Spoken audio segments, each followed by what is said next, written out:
Hello there everybody, Oimon here, and welcome to SCP Secret Files. You know, I keep wanting to call it The Secret Files, but there's no the, it's just Secret Files. Anyway, although it doesn't say it, because this is one of those games that just decides it's not going to have a title or even a main menu. It's one of those games where press any button to begin, and we literally just boom, boom, straight into the game.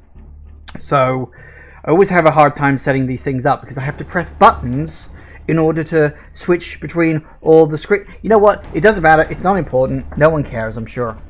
So, SCP Secret Files.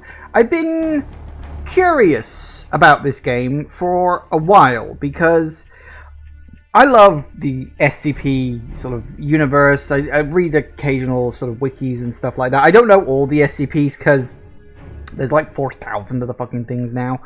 It is kind of getting to the point of like fucking, it's like Pokemon. We need to trim the fat just a little bit here, but it is what it is. So, I do like SCP, certainly in concept, but I've always been surprised that there weren't more games made from SCP. I know we get the occasional small one. There's like 087 is quite a popular one to make SCP game from, and we have, of course, famously, there is SCP Containment Breach. Although, which is actually, that's a game I have occasionally considered playing on the channel, but it's like the game is very janky, like really janky because of the engine they decided to build it in, which is a very old game engine that's not really supported by modern systems. Like they are still updating it, they're doing what they can with it, but I get that. And of course, we also had the Unity remake, which was looking really good until the guy behind it decided to cancel the project. I am hoping someone picks that up and continues it, because honestly, what was there was great, and I would have loved to see that keep going all the way to the finish, but I don't know. I'll just have to keep my ear to the ground on that one. Maybe something will come out of it, but I'm genuinely surprised there haven't been like more bigger games come out of the SCP universe. I'm genuinely surprised at that, because there have been some big projects. What is that guy's name? Is it Kane Pixels, if I'm remembering the right guy? The guy who's now wait, no, am I thinking, no, wait, who the hell am I thinking of? No, not Kane Pixels, sorry, I'm getting confused. Evan Royalty. Sorry, I'm getting my YouTubers mixed up. Evan Royalty has done a few SCP videos. Sort of more famously, he did SCP Overlord, which I know was a very, very popular video. It was all live action and everything like that. Even before he did that one, though, because he also did Dollhouse before that, which was also live action. And he also did, like, CG ones, where he basically used, like, I don't know what engine he used to make them, but he also made a few other ones before that. So there have been projects with SCP stuff on it, aside from just like the writing on the wiki, this, that, and the other. So, but I was always curious, like, why have there never been any big games? Well, this is sort of touting itself as a big SCP game. You know, it's had a lot of press. It looks visually really, really good. So I am very interested where this is going. I don't particularly know what kind of gameplay it is, although from what I've read online, it is borderline a walking simulator, which is, I think that makes sense, you know? Like, for instance, in my view, one of the things I would like is, what if we had a game like Phasmophobia, but it was an SCP universe game? Like, that wouldn't that be great? I don't know. That's just like literally ideas I've had rolling around in my head. But you could probably pull something like that off. But anyway. I don't really know a lot about this game. I don't know which SCPs are in it, save for the Plague Doctor one. Don't ask me to quote numbers. I can't remember the numbers. I know the Plague Doctor is in it because he was in the trailers, and there's a few other ones. Whether they're SCPs or just weird things happening because of SCPs, I don't know. As I said, I don't know a lot of SCPs. I know some of them, but I don't know a lot of them.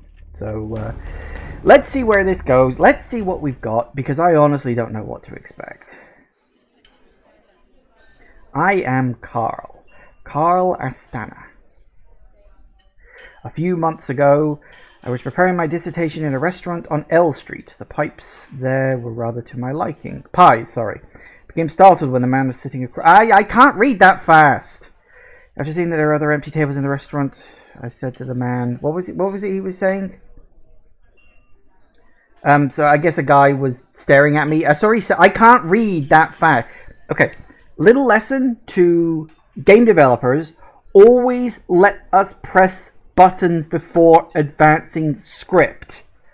Always. It is an absolute necessity in video games. Aside from anything else, it's an accessibility thing. You need to be able to stop and read what is said. And if people are slightly dyslexic, they take a long time to read text. You need that. This week's office, if I find yourself another table. Yeah, is there something I can help you with? Without answering my question, the man continued to talk to himself. Well, look, so you're here. You're graduating, you need a job, which just so happens we have just a job for you. The man paused to add emphasis. Mysterious, mysterious job, a wonderful, wonderful one. Mysterious and wonderful, sounds interesting. Okay, so can I be into this? Or should I not be? I'll be into this. Sounds interesting. Trust me, you won't be disappointed. He then handed me his business card. Both sides of the business card were black with 3 letters printed neatly on one side. SCP. Ooh.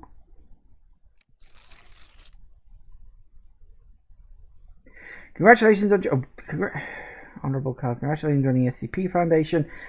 Foundation highly values your knowledge and expertise, and we firmly believe you're the one we're searching for. You assumed the position of Assistant Archivist in the Archive Department, Group 3. Director Chuck Ayer will be your superior.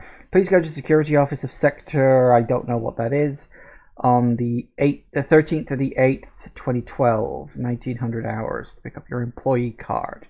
We look forward to working with you. Interesting. So obviously I've got to click that. Archivist Assistant. Sorry, suddenly had flashbacks to the Magnus archive there. So, okay.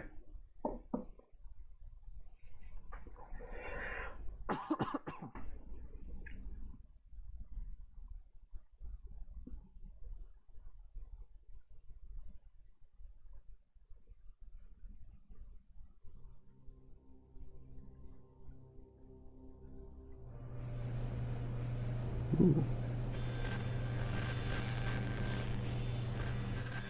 Since the beginning of civilization, the world has been full of unknown things.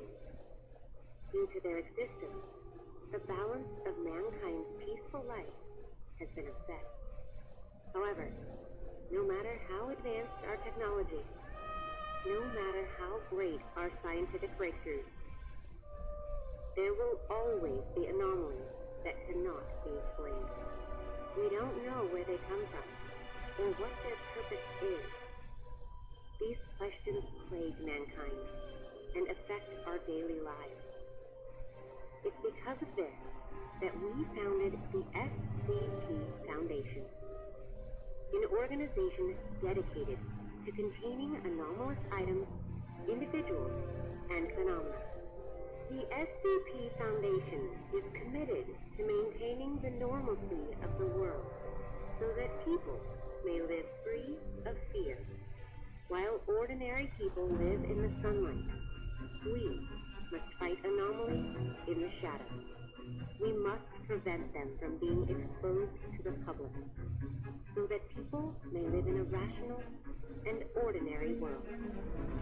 We secure, we contain, we protect.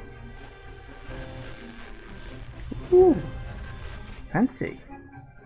Yeah, for the record, I can't move my camera to look at those things anymore. It's just we just get this one shot. I have no idea what half of those SCPs even were. Although it did look like we saw some D-class personnel hanging out in some of those boxes. You can tell because they wear the orange jumpsuits, so they're the prisoners.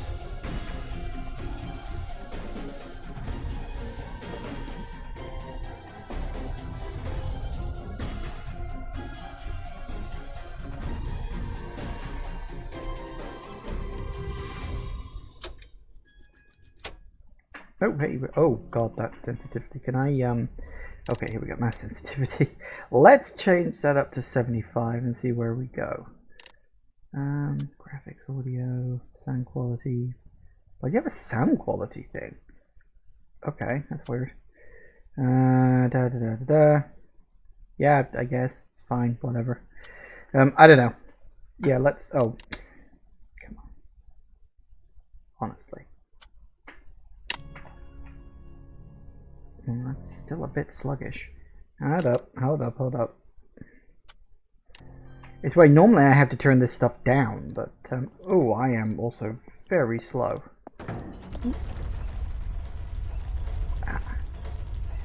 Mission statement. Operating clandestine and worldwide, the Foundation operates beyond jurisdiction, empowered and trusted by every major national government with the task of containing anomalous objects, entities, and phenomena. These anomalies pose a significant threat to global security by threatening either physical or psychological harm. Foundation operates to maintain normalcy so that the worldwide civilian population can live and go on with their daily lives without fear, mistrust, or doubt in their personal beliefs, and to maintain human independence from extraterrestrial, extra-dimensional even, and other extra-normal influence. Hey, entire. It'd be nice refreshing my memory on some SCPs. Yeah, as I said, I don't know a lot of them. I know some of the more famous ones, but Foundation secures anomalies with the goal of preventing them from falling into the hands of civilian or rival agencies through extensive observation surveillance by acting to intercept such anomalies at the earliest opportunity. Yes, but you're not always successful, are you? Okay. Ooh.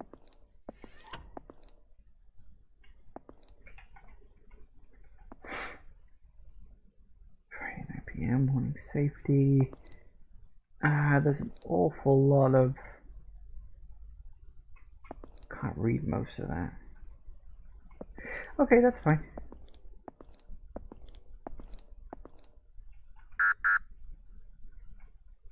Ah.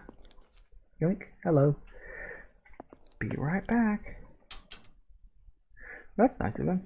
These are my level 1 key cards. Fucking hell. Bloody automated systems. 914. Where are the room numbers? How am I supposed to know? Ah. That makes sense. Hello? Nope, nothing there.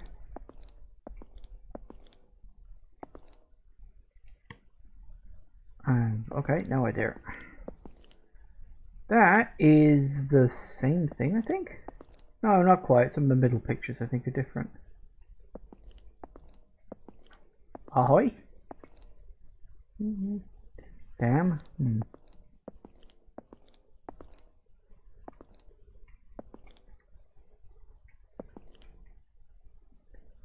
Oh, hang on.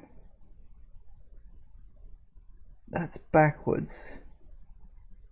Yeah, like the picture is literally reversed. Also, I don't think that's in English. I think that might be Russian. Okay, that's where I need to go. Let's have a quick mooch. Remember your name. Is that something that's an issue? What was it, Carl? I've already forgotten what the hell it was. Well, at least we got bathrooms. That's something. Oh, that's not fucking ominous at all, is it? Big red door at the top of red stairs.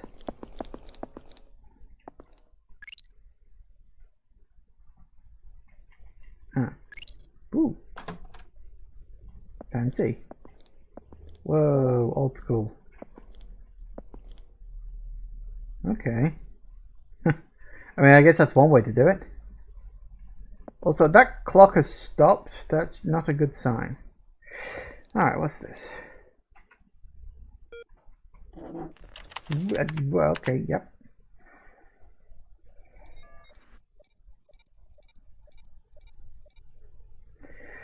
Yes, Carl Astana. Date of birth. Can we actually change this? No, 25th of the 5th. That's actually not that long after mine. Although he's a few years younger than I am. Ugh, figures. So I went to MIT, the archive department. I feel like this is like a Gordon Freeman thing here. Like, you know, where MIT graduate is just left pushing boxes around. Which always made me laugh. Okay. I hope we don't have to remember any of this. You will have access to classified and top secret archives. Please confirm that you're aware of all confidentiality clauses and agree to swear by and strictly adhere to all SCP Foundation regulations and guidelines. Elevator ride also reminded you a bit of Val's train ride. That's true, actually. Yeah, there's some Half-Life vibes here. Although, you know, the Black Mesa facility, facility in the middle of the desert that does, strange and unusual research is not that removed from, SCP stuff. Black Mesa was a bit more focused in what it did. It was all about energy research and, parallel universes and stuff like that as a result. But, yeah, there are elements.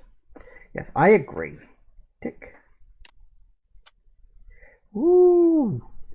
Fancy. Okay, what do you SCP before you start work? Please allow us to introduce you to the software.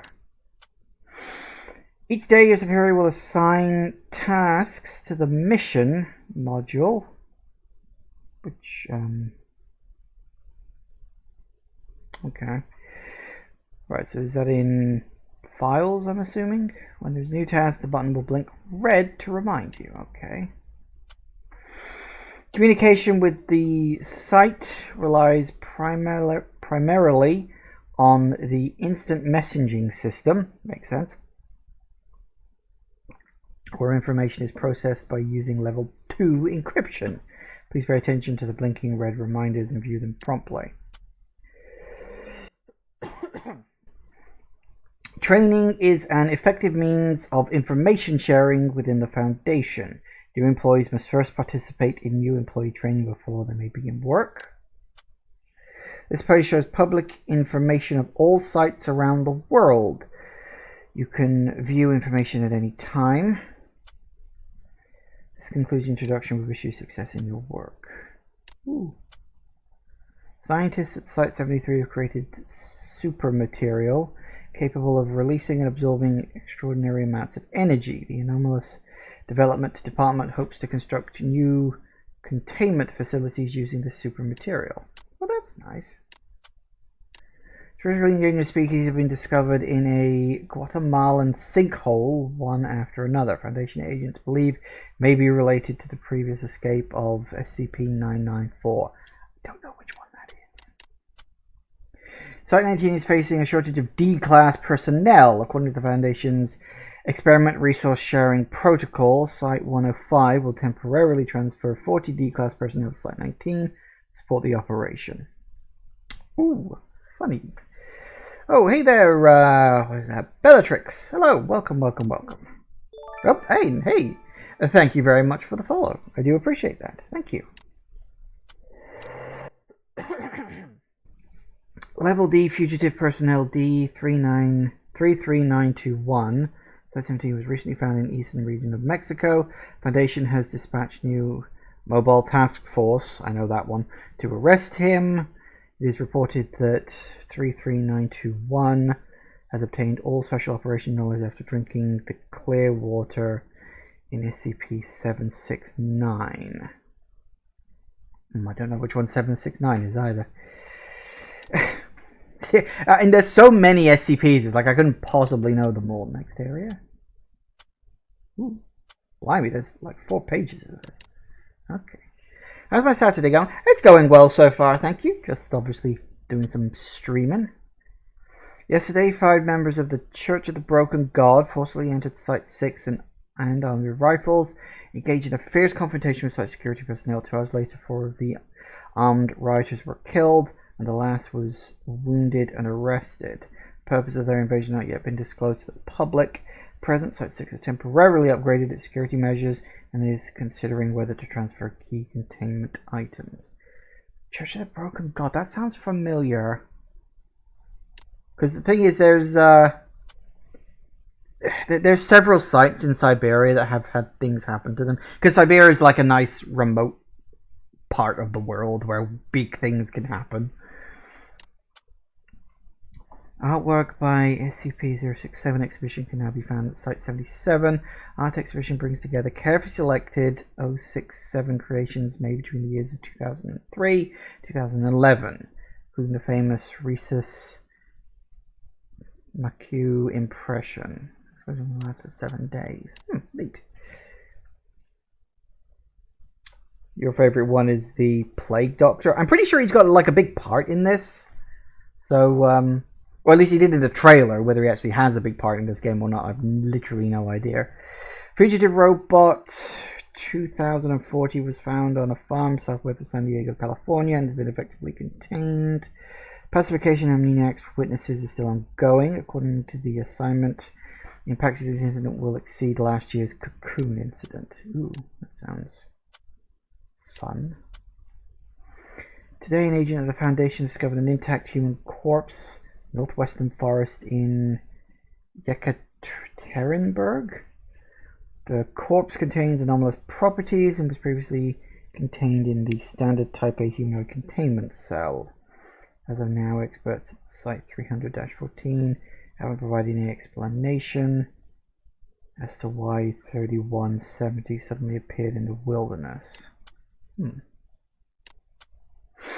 Recently, a case of SCP-610 infection has been recorded in the Aomori area of Japan. This is the latest incident of the blood-flesh disease since the outbreak in Siberia last summer. Infectious disease expert Misha Winston Taylor believes the spread of 610 infection is linked with terrorist activists. In Shanghai, China plans to transfer to the Site 144. Transfer details still under negotiation. Regional SCP director unexpectedly vanished after the activation event. Yeah, that doesn't sound good. Ooh, this is a site in the middle of the ocean. Just 20 minutes before Hurricane Beth was expected to hit Port Hedland, Australia, suddenly downgraded from Category 3 to Category 1. Experts at the Foundation believe this anomaly is related to the appearance of 2285. Site 45 had attempted to dispatch an MTF team to the area in order to contain it, but the operation was blocked by the Ethics Committee. Currently, the question of whether 2285 should be contained remains under discussion. I'd have to actually look some of these up because I don't know what half of these SCPs even are. Explosion occurred with no casualties yet to be reported. Possibility of an external attack has been ruled out, but it is unknown whether the incident was caused by an SCP.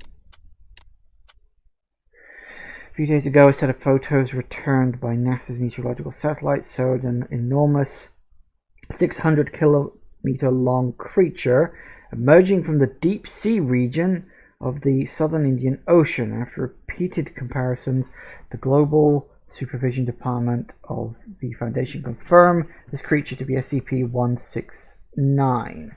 As of today, all photos and other visual records have been destroyed. Ooh. Is it Cthulhu? It's probably Cthulhu. Right, click on just that one. Okay. Woo!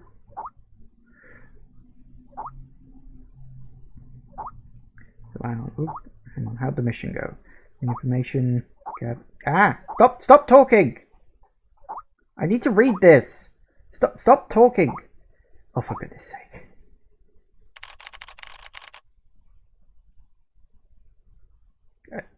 Can I? Thank you.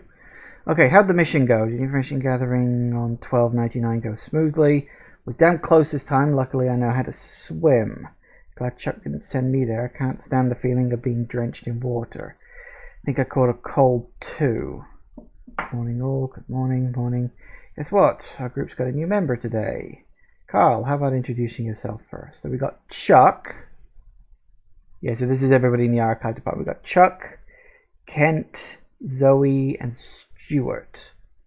Okay, verbal abuse in any form, well, that's not a surprise. Documentary serving password. 3501. Oh, interesting. Yes, hello. Morning, everyone. Oh, wait, I actually get a choice. Can I add an emoji? That would be nice. And I'll add a picture. Me. Hi, friends. Good morning. My name is Carl Astana. You can call me Carl, because that's my name. Do I need to tell them that? Okay, yeah, apparently I graduated in MIT, a double major in biology and philosophy. Welcome. Smiley face. MIT. Oh, that's pretty awesome. Nor do I sense a hint of jealousy. Mitt. He doesn't like... So Gent doesn't like Mitt. That makes sense. Seems Mitt is not popular here. No, it's not like that. Not targeting you specifically, pal. It's just all these prestigious graduates. Foundation specifically seeks out prestigious graduates. Foundation throws them all into the archive department. Isn't this nonsense coming out of his mouth? Have you all conveniently forgotten about Jonathan? Who is Jonathan? Nothing got away from Harvard or Stanford or whatever. Always the specifics don't matter. All pretty much the same. You guys watched Rick and Morty last night. You're so full of it, you think you can just beam through everywhere with your glowing academic qualifications. You got it coming. The tragedy went through was inevitable. How dangerous could dealing with paperwork be? Jonathan's lost his left hand because he breached protocol and touched 247. He was given an ejection setback home 2 days ago. Rick clearly knows too much. Don't want to recall those details. Can't even eat medium rare steak anymore. Got reason to suspect he's a former SCP employee. He's Stewart. No one wants to talk about boring children's cartoons. Just an accident. Accident, who cares? He was just a prestigious graduate with higher consume rate than D-class personnel. To use annual report, I'm going to replace archive department with relief station. Rick and Morty is not a children's cartoon. That's true. And if you are planning on getting some serious work done today, then please do me a favor and shut the hell up. So as long as you are here to work in the archives department, I'm going to need you to focus on your work. Unlike these people in the logistics department, spend their time gossiping all day. The archives contain mission not completed last time. Some pieces still need modification. Take some time after you finish up this project to write. Don't push yourself too hard. Stewart. Got it, boss. Last one for me. Okay, that's all. Class A archive must be handled at the end of the day. What should I do, boss? Archives department, we need to review, organize, catalog, and modify all existing containment archives, but no need to hurry, young man. You need to attend the new employee on board training first before you can begin to work. Foundation officially. System will send you a meeting notice. Keep an eye on that, boss.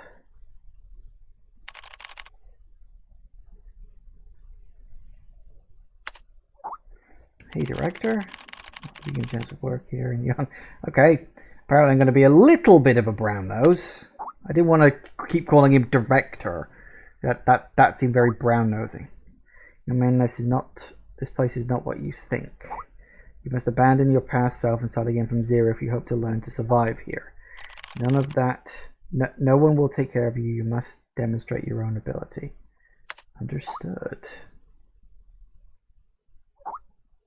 New volunteer training will be hosted by Dr. Ham this time. You will suffer, Carl. I suggest you prepare a bag for vomit to come. I'm one of the most knowledgeable containment specialists in the Foundation. There's no idea what you will be doing, do you? Now move it. Remember, Carl, stay sane and always in awe. The course you signed up for is about to begin. Okay. So yeah, we've met our characters. It's a little annoying that the text keeps scrolling down faster than I can read it. That's a problem that games like this unfortunately tend to have. But at least there are pauses every now and then so I can try and catch up. So we've got Zoe, Gent, Stewart. These three are the talky ones. And then we've got, scroll down a little bit, Chuck, who seems to be, like, he's the boss, but he also seems to know more than he's letting on. I am getting real Magnus Archives vibes from this. Like, it really has that feeling to it. If you've never listened to the Magnus Archives, fucking look it up. It's on Google. Like, it's on Google. It's on YouTube. Like, the whole series. It's 120 episodes. It's so fucking good. Just fucking listen to it. It's great. It's such a great story. If you like SCP, you will like the Magnus Archive, because it's definitely along the same veins. And as I said, I'm getting Magnus Archive vibes from this. I'm willing to bet that Chuck is going to be more in-depth than this than we think. I mean, they could do a twist on it where it's not actually Chuck, it's one of the other characters, but we'll see what happens on that front. Okay, training system.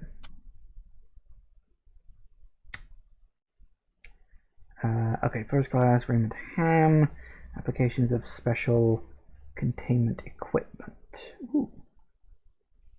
Can't do that one though, because we've got to join this particular conference.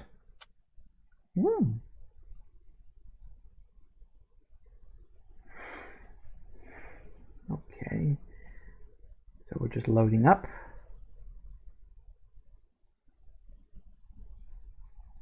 What have we got?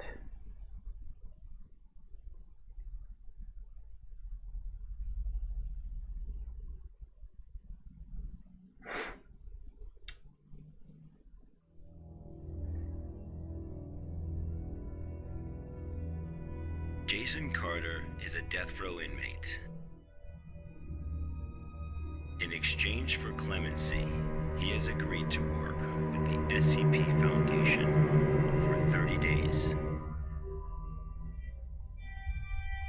Upon completion of his work, he will be a free man. No, we won't. That's not how it works. Jason Carter is now D503.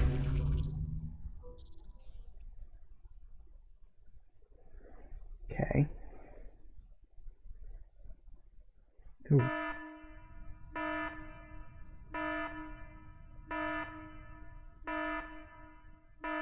Okay.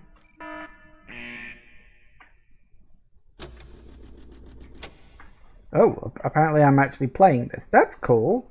Okay, I like that. That's fun. Ooh.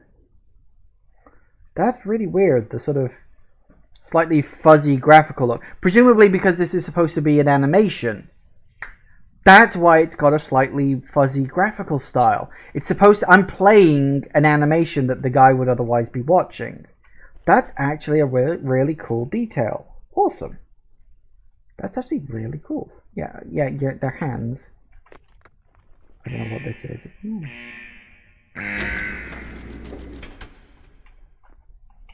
Okay, well I can't seem to do anything with it.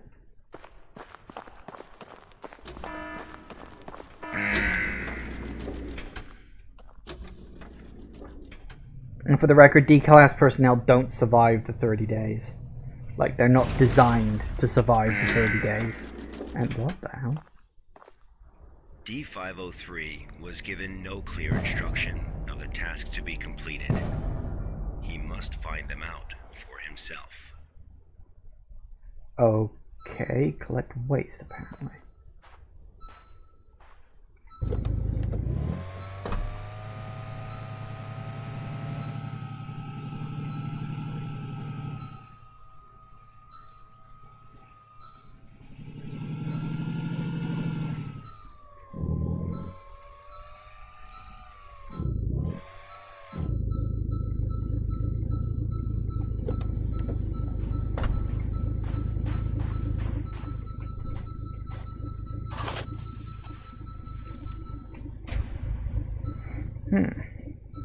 Plastic petrotank hard to decompose even after 100 years. One of those stubborn pieces of waste.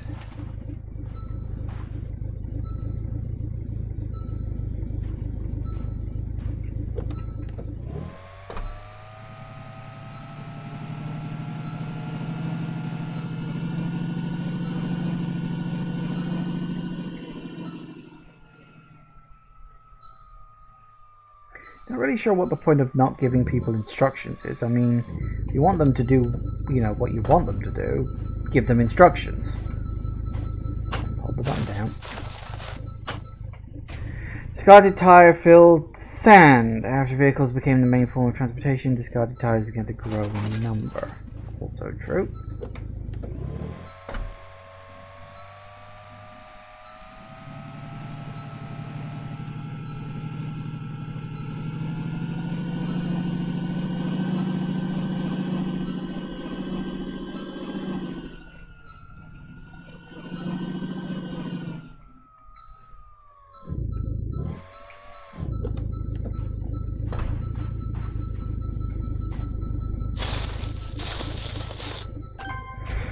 Tin drum with danger sign on it. Having once protected hazard liquid from leaking, it was discarded upon completion of its mission. Okay. Well, might as well get the others as well while I'm at it.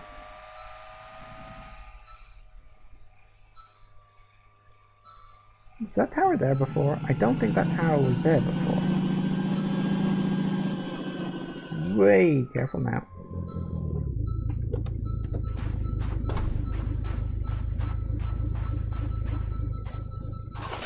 It's a pipe. Iron pipe's valve is too rusty to turn. Could have been recycled, but humans still chose to throw it away. Alright, what's the twist here? Because this isn't me just clearing up trash. Because this is SCP. Nothing is what you think it is.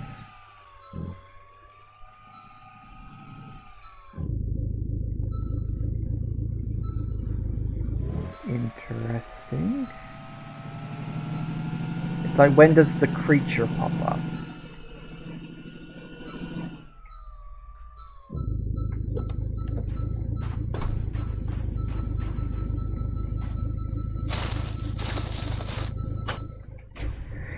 Blue roadblock. Although the triangular support structure is extremely stable, even it cannot withstand the erosion caused by the desert.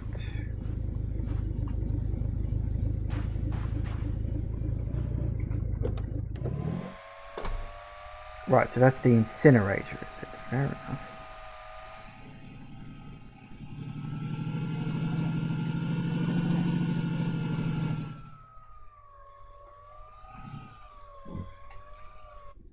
Oh, okay.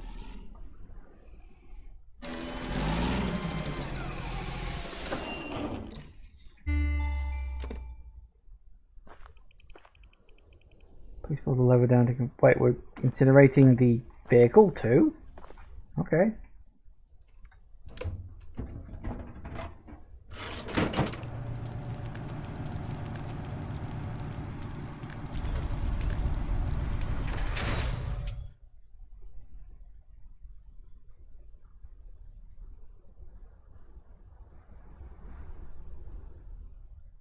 This was D503's first day of work. SCP protocol mandates that D503 now undergo a psychological evaluation. Okay. Please take the level 2 mental test. Okay. Please drag less graphic. Max to fill the whole thing. Okay. Oops. Drag, huh?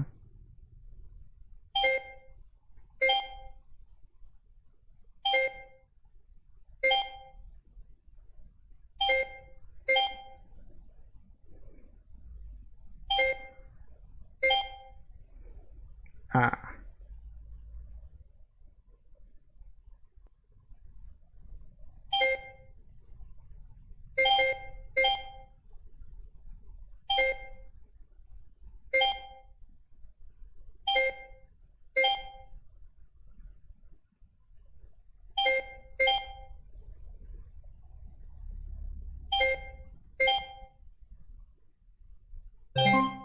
Well, hey. Oh, a bit more complicated this time, huh?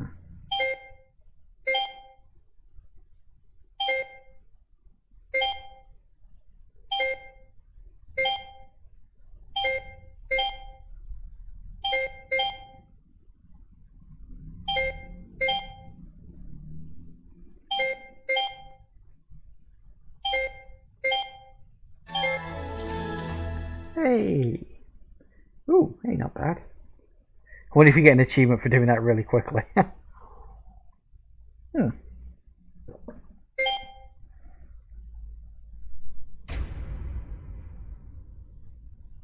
And that's a number of days, right? Food. Ooh, burger. Wow, they actually get burgers. Thanks.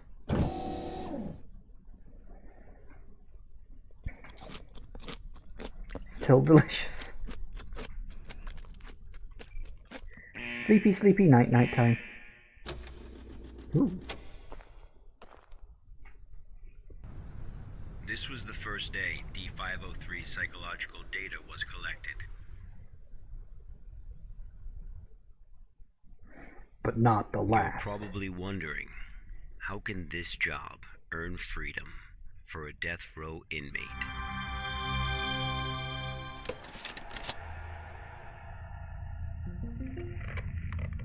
Good afternoon, everyone. I'm Dr. Raymond Ham from Site 83. Welcome to today's training conference. Today, I'm going to share with you a little project I've been working on called SCP-7457. The desert you saw just now is SCP-7457. D503 is a volunteer who we invited to help us learn more about this desert. Prior to the Foundation's involvement with SCP-7457, 329 people went missing in this area. As a precaution, we have introduced lockdown measures as we attempt to find the cause of these disappearances. As everyone here is new to the Foundation, it will be good for you to learn about SCP-7457. Let me explain how it works. Before we get started, are there any questions? Dr. Ham, I'm Will Barton, 3rd Special Squad, Site 86. Hello, Will. Before I came here, I thought I had a basic understanding of the Foundation. I've heard of these anomalies, but only in terms of human anomalies. I had no idea that SCP-7457 was a desert. How do we begin to make sense of this? That's a good question, Will. All the unexplained phenomena we are monitoring are being labeled anomalies. Human anomalies, regional anomalies, artifact anomalies, and various other phenomena beyond our control. The work of the Foundation is to isolate these anomalies and prevent the public from, shall we say, experiencing them? Okay, next question. Hello, Dr. Ham. I'm Mark Harris, a research intern from Site 27. In the video, we saw D503 picking up garbage in the desert. Why did it do that? And what does this have to do with anomalies? Okay, Mark. What I can tell you now is that everything you see is part of SCP-7457. SCP anomalies can be a little difficult to understand at first. Just know that it, or they, have their own rules. Perhaps you'll understand what I mean once we finish watching the video. Okay, let's move on. Interesting. Ooh, day 8. The first day was fairly normal. However, there was an interesting occurrence on the 8th day. Okay.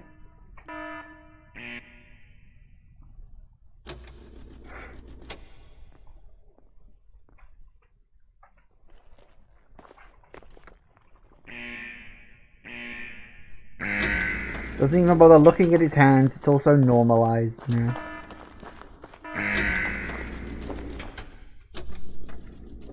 Let's have a look at what happened.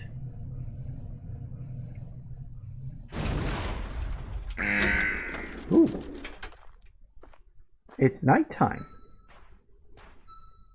Well, that's interesting.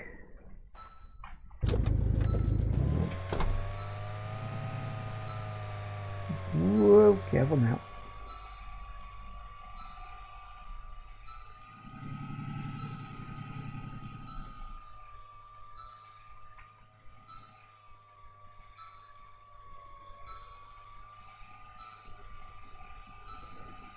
I don't know if it's supposed to be nighttime or not, of course, but whoa, that's a little fast.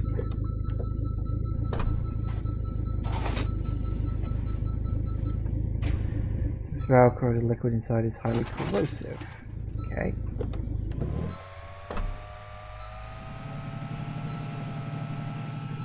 So what's the twist gonna be?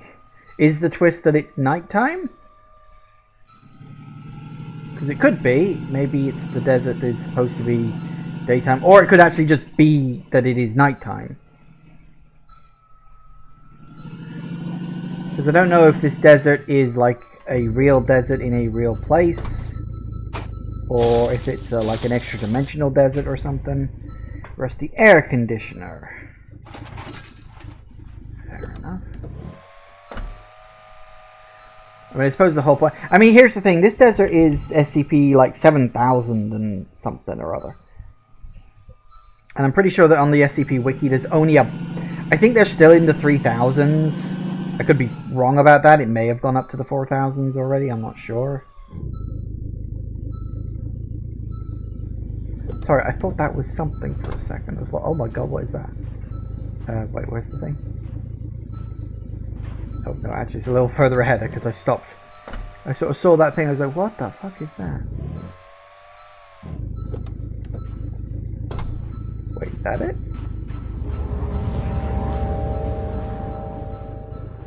Don't go near it. Okay.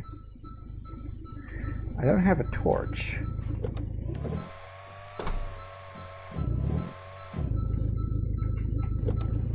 Ooh.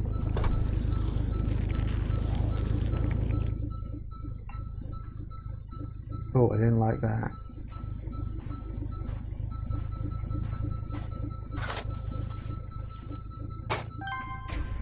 Black spindle. Spindle of thick black cable is wound too tightly to see what is inside. Much heavier than it looks. Maybe you know why. It takes a lot of effort to carry. Are we sure we should be burning this? I feel like that's something we should investigate. Because like that's an anomaly, isn't it? That's weird. There could be something inside it. Oh, is it gonna move?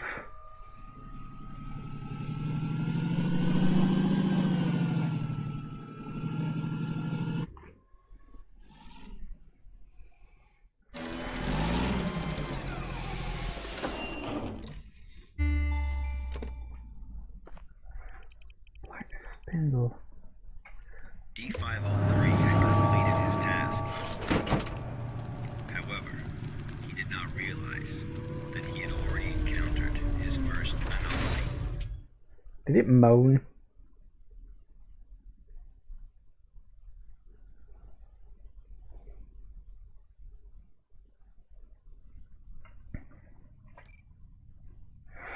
Alright. Please select 3 pictures with a triangle. Boop. Boop. Boop.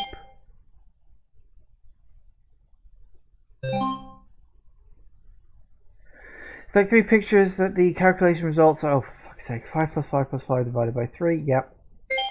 5. Yep. Yep. Really? 5 plus 5 plus 5 divided by 3. Is it because of that one? 5 plus 0? Okay. Fine. Fine, fine, fine.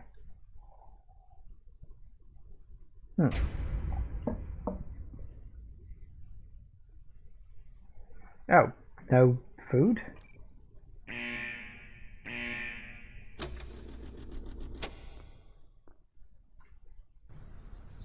That night, D503's psychological data showed abnormal fluctuations.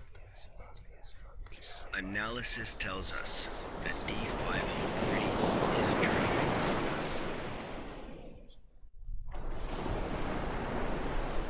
Unfortunately, though, we have no way of knowing what he dreamed of that night.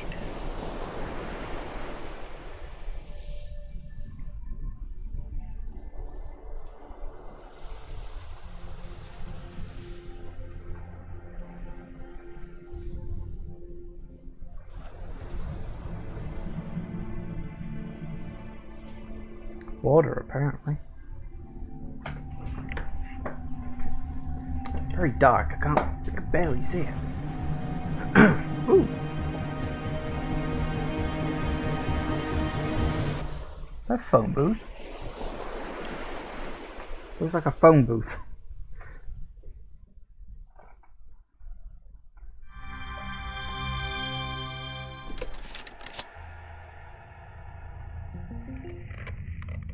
The 8th day marked a significant turning point. The start of SCP-7457's impact on D503.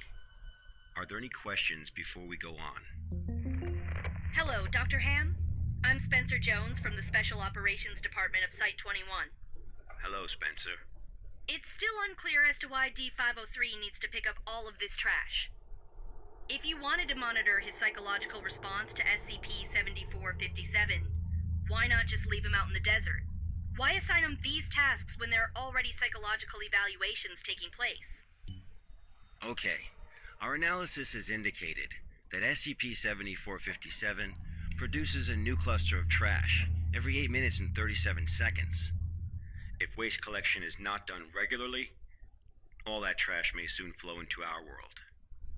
It is worth noting, though, that the quantity of waste created here pales in comparison to the amount produced by humans. However, it still has the potential to become a significant problem in the future. By assigning these tasks to D503, we can monitor his reactions while also containing the trash. There is another reason, but we will get to that one later. Is it not the case that the Foundation is exaggerating the importance of a minor issue before the issue is fully understood? Okay, everyone. I must emphasize that behind us is the general public, who are wholly unaware of any of this. Being meticulous and maintaining a serious attitude is essential at the SCP Foundation. Any oversight or underestimation of the enemy may result in disaster. Thank you, Dr. Ham. I understand. Good. Let's move on. The effects of SCP-7457 on D503 became most obvious on day 15 of the test. Due to the conditions that day, we were only able to track his movements after recovering data from his radar. It was definitely a bad day, perhaps the worst, even for a death row inmate.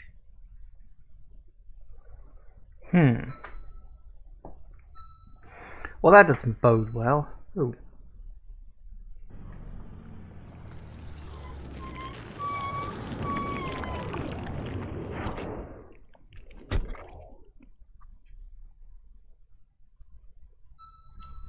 Wait, isn't that what I'm holding right now? D503 found a radar that perfectly resembled his own. World War II type, with a lot of vibrations and display as well as a handle. D503 didn't seem to think much of it.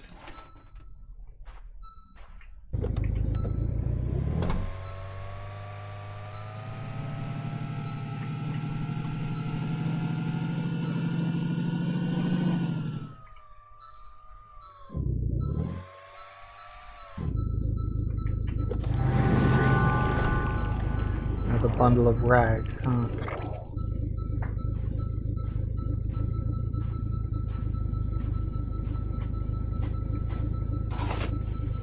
I have no idea where this is going.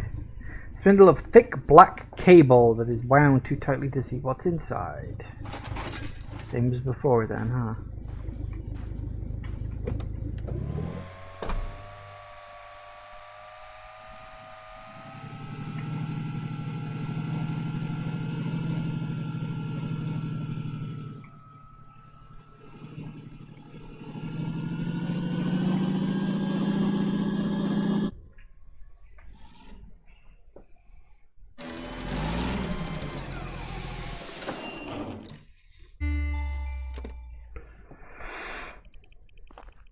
Discarded tires, huh?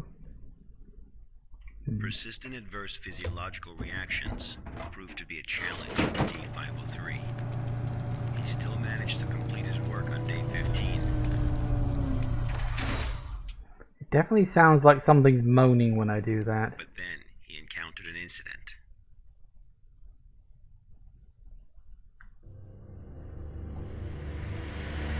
A sandstorm.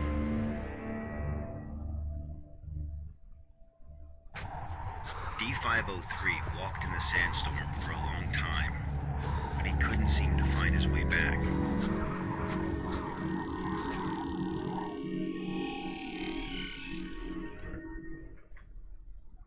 Doesn't the little radar thing say? I guess we gotta follow the cable, huh? Ooh.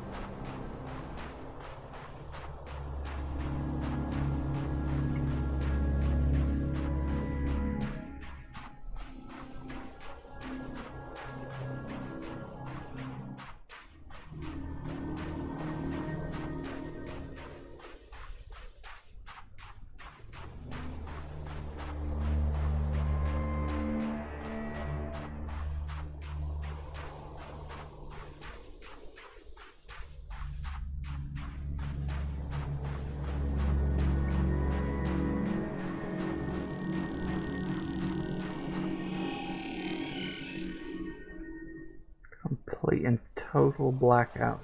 This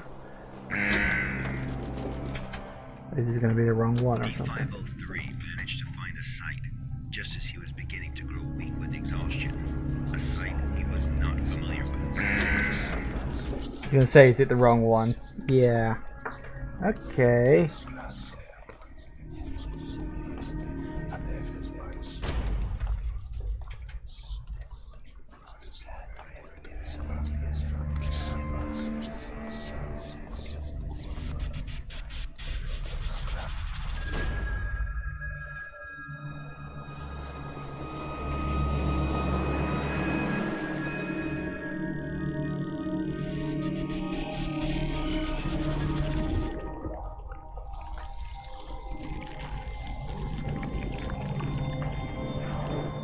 Still got that ringing phone on a cliff. What's that about?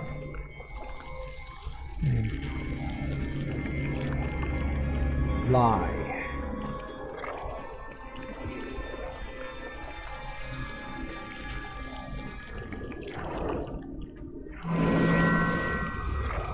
Ooh.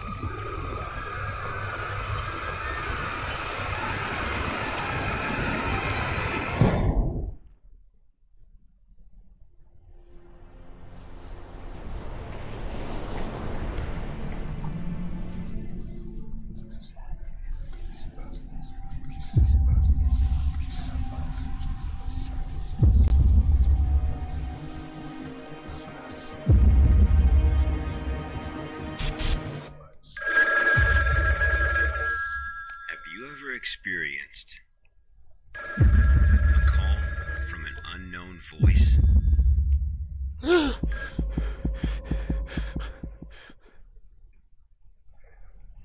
Yeah, I get calls from strangers all the time. Approximately 13 hours later, a visibly trembling D503 returned to Site 8. We immediately performed a psychological evaluation. Ooh. Major fluctuations can now be observed in D503's physiological data.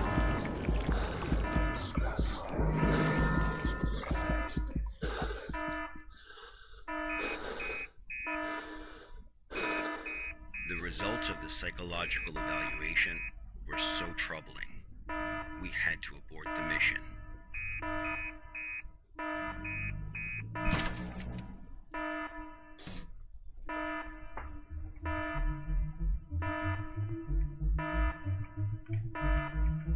D503 was able to break away from the Foundation's control.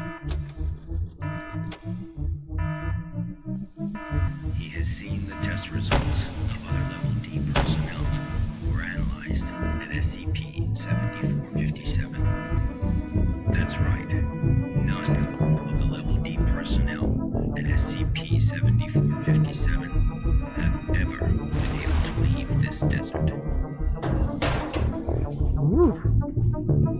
Okay, we're gonna have to pause there because it's gone 4 o'clock. This is not entirely what I expected. I kind of figured it would be more of like a linear story-based thing. Well, I suppose it kind of is, but I wasn't entirely expecting it to be like vignettes. I think would be a good way to put it. It's like it's going to be little stories, and I'm curious whether it's going to add up to something or if it's literally just going to be little stories. Which, for the record, it's not a bad thing. As I said, I got very big Magnus Archive vibes, which is a very good thing because I love that series. And yeah, I'm very interested in where this is going. Not just this individual story, although that isn't certainly true, but where it's going in general. Because obviously, if it's going to be a lot of little vignettes, a lot of little stories, it's like, is there going to be a running thread, or is it just going to be, here's a bunch of weird little stories as we just explore the world of SCP? I don't know. I don't know what it is. One other thing I might do real quick is the music is very loud and the audio is very quiet. I may just turn the music down just a little bit and just see if we can turn it down, because I'm having trouble hearing what the guy is saying over the sound there. So yeah, we're going to take a quick break and I'll be back in a minute. See you in a sec, guys. And we are back. Alright, let's see how we get on. Woo.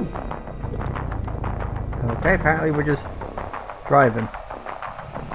I don't know where we're driving. We're just kind of driving. I think we're panic driving. Because apparently the guy found out that he's going to die because, yeah, D-class personnel don't live that very long. That's literally the point of them.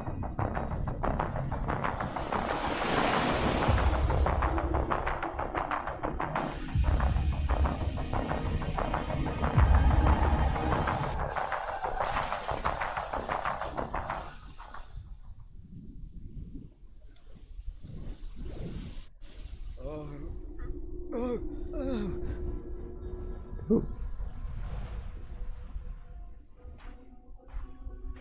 Well, that was not expected. What's down here? I don't know. I can only just make things out. Ooh. Oh, it's just literal dead end. It won't let me go that way. Lame. I was wondering if there was a secret round there or something. D503 heard the call.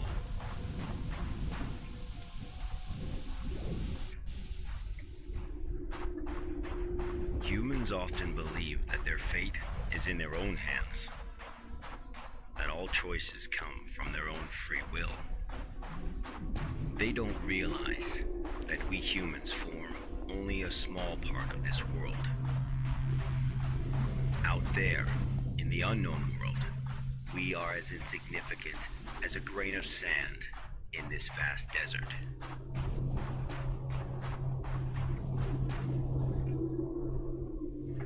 Ah, that phone booth. Center of the desert.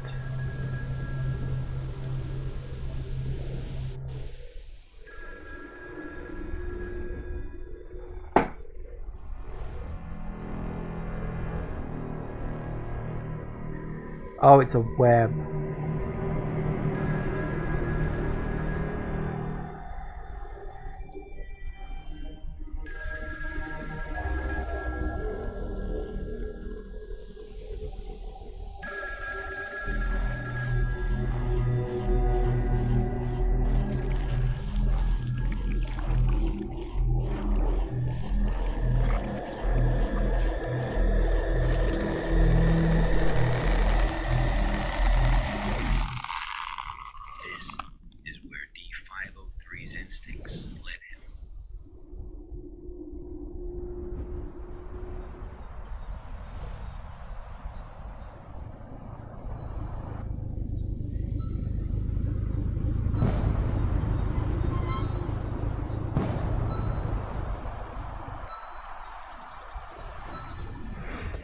Yeah, I can't say I'm too surprised. That's pretty much where I figured we were going.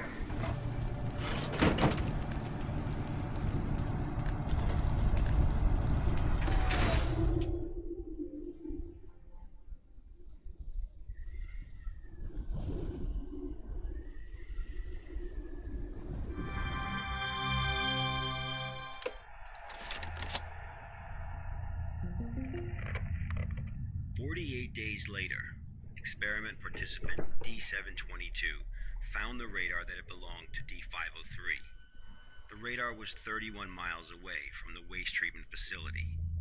All the data we have came from this radar. People entering SCP-7457 will suffer varying degrees of psychological stress within an acute period. It manifests as a range of neurological and mental disorders, as well as severe and unexplained hallucinations. So far, not one participant has left the desert unscathed. The Foundation has tested 31 Level D personnel in an area spanning 2,267 square miles. Our testing continues. When you work for the Foundation, you will face various anomalies. Some can kill you, some may drive you crazy, and some will make you feel that living is worse than death. Let this be very clear. SCP-7457 is just a taste of what you will face in the future. Before joining the Foundation, you were all leaders in your respective fields and industries. Researchers, special forces, FBI agents, national security experts. Well, SCP does not care how smart you are, how accomplished you are. It doesn't matter to them how many doctorates and titles you have. You are no different from helpless ants when confronted with these anomalies. Remember this. It is the most important advice you will receive. Do not take risks. You will die. You are not as special as you think you are. If you encounter an anomaly, put your pride and curiosity aside. Run. Because that's the only thing you can do. God won't protect you here. Welcome to the Foundation, rookies. I'm Dr. Raymond Ham, and this ends the first class of our employee induction program.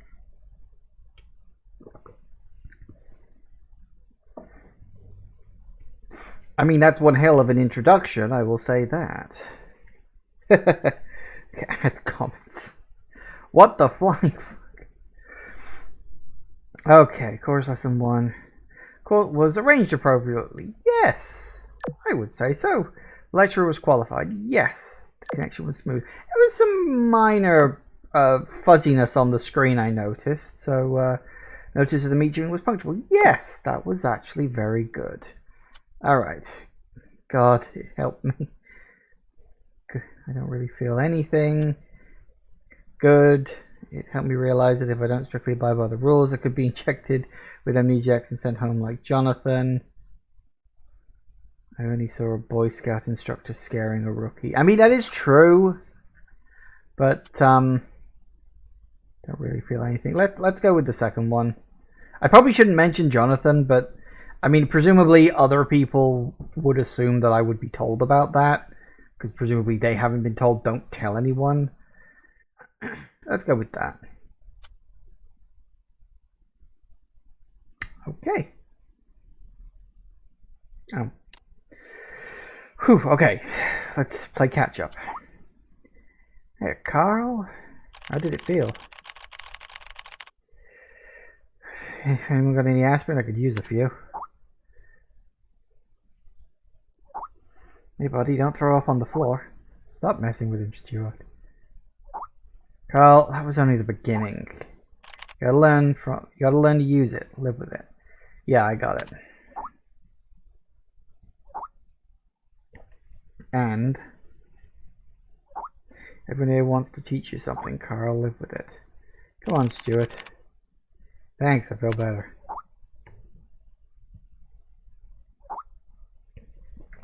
In any case, you're welcome to join us, Carl.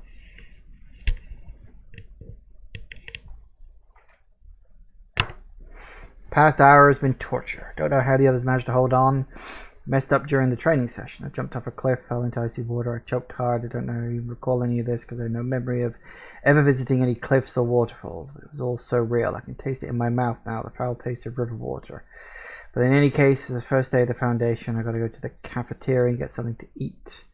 Maybe that'll make my stomach feel better. Wait, I jumped off a cliff and fell into the icy water and choked hard. Don't know how I can even recall any of this because I have no memory of visiting any cliffs or waterfalls.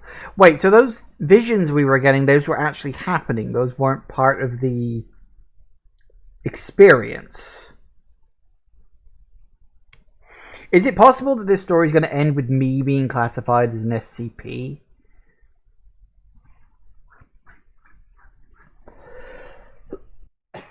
Possible. Possible. Cafeteria, then.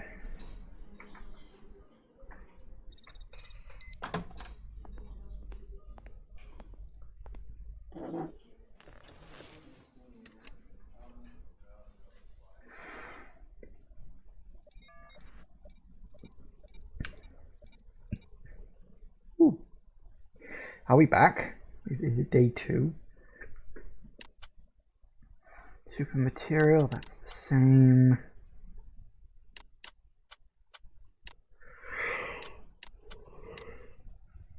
Okay, it's all the same stuff.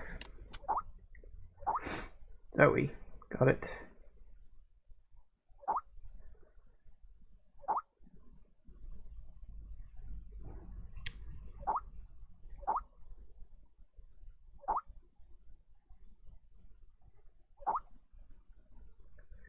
Being assigned to fieldwork again.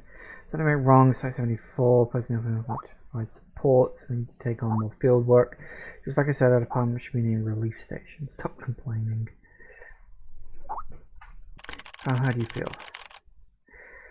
I'm ready for a new job. Good. It's your first mission, Carl. Review the archives and organize them according to requirements. Do not underestimate the task at hand. Go finish it. I'll do my best.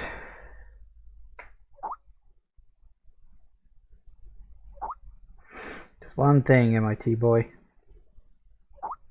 Strictly follow the regulations. Do not act on your own without authorization. Thanks. I got it. Which reminds me of my first mission. Well, but shut up. Alright, let's move.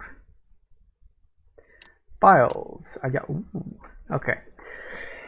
Can't clear those up. Enter data regarding the investigation reports into the archive system on the right. Click text with red underline after clicking the data. After clicking, the data dragging effect will be activated. Drag it to the archive system on the right. Left click to release data. Data will be uploaded automatically. Transferring all the data to the archive system. Click submit. Okay. I'm Agent Q from the Accident Investigation Department. Containment breach occurred at Pony Station and contact with the Foundation has been lost. Agent Bella Lawrence was given orders to enter Pony Station and retrieve the black box. Following is a transcript of the interview with Bella Lawrence. Okay.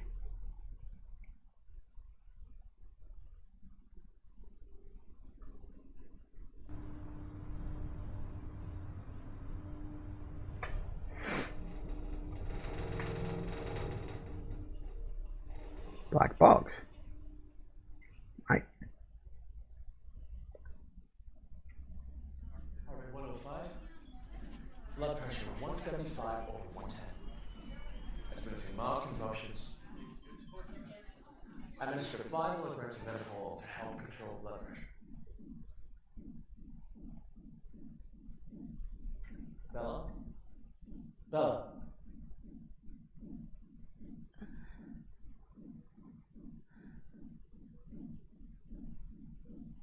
The drugs seem to be taking effect.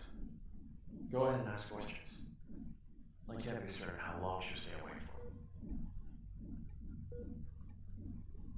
Where's the black box, Sparrow?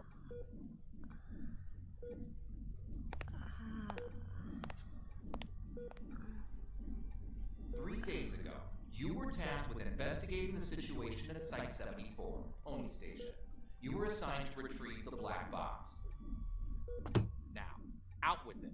Where is the black box?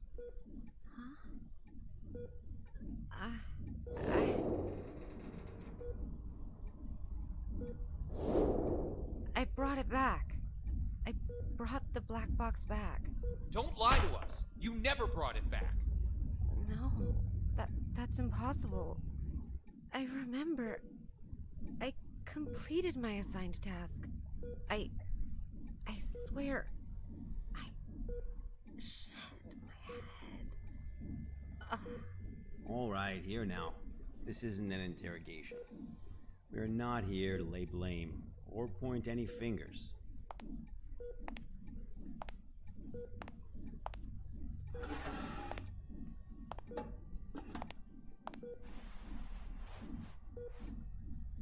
Bella, I'm terribly sorry to have to bother you in such a state, but it is critical that we find that black box. We need to know what happened at Pony Station. My memory's a mess at the moment. That's fine. We'll take it slowly, step by step. Why don't we start from the moment you received your mission? Tell us what you remember. I'll try. That night.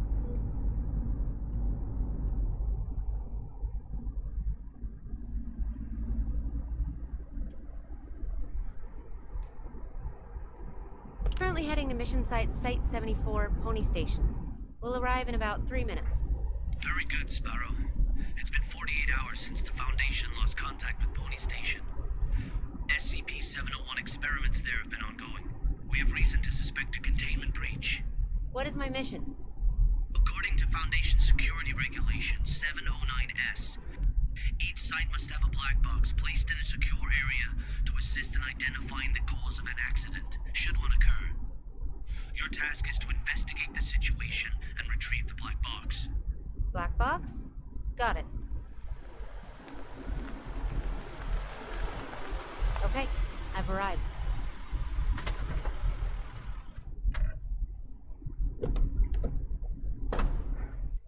Ooh, alright, straight into another one. Honestly, when it was describing what you had to do about, click the highlighted things and run across, I thought that was going to be like a little mini game that we had to do, and we would do some reading and learning all about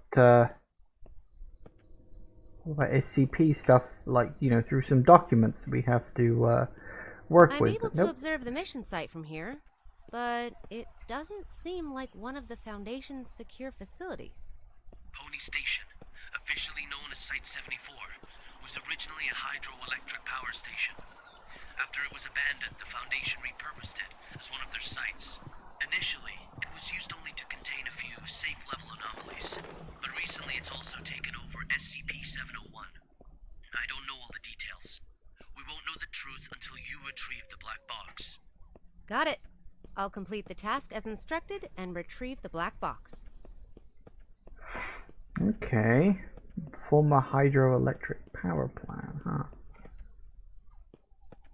Interesting location. I wonder if we're doing like Alan Wake, because you have a power plant in that. Ooh, what is this? Hang on, this picture looks... This looks familiar.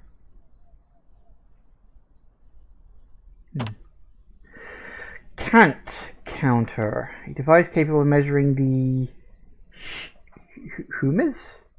humes of an area and calculate the reality bending rate in real time.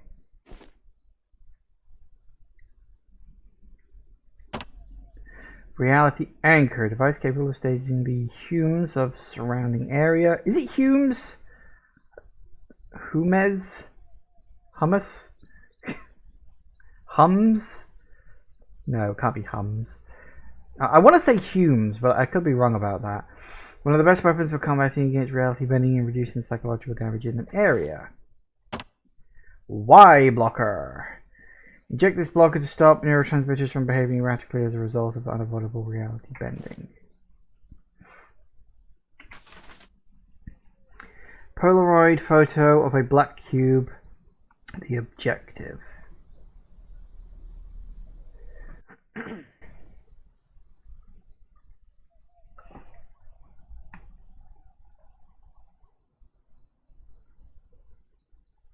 is a Glenfiddich? Something, I don't know what that is.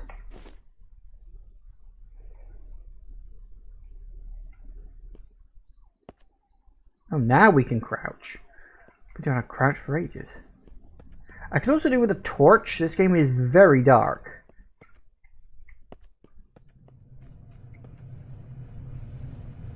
Okay. So it's like, oh, it did it. What happened? And there's a loading screen, I think. I've just entered Pony Station. Retrieve the black box from the lab. Room 705. Take the elevator. 7th floor. Sparrow. Must. What's that? Bald Eagle, you're cutting out. Damn. This is out of the safe range. I'll place a reality anchor. How do I do that? Oh, good. Now I have a flashlight.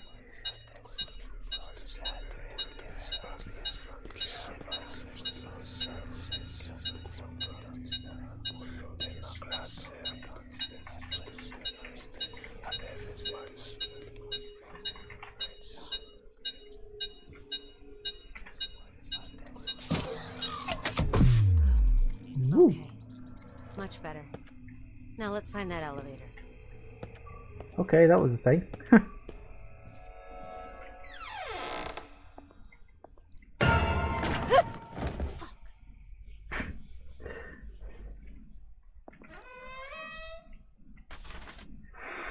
Duty regulations. All personnel on duty shall not leave early. Absence from work is strictly prohibited. Personnel who cannot be on duty due to special circumstances shall promptly coordinate with the relevant site director. All personnel shall strictly comply with prescribed regulations. Spare key to room 101 placed under the flower pot in the visitor's lobby. Ooh. Noted. Coin. Odd.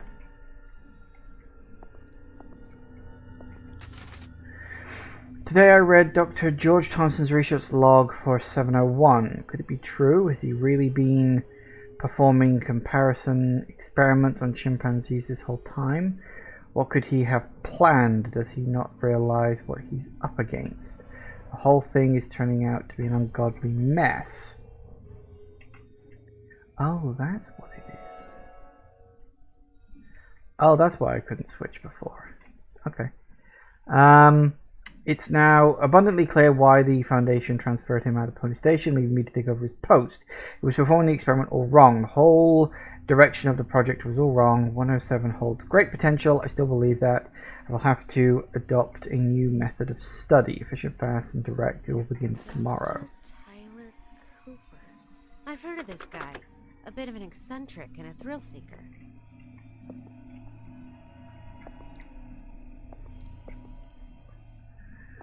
Okay.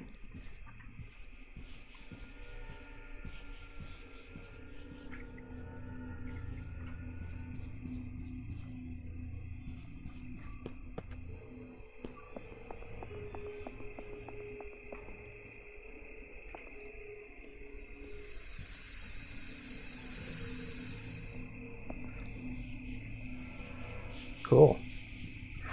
Well, okay.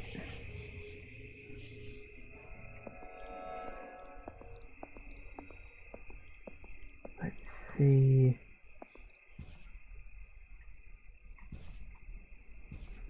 Let's see what we got.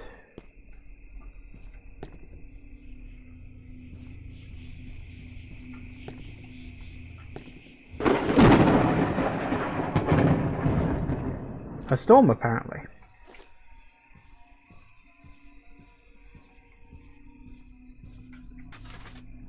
Site 74. Seen Palace Forest Monastery Banquet Hall. What? I don't get that. All the plans, including the project schedule that follows, have been disrupted. The actors of the whole site is theirs. They managed to procure a goddamn script from God knows where, and they've taken over my laboratory accordingly. And Dr. Cooper, or whatever his name is, in particular, he puts on airs every time the operation starts as if everyone should listen to him. Who does he think he is? I have to let him know who's the boss around here.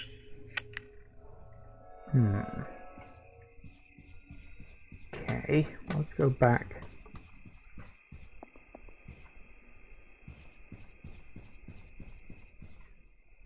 Was that me? Did I do that?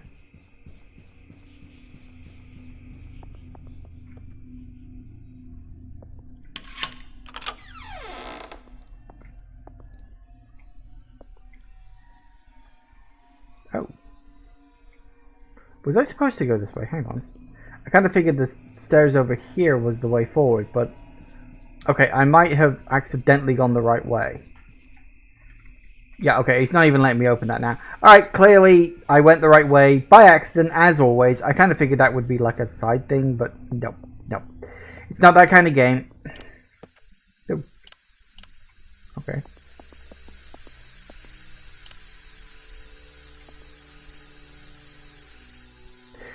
Okay, the pipes are the anomaly.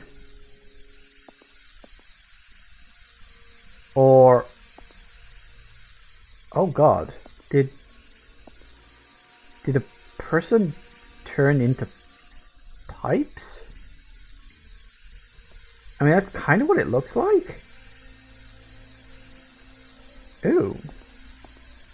That's interesting. What the hell?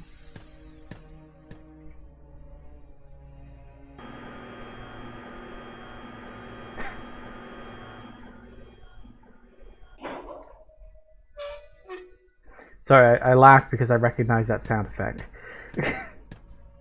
It is always funny when you hear a sound effect in multiple games. That one, I'm pretty sure it was from Resident Evil Code Veronica, funnily enough. I know that's an incredibly random call out, but...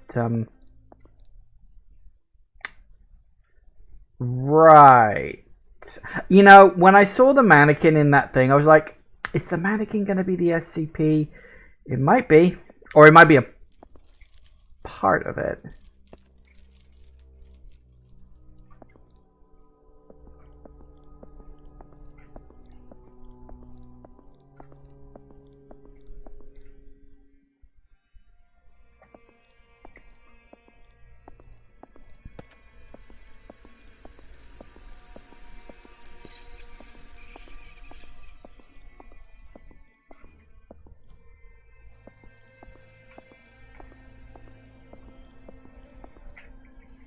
Nope, can't open up that.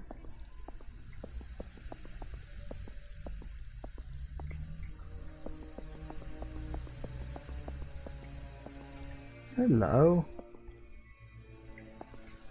Looks like we gotta go that way. And he's gone. Yeah, okay, so the mannequin is a part of this in some way or another. Don't know exactly what. So I don't get that. Where's all that paper coming from?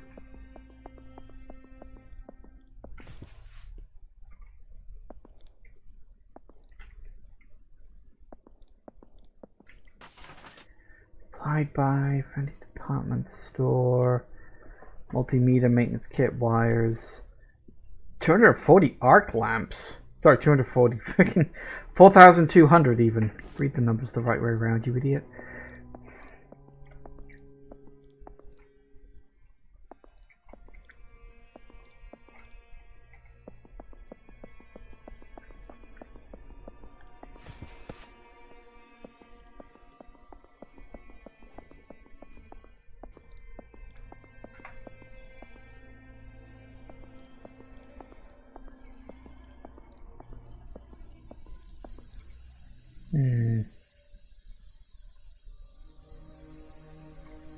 So are the mannequins the anomaly, or is the pipe the anomaly? Or is it like multiple anomalies? Because the pipes definitely feel... The elevator. To the 7th floor then. Definitely feels like there could be more than one thing going on here at the same time. What we offered. The hanged king we served? I serve my king with my blood? Blissful suffocation, sacrifice of sin? What's this? Some kind of poem? Ah, my head! Ah!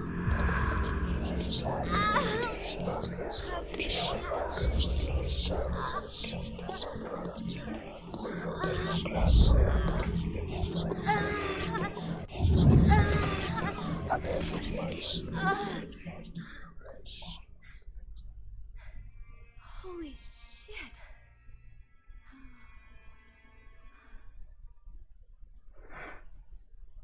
That was a thing.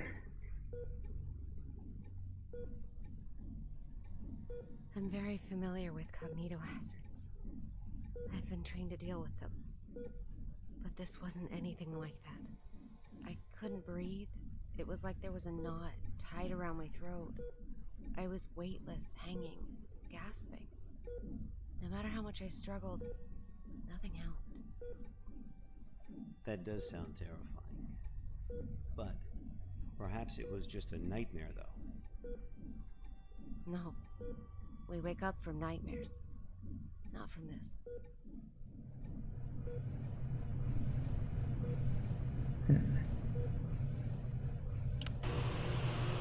Oh, okay. Hope I didn't miss anything. Are you kidding me? Uh-oh. It's even more than before. It's a reality. Oh, hi guys.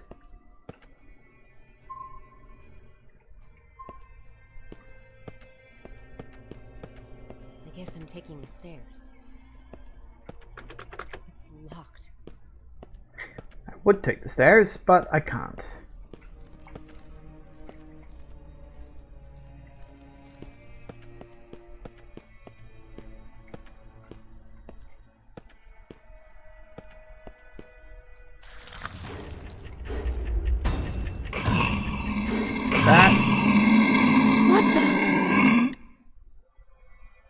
Okay, I was about to say that doesn't look good, and I was expecting to have a short chase sequence then, but nope, just a jump scare.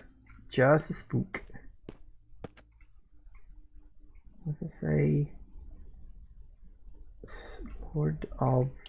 Nope, definitely not that. Oh, hello. May I? The change of fate coil like a poisonous snake. It's not only me they seek to entangle, but also you. Curse of death is frightening indeed. Petruccio, get this meddler out of my sight. Let dead man remain speechless. Incomplete script, huh? Hi. Sorry, is that a problem? I collect shit, deal with it.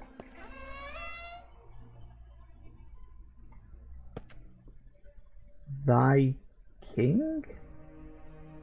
No.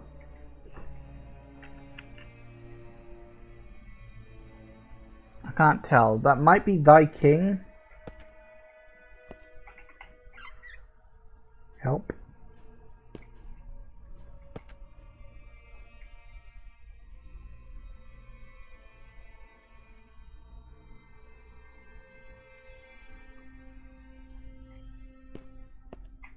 Yeah, that might be my king. Hard to say.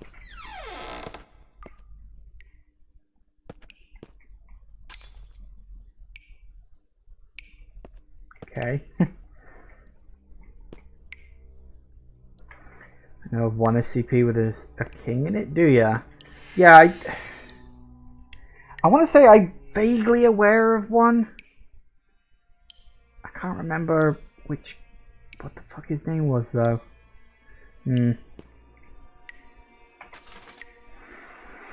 Incomplete script 2. If the lives of the monarchy were to be recorded in a book, the archivist would never know a moment's rest and would evidently become overburdened with fatigue.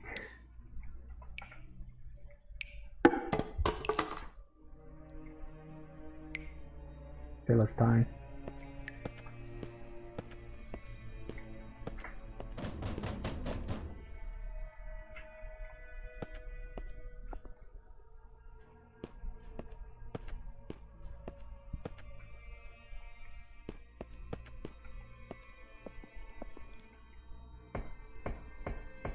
been quite a while since you read an SCP. Same here, actually.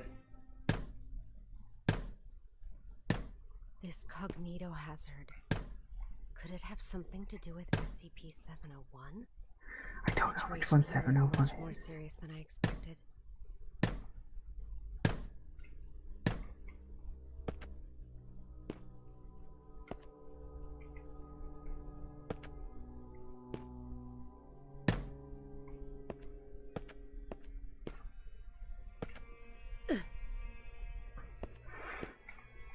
Okay, can't access any of that.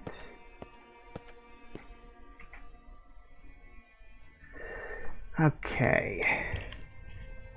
Recently, former assistant Dr. Tyler Cooper, Miss Lisa Amanda, was demoted because of her refusal to carry out the experimental orders given by Dr. Cooper on the 16th. She was injected with Class A amnesiacs and sent away from the site. To fill this role, at the behest of Dr. Cooper himself, site manager decided to promote you to the role of senior experimental assistant. Interesting. Can I click on? No, it's just that. Well, is what it is. Oh, hi. May I? Act 2. Gonzalo. Everyone's a critic.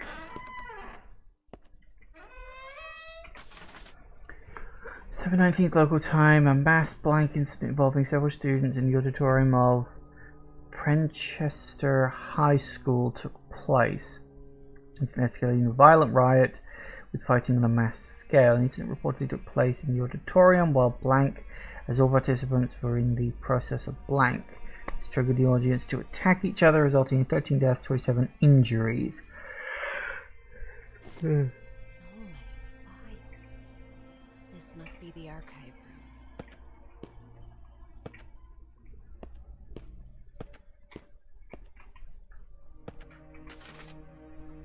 Script number 3. Zala kills an eyewitness and orders the royal chef to make a stew from his body.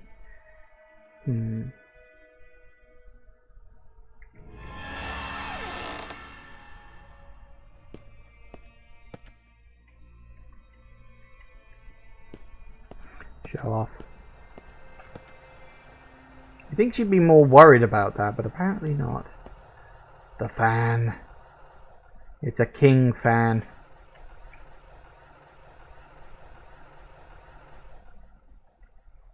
Black Rattle Squad. It's all very unusual these days. Many people have come to the site, but they haven't registered with the authorities. I've heard that Cooper and his team are rehearsing a script into a play, and that all participants are required to record their daily status. My experiment has to be put on hold because there's no one left to work on it. It's not right. I'll write an email to the minister and inform him of the malpractice going on here. Who's that?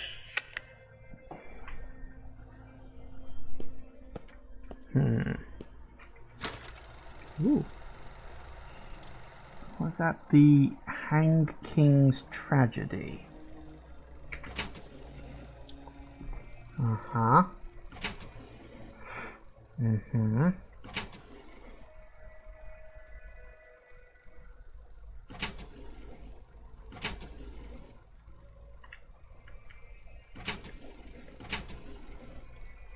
Okay. Random, but ooh.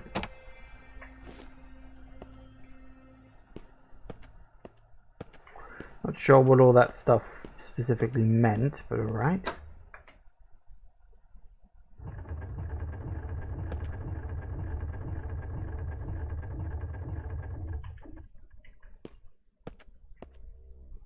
Assuming that's where we're going.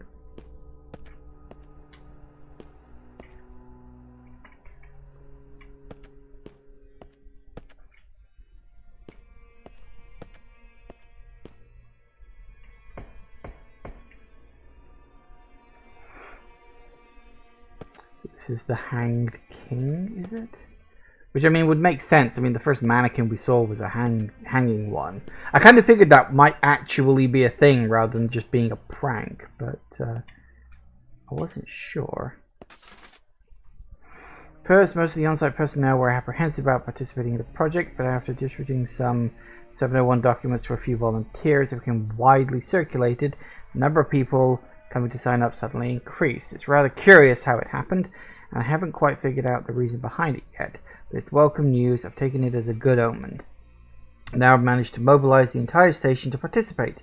Every single person. It's my chance to prove myself. An opportunity like this doesn't come every day. So many volunteers. And what on earth is this SCP-701? It's probably a play.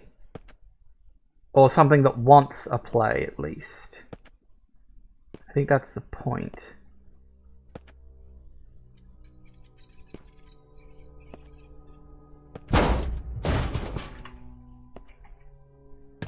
Mm-hmm.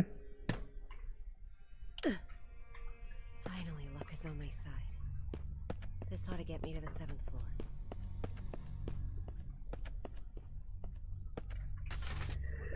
Rehearsal notes. The Han King's tragedy. First group rehearsal.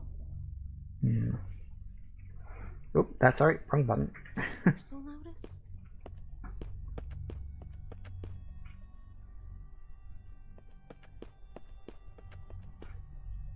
Wait, what? Of course it will go down. Wait.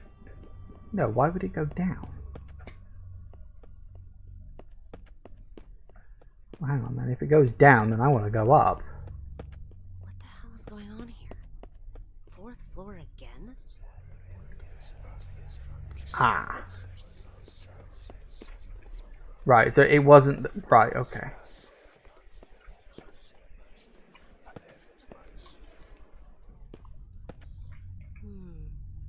The way out of here might have something to do with these clocks.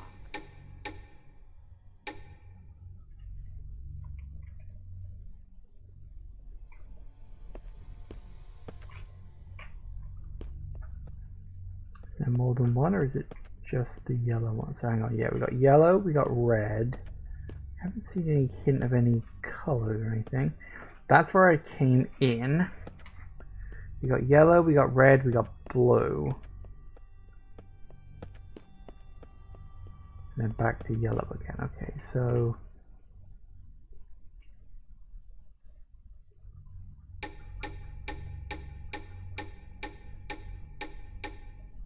Oh, hang on, that note I picked up.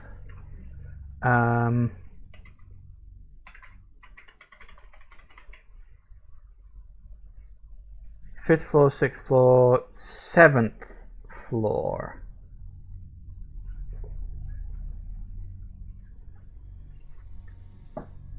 Hang on.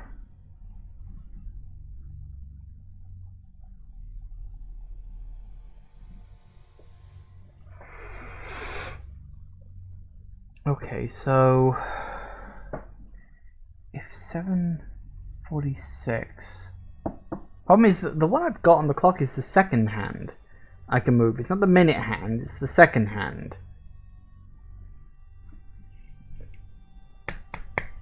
So 5th floor, 6th floor, 7th floor. So 11, 11 for this one maybe? Oops, sorry, wrong button again. It does point at 11, so let's just set it to 11, 11 and we'll see where we get to. This is the weirdest way to do this.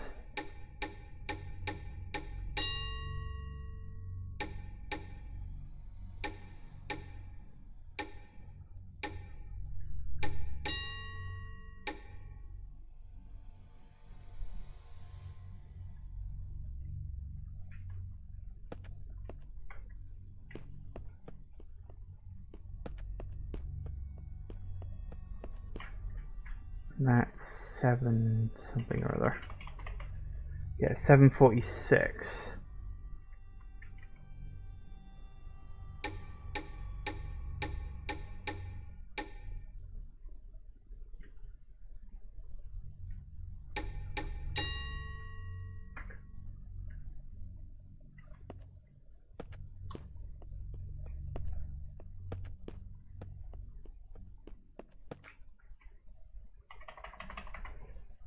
This is just 9 o'clock, so it should be...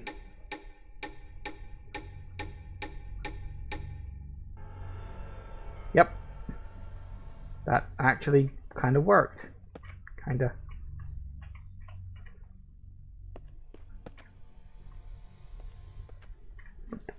Okay, I think that was a loading lag.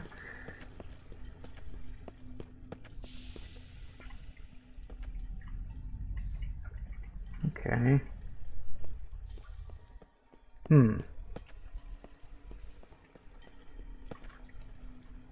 So that's where we gotta go. That being the case, again, weird that the floors go down, but they deal with underground stuff all the time, so it's probably something to do with that.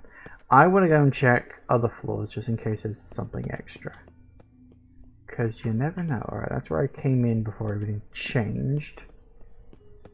Can I get to the 3rd floor? I can't. Boo. Look, it's clearly open. Go through it. That's an interesting sort of puzzle, because it's like you were moving the second hand, not the minute hand, unless that was supposed to be the minute hand, but sorry, the minute hand doesn't look like that. That is not the minute hand. The minute hand is that is the second hand. Like, as far as I look at clocks, that's the second hand, not the minute hand. Maybe it's supposed to be the minute hand, it's just that weird kind of clock, but I've never seen such a weird hand before. This is sometimes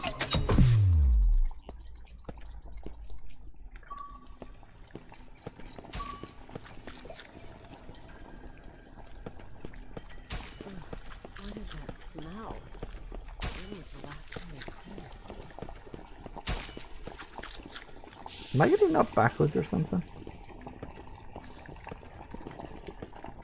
Oh, that's fun.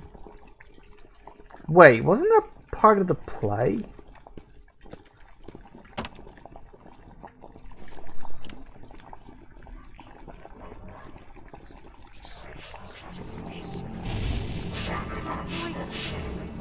That voice again. Voice. What voice? I serve my king with my blood. Blissful suffocation to Tell us what it says. sacrifice of sin. No!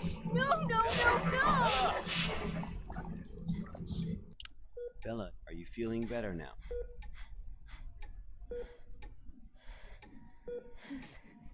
Suffocation. Like a rope looped around my neck, pulling tight. Weightless. Hanging. Nothing around me. Just my feet dangling. Struggling. Fighting. It will swallow me and make me its slave. Bella, you are completely safe here. Nothing can hurt you.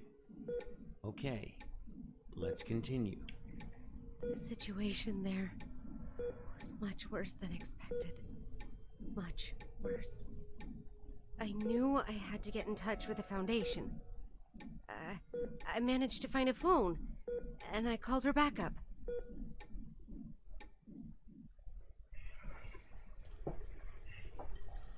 This is Sparrow, 09868, for Bald Eagle. I'm at Pony Station on the 7th floor.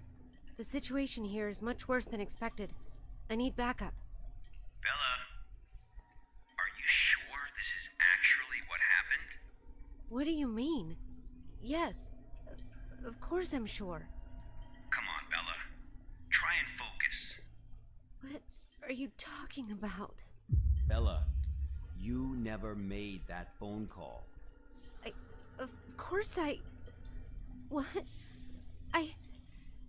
Pony Station was completely cut off. There was no contact with the outside world whatsoever. A phone call? That would have been impossible. No, but I saw... What did you see, Bella? Tell us what you saw.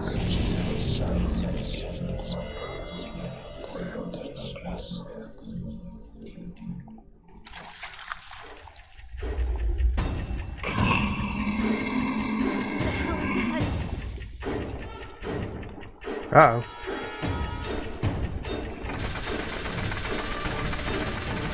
Ah! Time to go.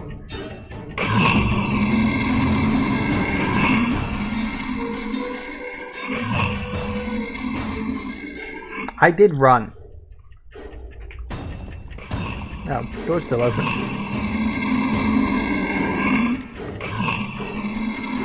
Okay, you move much faster than I think. Alright, alright, alright. Don't know what he's there for, but... I'm running, I'm running, I'm running!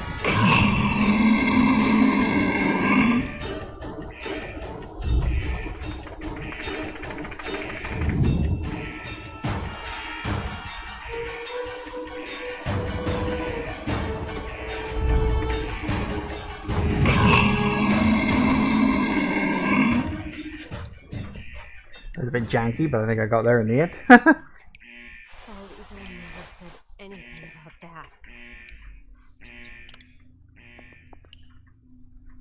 Okay. Well, things have gone from bad to worse, and they're probably only going to get worse still. Yeah, this is certainly an interesting way of like doing SCP stories, because it is going to be a little load of vignettes. But as I say, I'm curious where this is all going to go. Because I am wondering if all of these like visions and these like experiences, like my character may actually be having them. And I'm wondering if it's going to be like technically my character is sort of an SCP and that I can see events that happen to other people or something maybe. I don't know. Anyway, it's 5 o'clock. Going to take a quick break. Also, changing the audio didn't really seem to help very much, did it? So I'm not sure which... It's not sound effects, it's not background. Maybe if I change it down to about 30, that'll help. But I don't know. I'm trying to tweak which one the background music is. It's still quite loud for me. But anyway, yeah, back in a minute, guys. And we are back. Okay. Let's see what we've got.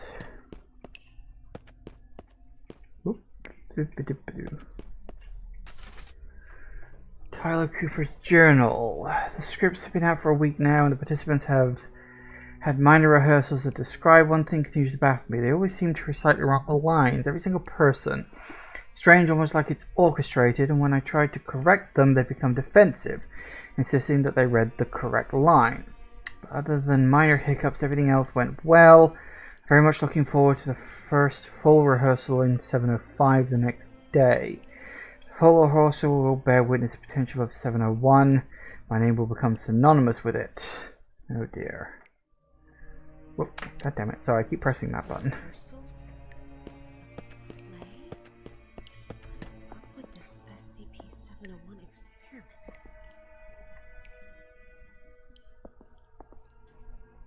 Good question. Whoa. Looks like something bad happened here. Yeah, no shit. Okay, apparently there was just a forest. Oh, damn it.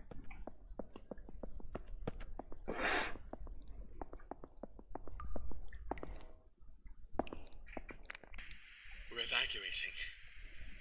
Damn it. After the show, everyone went crazy. Some hacked themselves. Some killed each other like beasts. That damn evil white monster. This was all destined to happen when he brought in that script. Everything that happened here is all Cooper's fault. It's their fault! This will be the last recording from the experiment. The hydropower plant was shut down forever. And no doubt my experiment will also... What's going on? What's going on? Ah! Uh-oh. Sounds like that chained up guy found him. Ah. Great, of course.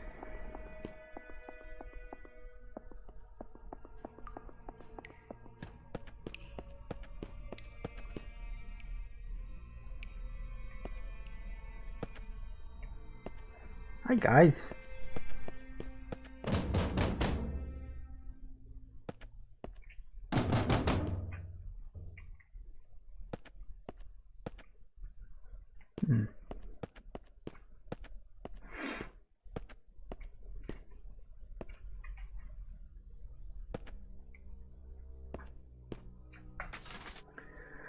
April 27th, local time, 5 students were involved in a collective blank incident at the Cleveland Institute of Arts and Drama Club. The janitor was taken into custody as a suspect. Simon mentioned that 4 students used a blank from the ceiling during rehearsal. This was then repeated by the last remaining person after they assaulted the teacher. The teacher died 2 hours later. Following a forensic investigation of the scene, it was determined that the janitor had no clear motive for committing the crime.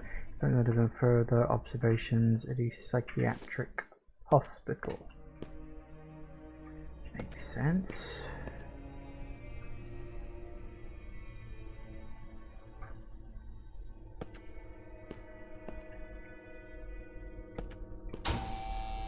Aha! Power. You not open these up at all?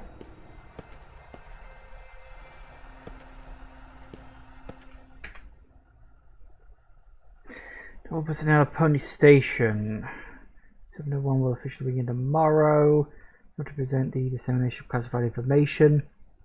All video surveillance equipment has been removed. All external signal transmissions have accordingly been blocked. The site will be kept under closed-loop management procedures until the conclusion of the research experiment. Present, the experiment is still in need of more participants. All willing participants can find Miss Irene Mabel in the archives room on the 4th floor. Hmm.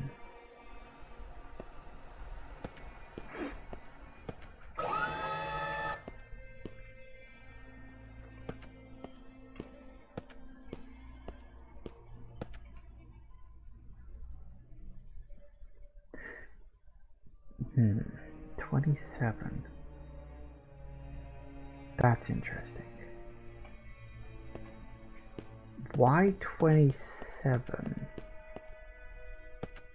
Because that was set up in the first little story, that, you know, the big screen with the 30 and it counted down. Ooh, okay. Potential hidden plot thread. Okay, the experiment was multi-object project, including SCP blank, blank, and blank. Experiment primarily focused on researching the process of reality distortion. The project lasted for 5 days. First few days, 2 Rorschach tests. Excuse me. Were conducted. Level 3 hypnosis experiment was also conducted. In the short period of time, the experimental subject revealed varying degrees of immersion state. On the 4th day, claiming being in a primary forest. The trees here are mainly Sequoia and Pinus carabea. On the same day, the hume level of the surrounding environment was decreased to 37. On the 5th day, the described scene began to invade reality, causing the original experiment site and 6 experimental subjects to go missing. The project was forced to be suspended. There are no further investigation reports concerning this area. Dr. Thomas believes the experiment was primarily influenced by the reality distortion effects of blank, and thus can be considered a creation of blank. So that's this forest here then, presumably. They literally created it. Good for them. Okay.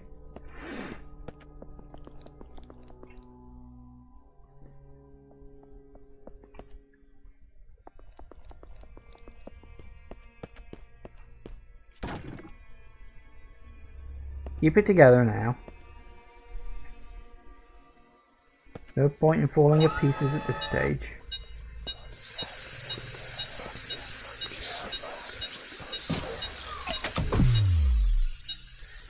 Well, better hope there isn't another one. That was number 4, so that was my last one.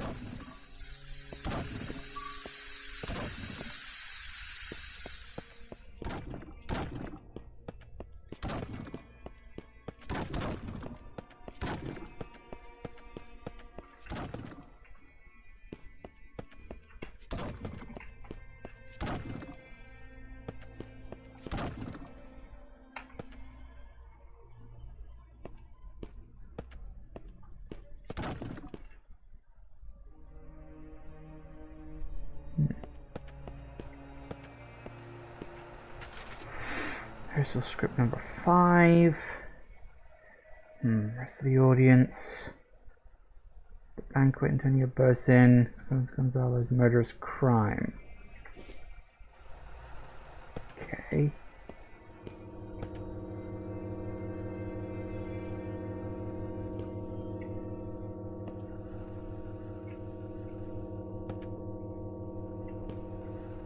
Oh, I saw something there. What was that?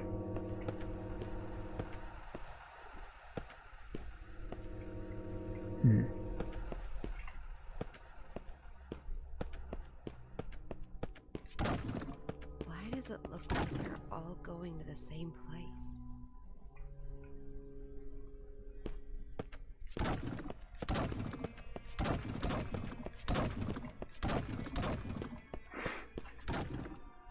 Yet never actually questioning the fact that, you know, mannequins seem to be moving. Oh, excuse me.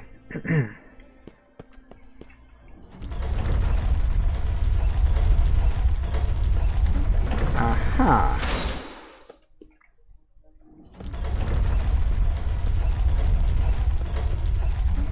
So this is presumably, yeah, where the play went on.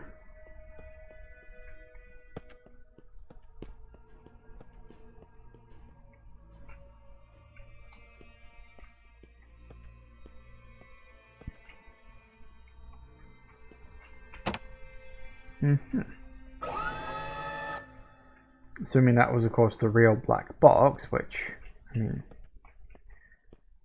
maybe. I don't like the fact we're going down, considering it would appear we had to go down in order to get here, but...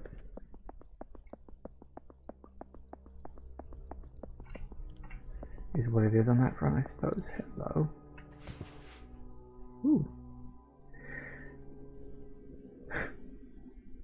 Well-constructed handmade doll with the tag SCP-049. Yep, that's the Plague Doctor. Everybody knows the Plague Doctor because, of course, he was in Containment Breach. Do you mind?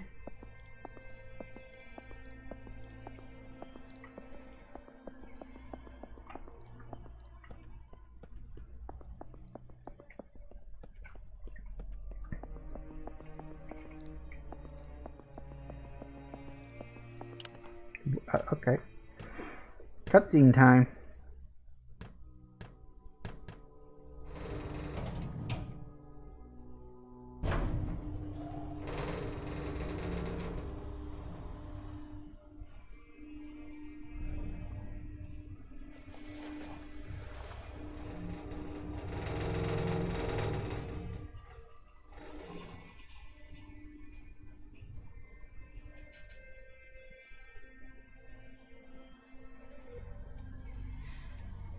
Bella, we really need you to tell us the truth here. What do you mean? I'm telling you the truth. I completed my task. I retrieved the black box from Pony Station. Looks like the cognito hazards really did a number on her. What are you talking about? I'm fine.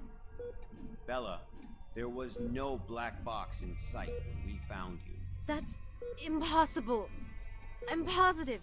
I know I had it in the escape elevator. And there is no escape elevator in Pony Station. None of what you're saying adds up. That's impossible. It's just impossible. Look at me, Bella. Try and focus. What really happened? What really happened?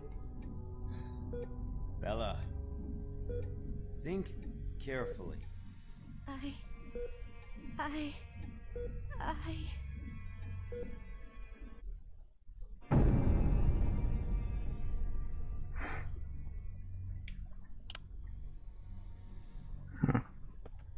Okay, so that last little scene didn't happen, huh? Interesting that all the mannequins are gone. That's very strange.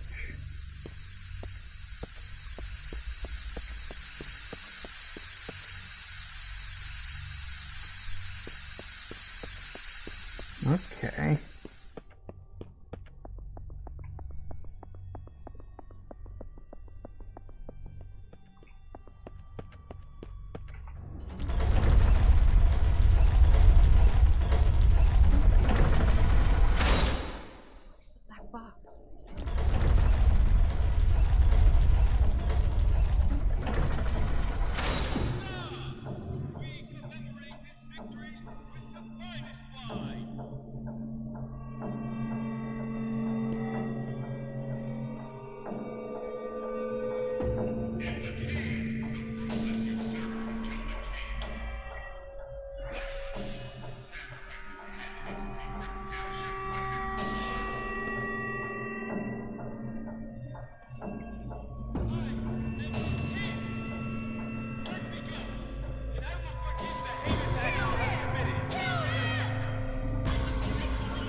Uh-oh. Everyone's a critic.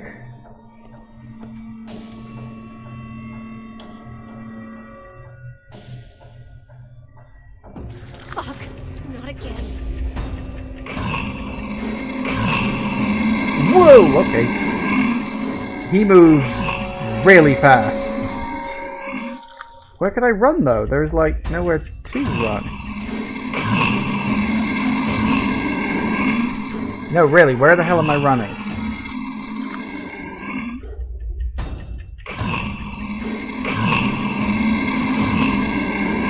Where am I meant to go?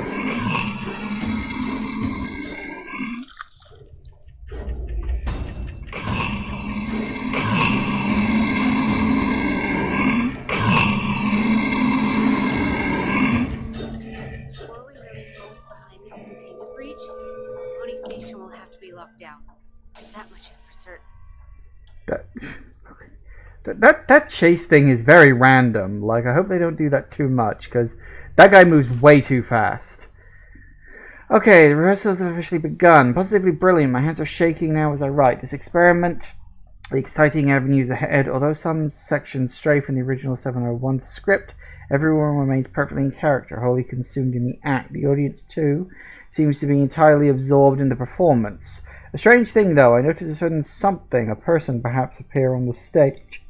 He was not one of our original members, but, well, he was quiet and reserved, rather friendly. A tribute to Ambassador Alagada. That is, it must be the truth, the splendid, magnificent truth.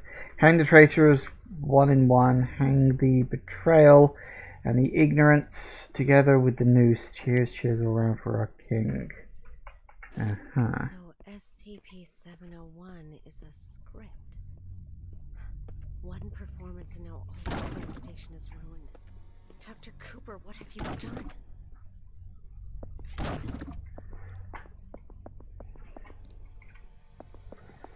Okay.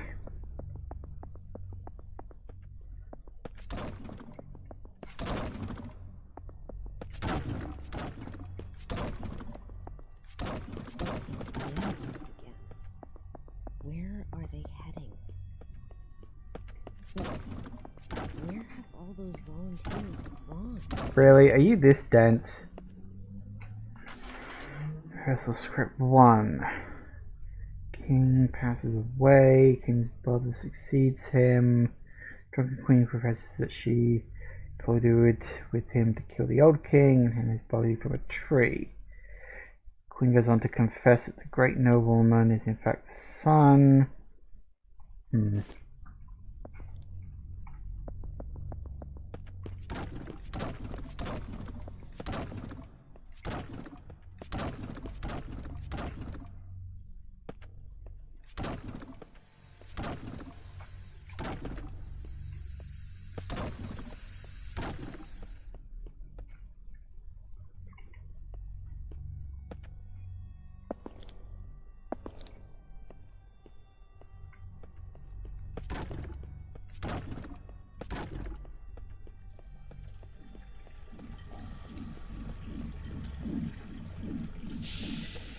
That's a big fan.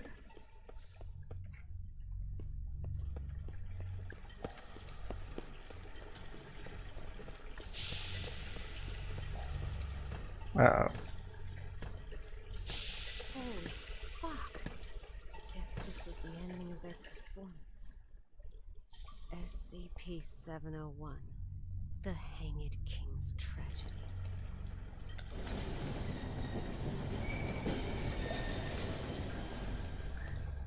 You know what? I'm good, thanks. Nope, I'm fine.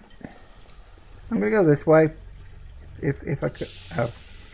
Nope, the game's not giving me a choice. Great. But, I mean, obviously my character survived, so...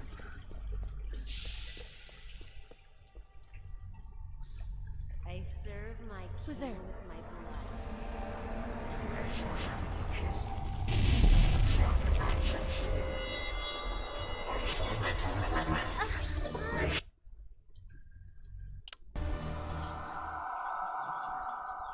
What the fuck?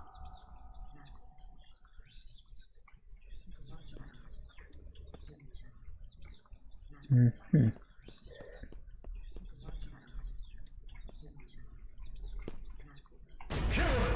Sacrifice his head and seek redemption with his blood! Kill him! Kill him! A despicable usurper does not deserve the glorious crown!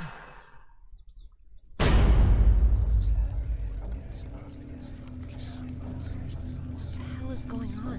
Uh-oh. It's the goddamn cognito hazard again. I need to leave right now.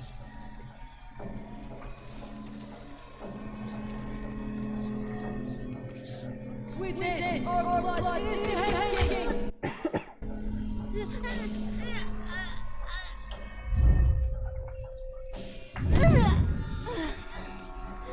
Technically, you're made of wood.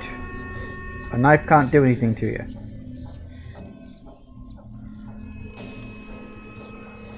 Oop.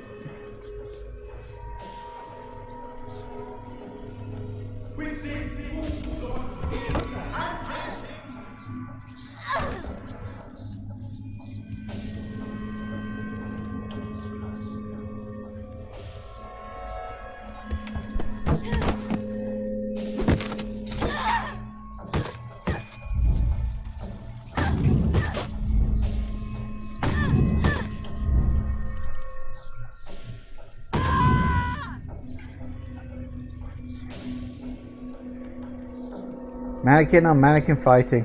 Whatever next. Need to leave. I'm leaving, I'm leaving. Oh. Not just through there, huh? Damn it. Bit further to go yet.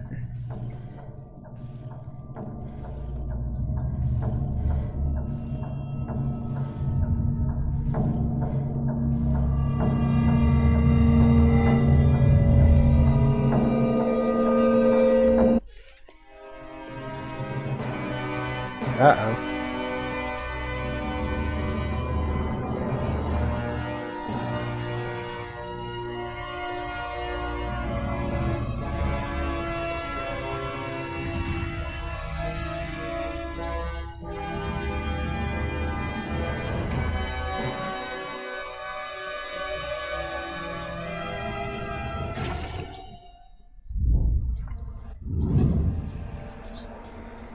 With my blood, I serve my king. With my blood, I serve my king. With my blood, I serve my king. With my blood, I serve my king. With my blood, I serve my king. With my blood, I serve my king!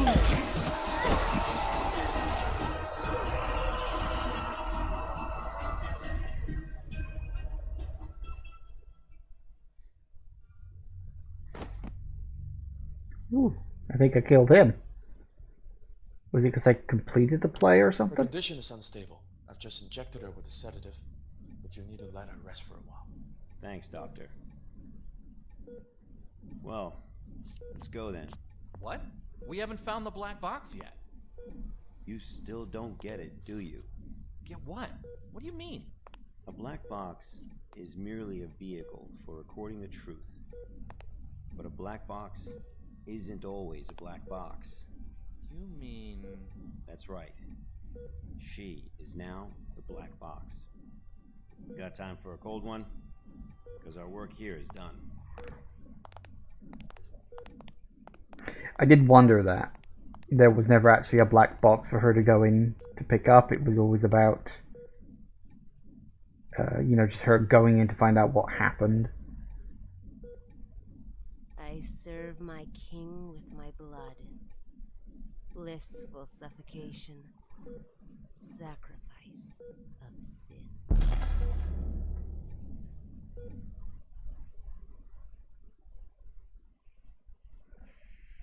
The black box has been properly contained at Site-105 and pending further investigation.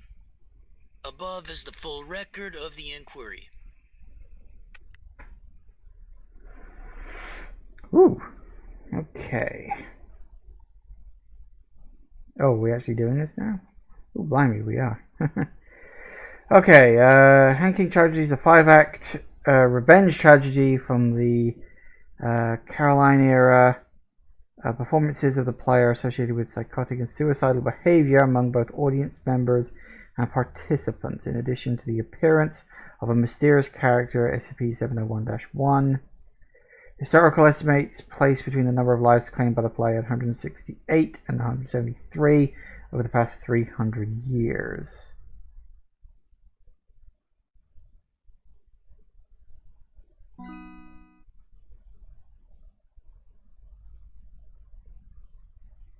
Performances of the Hand King Tragedy do not always end with an outbreak. Of the blank recording performances, only blank have ended in 701 events.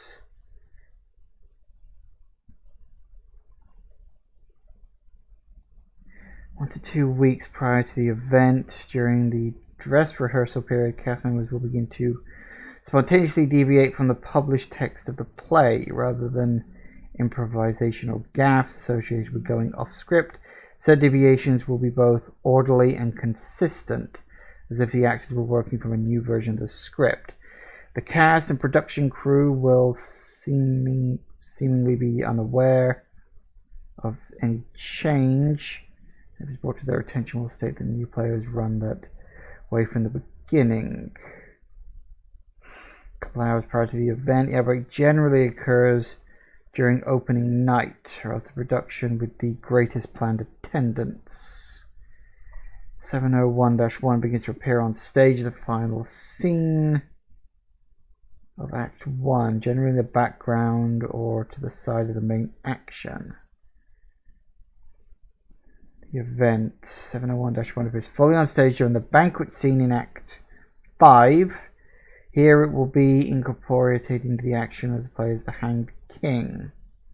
If any audience members survive the initial outbreak, they may exit performance space, in which case they will continue to engage in random and opportunistic violence. Victims will generally require sedation or restraint in this scenario. Normal personality will begin to return roughly 24 hours after the event. Surviving victims will generally exhibit signs of consistent with a traumatic experience. Some will have no recollection of the event. Others may be rendered permanently comatose. Makes sense. Typical case study of SCP-1 incident took place on May 27th, 2009.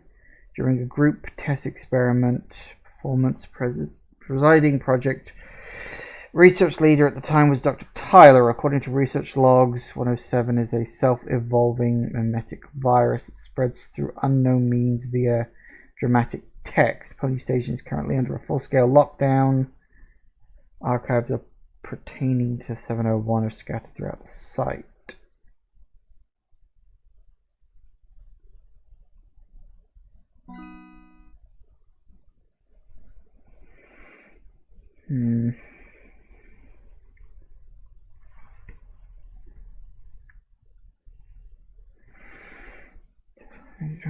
This hypothesis is consistent with the spike in blank levels detected via satellite. Foundation agents are understanding orders to suppress any performance or publication of 701 whenever found or detected. Despite our best efforts to the contrary, however, the play remains freely available online, sometimes under different titles. All attempts to detect and isolate the origin of these copies has failed. Suppression of the play's publication has generally been successful, with most copies of a 1971 scholarly edition destroyed before distribution. Interesting.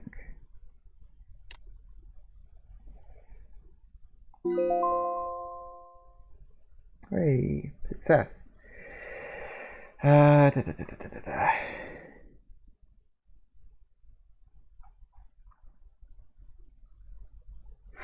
All materials relating to 701 to be kept under a triple lock archive storage site blank. These items are currently consisting of the 2 currently extant copies of 1640 Quattro, 27 copies of 1965 trade paperback edition, 10 copies of 1971 hardcover printing, 21 floppy diskettes consisting of data seized from Rage on Expunged, 1 SVHS video cassette, and 1 steel knife of unknown origins. That now, the knife, the cassette, and the floppy disks, those, and in fact probably the Quattro as well, maybe. But those were the things we saw on the slides, if you remember, when we were wandering around. There were, I wondered why there was like a floppy disk and a tape. I was like, oh, do I have to count these or something? No, I wondered if it was for like a puzzle, but no, it's not. Access to heavy monitored. Yeah, strictly prohibited beyond the exception to remove them. Makes sense. Okay, submit. Ooh, goody.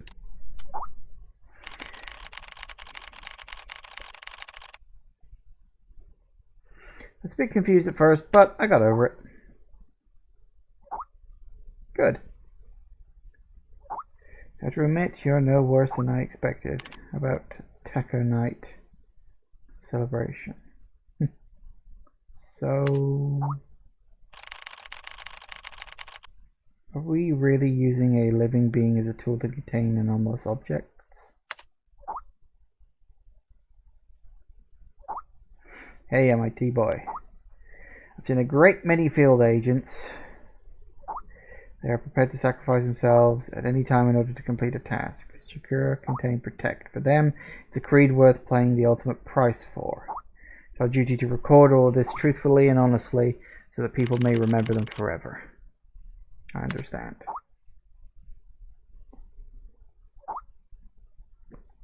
Anyway, you completed your first mission smoothly. We should celebrate. How about going for a drink? Old place. Count me in.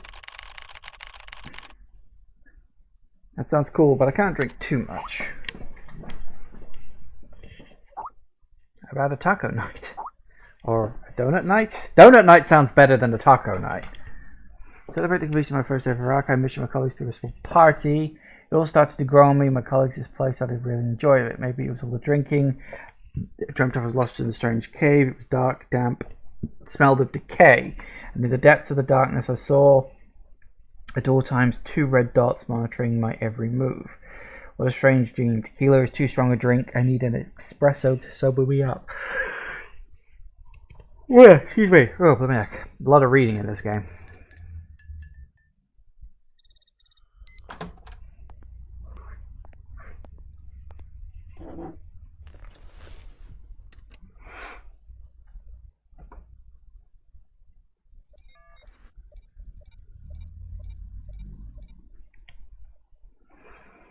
Alright, anything new?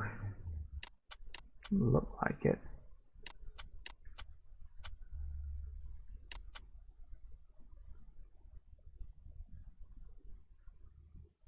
Oh, hang on, that's new.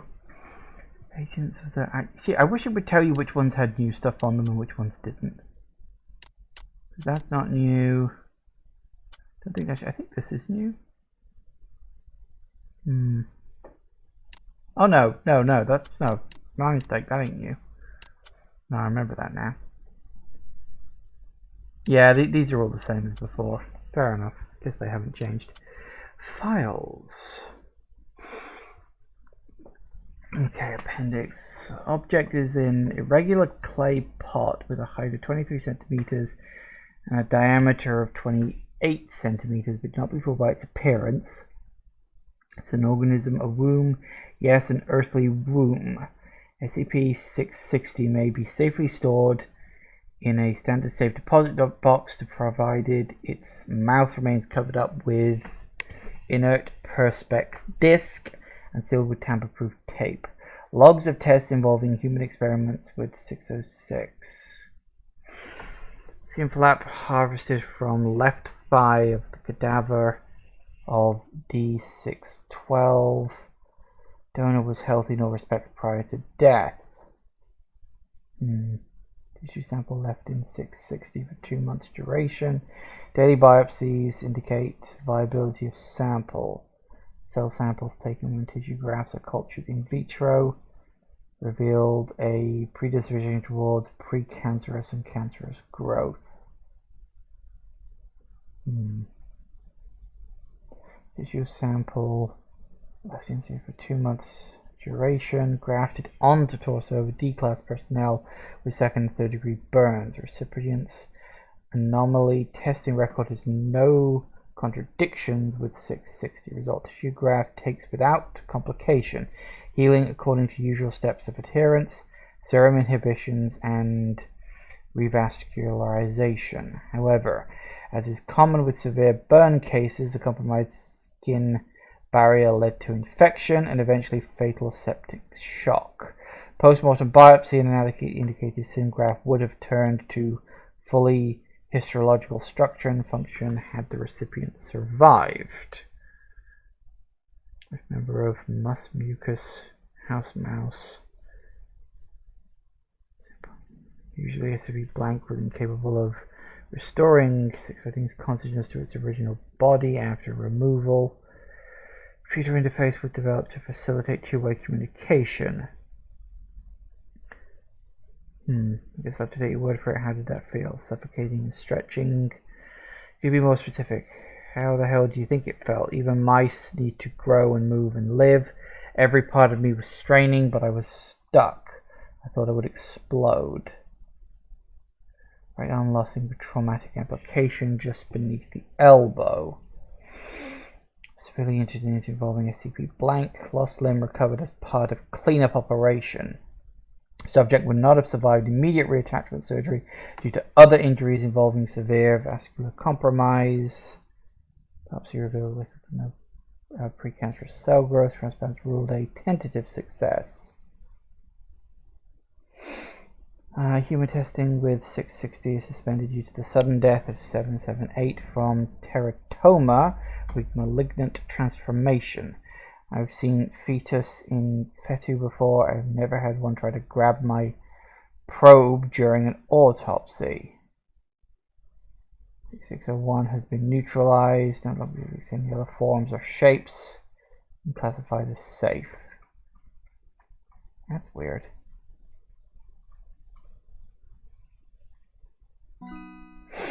SCP may be safely stored in a standard locked safe deposit box provided its mouth remains covered in a plastic.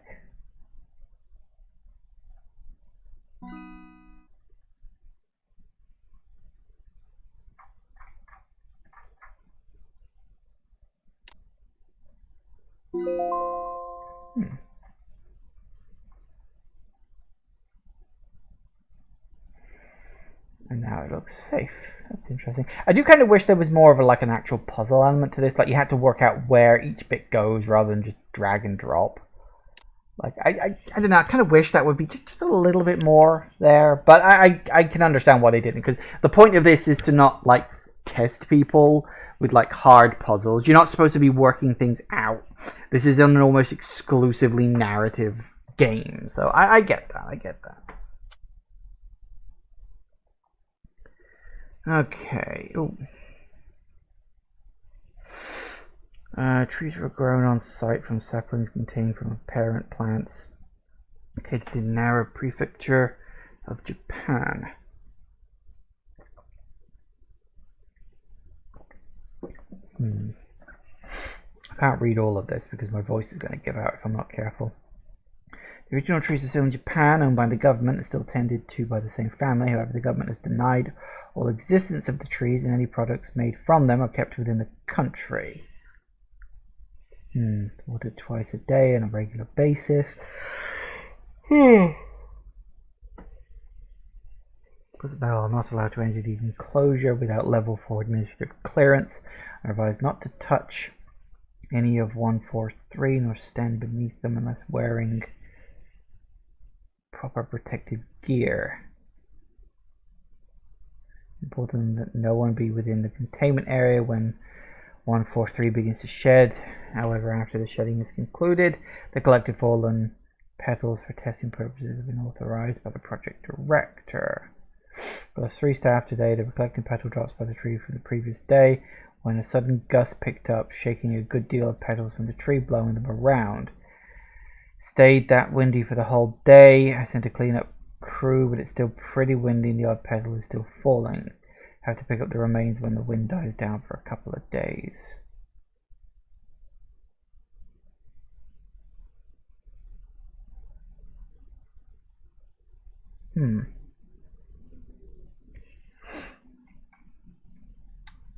So what have we got? Specimen type. Petals like pinkish colour, slightly translucent with a texture of smooth glass. Edges are razor sharp, but can easily slice through flesh if manhandled. Right, so they presumably act like petals, but they can literally slice you to pieces. So that's fun. Wooden bark relates grey colour. However, the petals on the wood of these trees are much higher than most natural or man-made structures.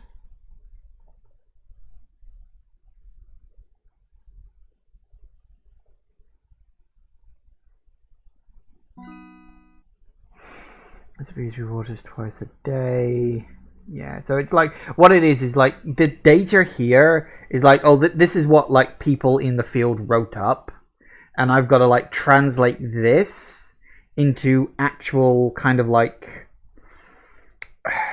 the data here has like people's personality in it. You can see all the little notes and addendums they add onto these things, whereas I've just got to write it up as straight facts. It's like, here are the facts that you will need to deal with this, devoid of personality, if you will. I think that's the best way to describe it.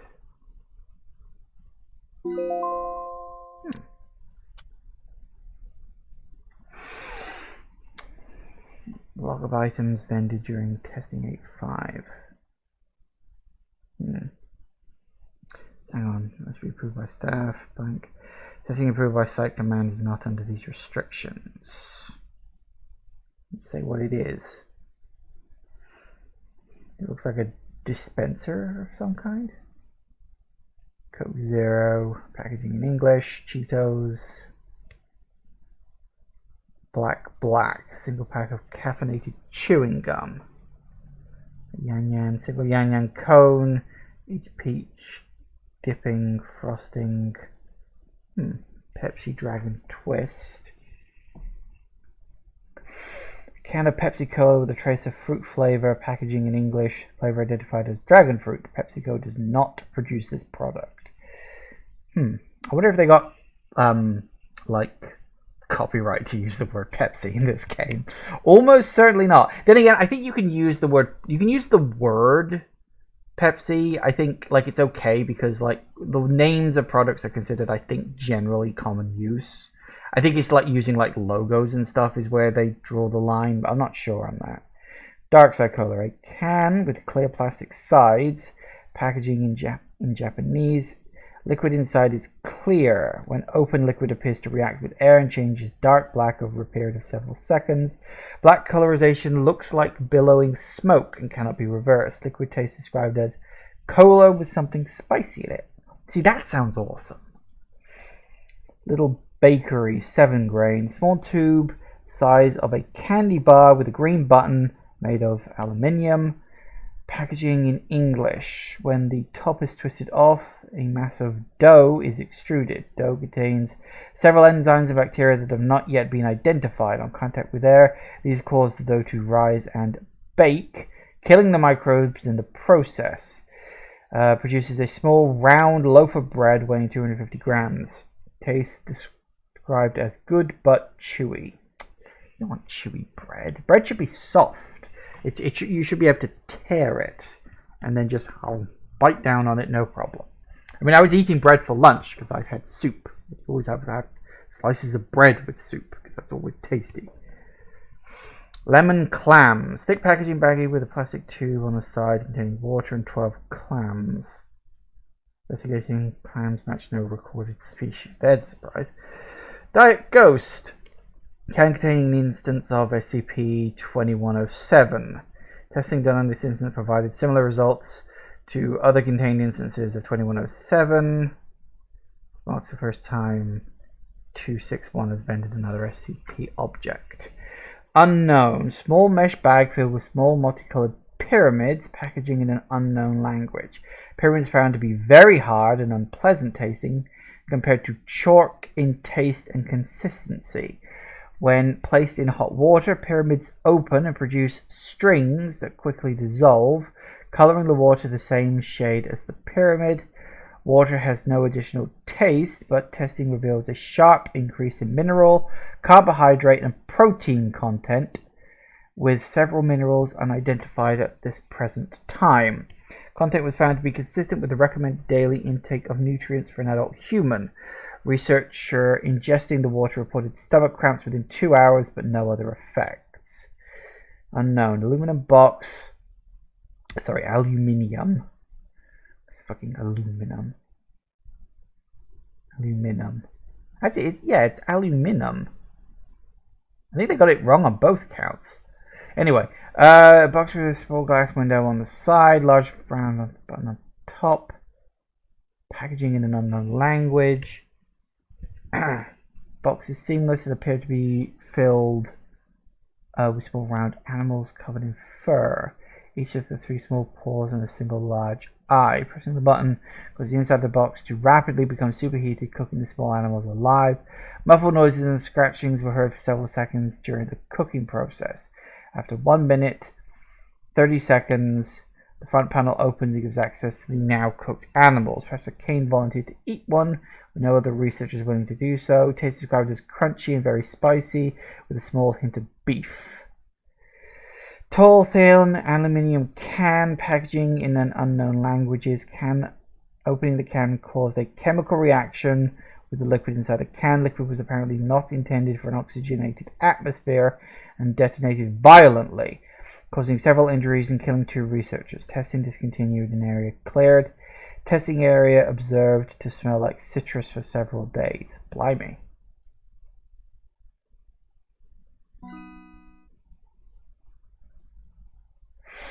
No,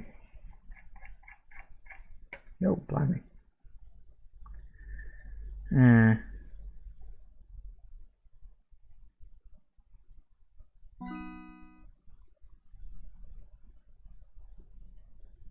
Yeah, so it's a vending machine. No front panel. Small keypad on the right side. After his key was made and the front door opened, no abnormal materials were found. It was determined that SCP-261 has never actually contained any food or beverage items. The keypad, while connected and operating correctly, does not activate any of the dispensing mechanisms. A 3-digit number is entered on the keypad, and a random item has not accepted any currency other than yen, with rejected currencies being deposited. Why do you have a capital S there? In the coin return slot.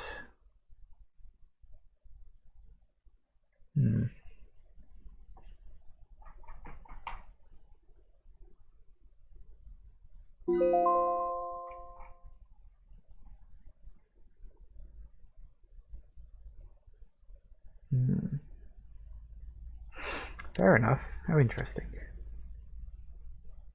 No tasks. So, it's 5 minutes to 4 o'clock now. Just about ready. Yen, you're not coming? Nah. Doesn't suit me. What are you talking about? Hi, Carl. We're going to attend the monthly lecture.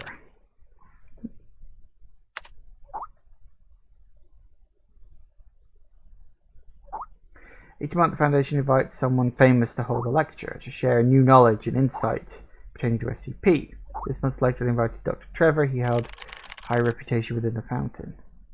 Ooh, interesting. Count me in. I'll send you a link to the monthly lecture in just a sec. Hey, there it is.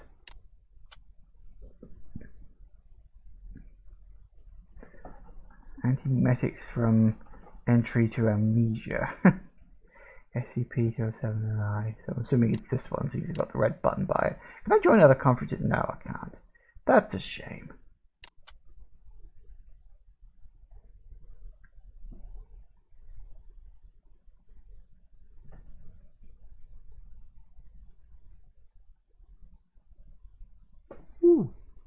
Cool.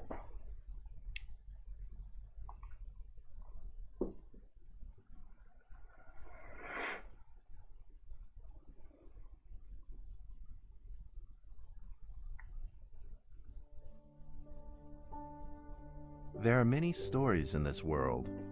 Some are read widely all over the world. Some are hidden in dust and known only by a handful of people. Today I'm going to tell you a story no one else has heard before. A real story of mystery and wonder and adventure. And then you too will become the guardian of this story. The story takes place in a world of long ago. The hero of our story is a little boy. His name is Daniel. Did that say Daniel and the Dragons? Or Daniel and Dragons? One day, out of nowhere, Daniel got a serious case of chickenpox. It made him look like a strawberry. To make sure he didn't spread it to others, Mrs. Page, the principal, had him isolate in an attic. And so, in the attic he lived, all on his own. Mr. Daniel, while up here in this attic, you'll have plenty of time to practice your penny whistle. I hope you'll practice well and prepare for next month's art festival. But Mrs. Page, the melody is so difficult. Don't give up, boy. You don't give up before you fight.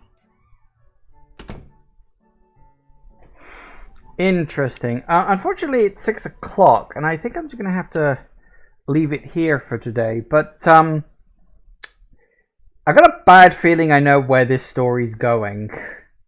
Because it's a very colourful, painted world, and it was Daniel and Dragons, I think the title was. And there's only one SCP I could think of that's bright and colourful and contains dragons. And it's considered one of the saddest SCP stories around. It might not be. It might end up being something different, but it's like little warning bell went off in my head there. I'm like, is this going to be the story I think it's going to be? Or at least a take on it? I don't know.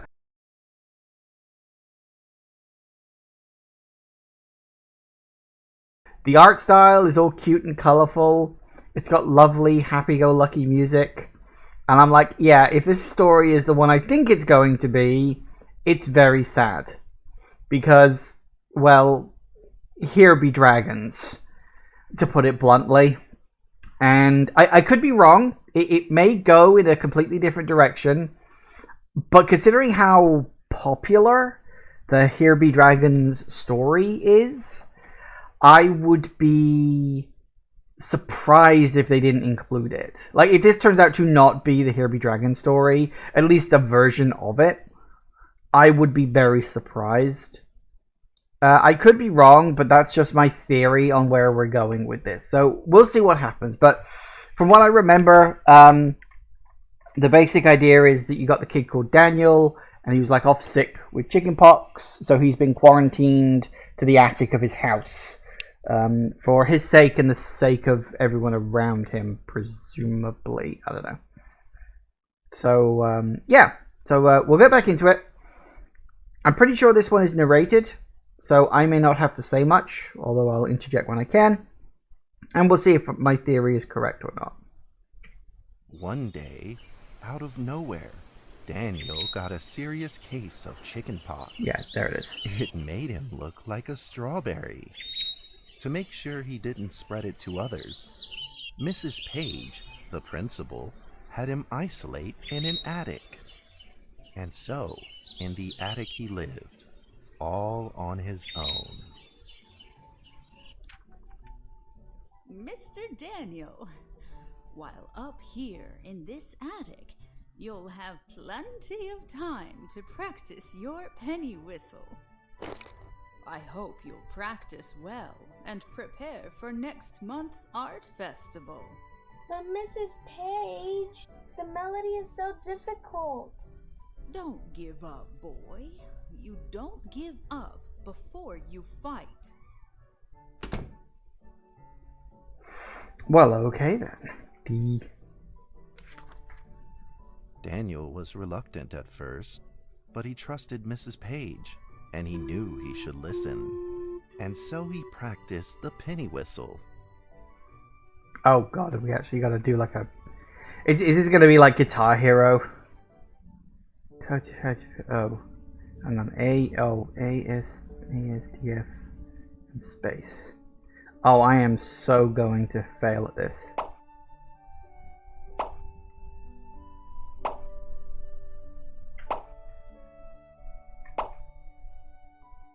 This does not feel natural to me.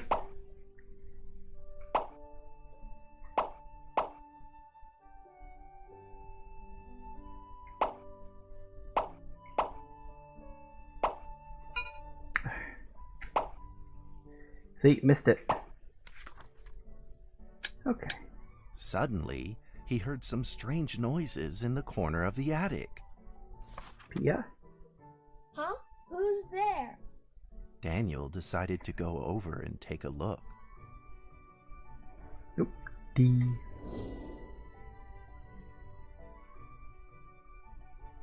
Oh, blimey heck, we are actually... Whoa, okay. That is actually one of the things I quite like, is that all of the little things have a different art style to them. Was there a bit before this where I was walking around? There might have been. I can't remember. Okay, so I'm assuming we're going to find a cardboard box that says "Here Be Dragons." Oh. No, not quite, but it's a paper dragon. It was a mousetrap, and there was a red origami paper dragon inside of it. Daniel carefully removed it.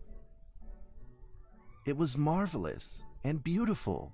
The only problem was part of its wing was damaged, but Daniel found a way to repair it. Did he?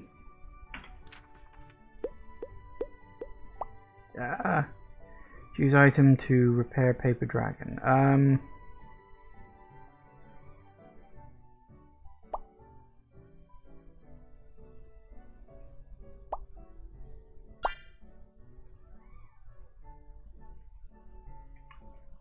Did that work? Daniel held the repaired paper dragon high up in the air, imagining that it soared over all the world below. He played and played with the paper dragon. Wee! Woo! Dragon! Soar! In the warm afternoon sun, Daniel had to fight his eyelids just to keep them open. Could it be? Or is this all just a dream? The next day, with boredom and loneliness weighing him down, he began to fiddle with the old radio. Our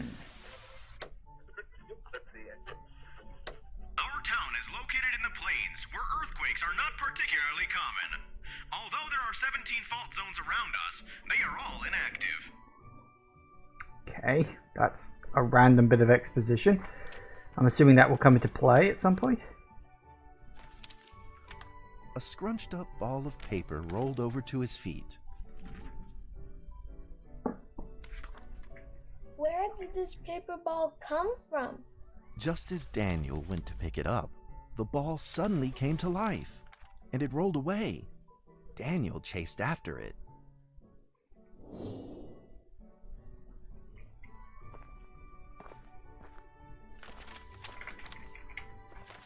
Come back here. Nope. Yeah, I can't actually. There's no button prompt. I'm assuming I've got to like tire it out or something first.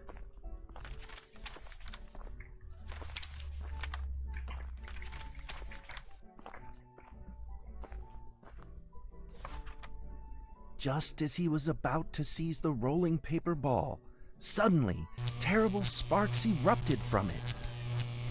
Ugh. Before his very eyes, the paper ball began to grow, bigger and bigger. At that moment, a red figure suddenly appeared. The red figure quickly subdued the paper ball and threw it into a cardboard box. Daniel studied the red figure carefully. Right. It had a sticker on its fluttering wing. It was the paper dragon. I wasn't dreaming. Thank you for saving me. Daniel was grateful and very happy. He walked closer to the paper dragon, but the paper dragon seemed timid and afraid and backed away. Just then, Daniel had an idea. He took out his penny whistle and slowly played a tune. Oh, did he now? Joy. Okay, here we go.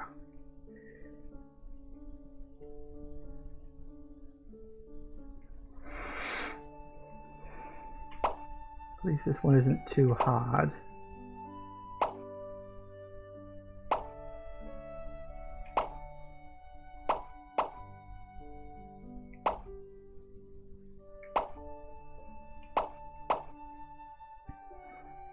I like to imagine that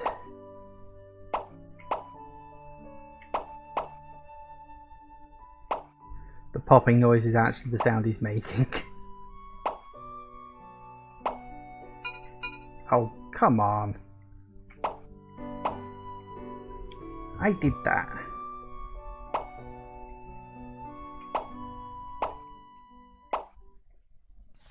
Good enough. The paper dragon enjoyed the sound very much. It began to move along with the rhythm, flipping up and down in the air. Soon the two were playing and dancing, just like old friends. But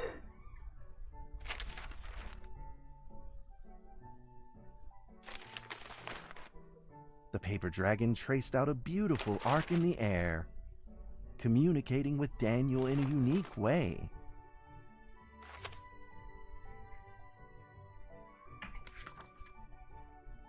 My cherished friend, after many long years, we finally meet again.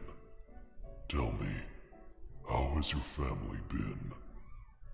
A great thank you for playing that music for me. You know how I love the beautiful rhythm of that instrument. But we ought to take precautions, as the room is not stable. Do you still remember how the room works? You're welcome to visit any time. The piece of paper then changed back into the shape of a paper dragon and flew into the cardboard box. The box closed shut, and a calm silence was restored to the attic. Interesting. I think, I could be wrong, but I think that's the message that came with the box originally. It's been a while since I've read the Here Be Dragons storyline.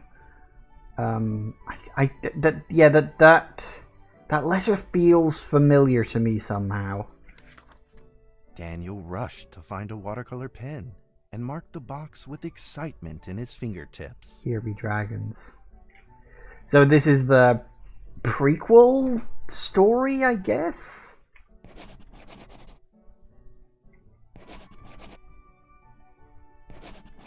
Like before the SCP group got a hold of it?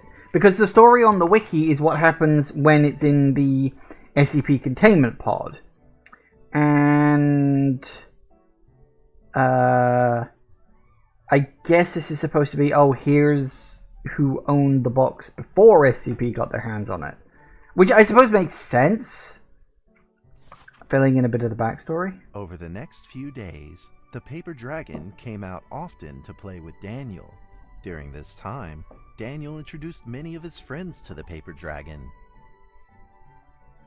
How? I thought you were in quarantine. That cat's name is Mrs. Carter. Ever since I secretly fed her some fish for dinner, we've been good friends. That's Duke, Mrs. Jessica's pet. He doesn't like Rainy Day or Mrs. Carter. Only smoked sausages for his taste. And now, we are friends too. My name is Daniel. What's your name? The paper dragon flapped its wings, as if it didn't understand him.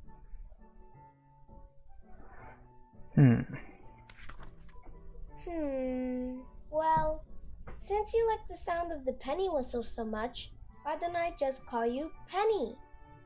I'll keep practicing to make it sound better. You can practice as much as you like, kid. It's not going to make me any better at the mini game. In the attic. Let's play cat.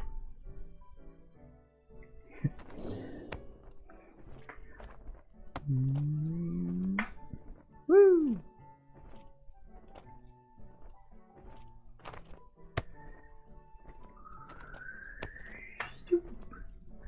Am I going to accidentally break the window? Can I accidentally break the window? Not quite. But just as they were in the middle of enjoying themselves, a violent shaking suddenly rose from the ground. The stubborn earthquake is back at it, folks, and it seems even stronger than last time. At this moment, the box suddenly shot open, and thick clouds of smoke billowed out, followed by several paper balls.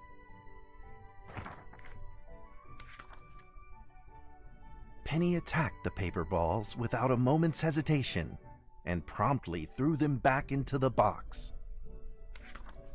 Penny then flew around in front of Daniel and rushed right back into the box. As the box closed, the earthquake stopped. Facing a friend's farewell without a formal goodbye, Daniel felt confused and lost. He moved the box to the center of the attic. Facing it, he practiced his penny whistle, day in and day out.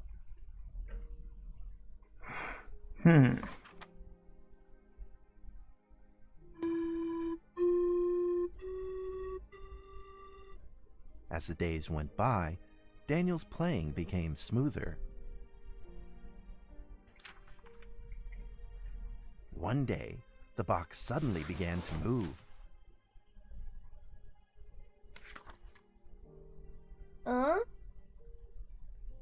Uh-oh. 1, 2, 3, 4. This time there were 4 paper dragons. But they weren't alone. Enemies began to jump out of the box too. Earthquake! Another earthquake! This time it's reached a magnitude of 5.8! How can you know that? In that small attic, the 4 paper dragons fought fiercely against the paper balls. This time, the paper balls used new tactics. They clumped together into a single monstrous ball of paper. It began to shoot strong bursts of electric sparks at the paper dragons as they flew through the air. As they were hit, the paper dragons fell from the air, one after the other. Seeing the injured paper dragons, Daniel felt very distressed and anxious. Just then, one of the paper dragons painfully started to fly and gathered the remainder of its power. The paper dragon transformed into a great beam of light and dove straight down to pierce through the monstrous paper ball. And then came another paper dragon. The monstrous paper ball was blasted to bits, exploding into smaller paper balls. Trembling, they struggled to escape back into the box.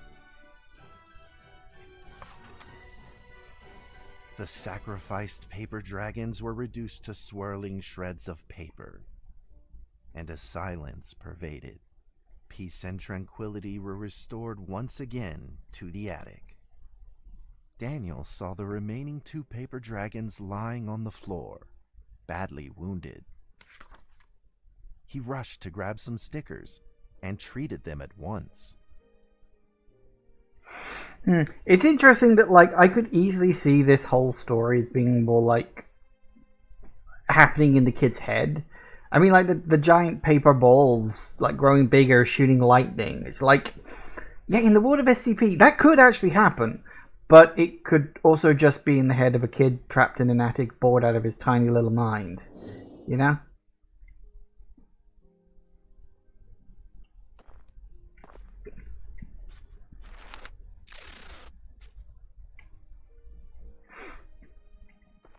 Ooh, that's cool. Quick, jump in. Where'd the other one go? Hello.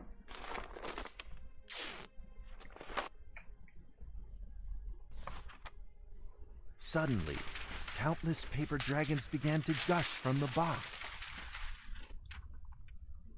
The 2 wounded paper dragons were repaired and began to fly.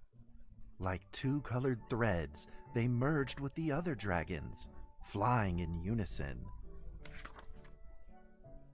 The dragons moved like a tide, flying freely through the attic. Daniel eagerly took out his penny whistle. He showed all his paper dragon friends the results of his hard work and practice. Oh boy. You're not gonna like this. Alright, here we go.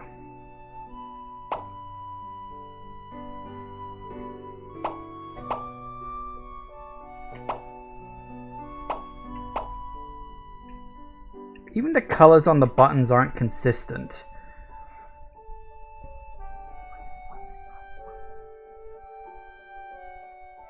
There's probably like an achievement for getting perfect on this. It's like, oof, not sure if I want to do that. Not sure if I could.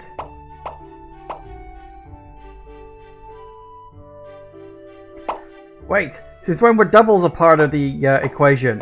I don't remember agreeing to that. Ah!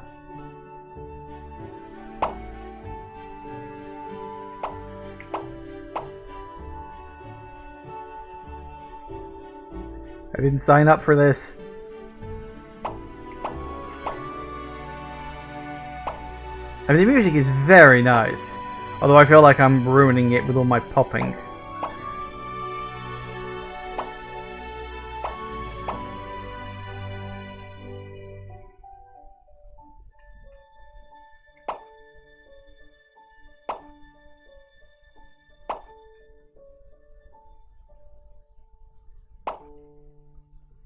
Yeah, I got that one perfect at least. That's a start.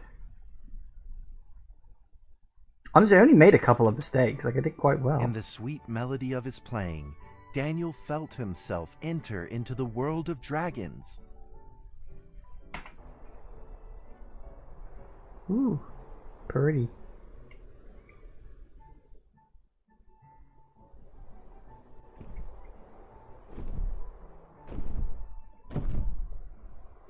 Ah, they're a tad bigger in this world.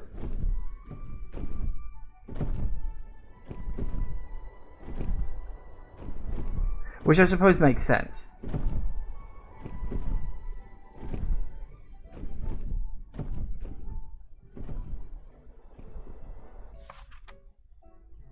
The paper dragons merged into a long letter and floated down towards Daniel to tell their story. After the last war, the fantasy world enjoyed a long spell of peace and stability. But now, the giants have returned. They have launched ferocious attacks, trying to invade your world through the room. We are prepared to launch the final defense. Then we will have to destroy your room, for it is the last remaining entryway into your world. Please Please believe this farewell will only be temporary. We will not be apart forever, and we will never forget our eternal mission of protecting you. Yeah, I think what this is, it's the story of what's on like the SCP wiki, but it's like moved perspective. So rather than it being happening inside the SCP, a facility where it's kept, it's happening to a kid, and we're sort of hearing his perspective on it. I think. Because I'm pretty sure that's one of the letters you find out about in the original story. I think, again, been a while since I read it, don't remember exactly, but I think so. At that moment, the paper dragons flew back into the box. Daniel still couldn't fully understand what the paper dragons had meant, but he had a vague feeling in his heart that he may never see his new friends again. A few days later, Daniel's chickenpox had fully recovered. He could now play the penny whistle very, very well. But the paper dragons never returned.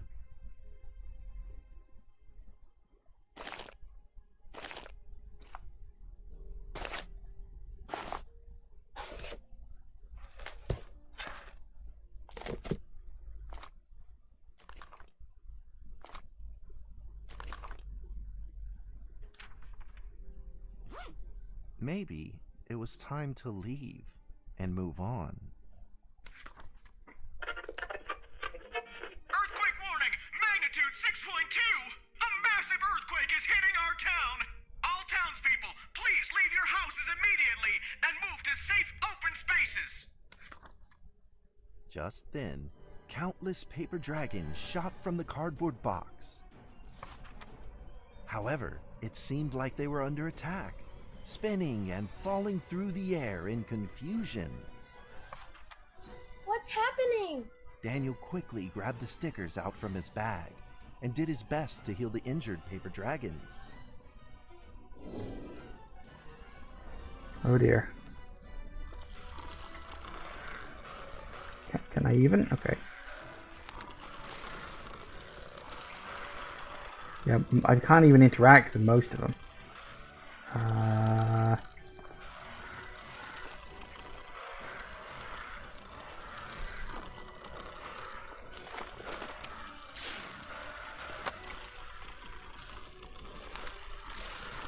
I got it, don't worry. I think this is what is in the thing referred to as, is it the Jabberwocky incident or something like that? I gotta remember that. Again, been a while since I read it. Oop.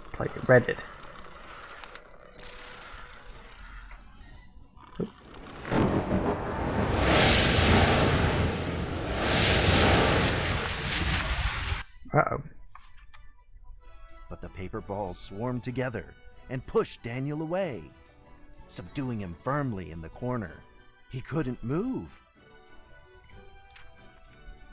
Suddenly, ominous clouds rose from the box, and a violent lightning flashed through the room.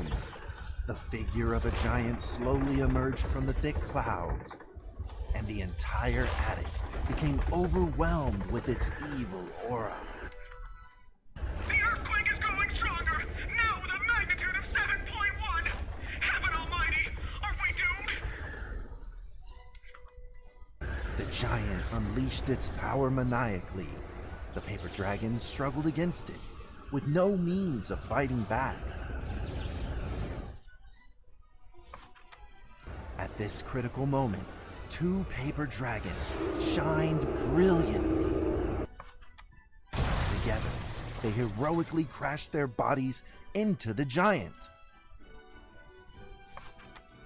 Daniel thought the giant had been defeated by the paper dragons, but soon he found that things would probably not be so simple.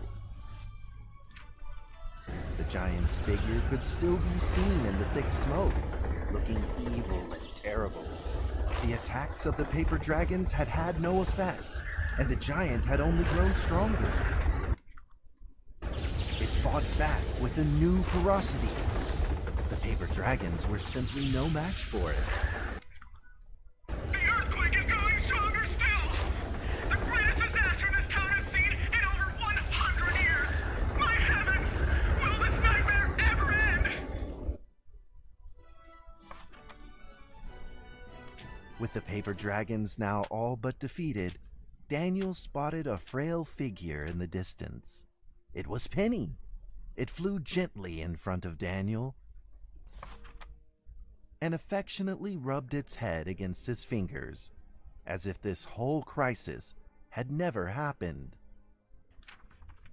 Daniel felt like Penny was trying to tell him something, but he didn't quite understand what. Penny then left Daniel and soared into the air with a determination in its wings. Suddenly, the other paper dragons seemed to be summoned. They flew through the air, all together in unison, responding to the call without an ounce of hesitation. At that moment, Penny turned into a great red beam and rushed fast towards the giant. The other dragons followed, shining together like a shooting star. At that moment, Daniel seemed to see a real dragon flying. No!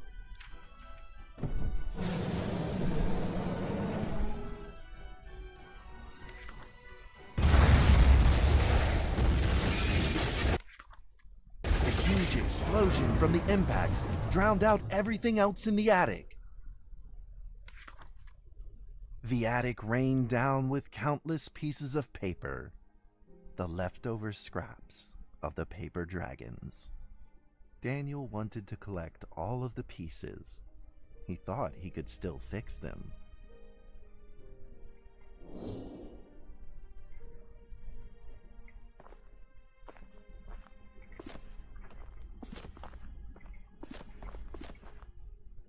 Looks like there's a lot of them. Okay.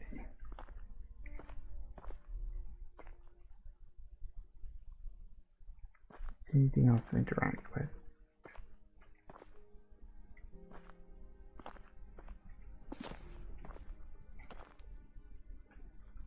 Box is gone too. Unless that's it over there and it got moved. Maybe. But I don't think so. Ah.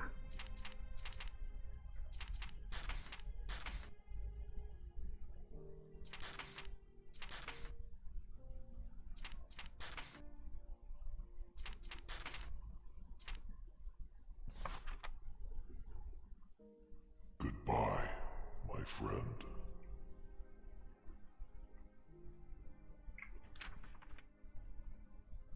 The nightmare is over.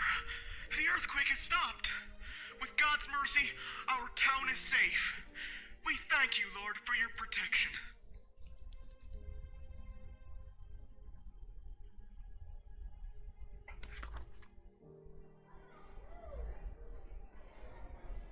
A few days later, the art festival was held as scheduled. Daniel attended the show with his penny whistle. Oh no, do I have to do one more as like a live performance? Oh god. And now, Daniel Trevor will perform a penny whistle solo of a song titled Fly With Me.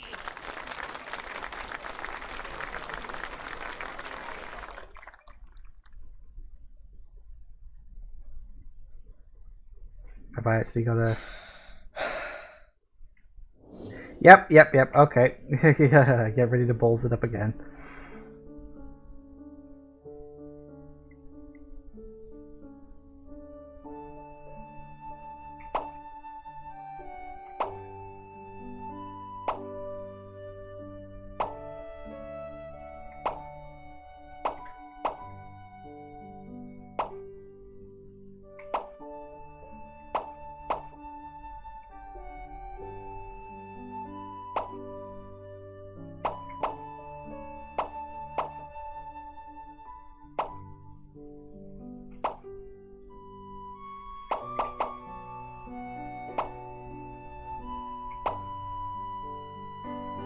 Can't look at pictures. Too busy focusing on pressing buttons.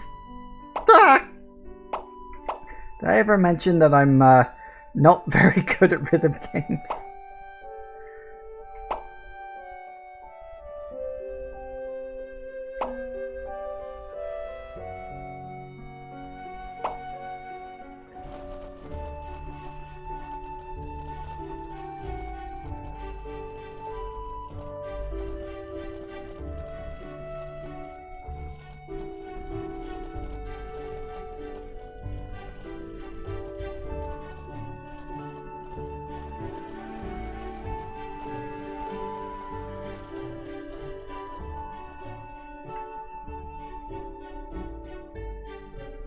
And that's how the story ends.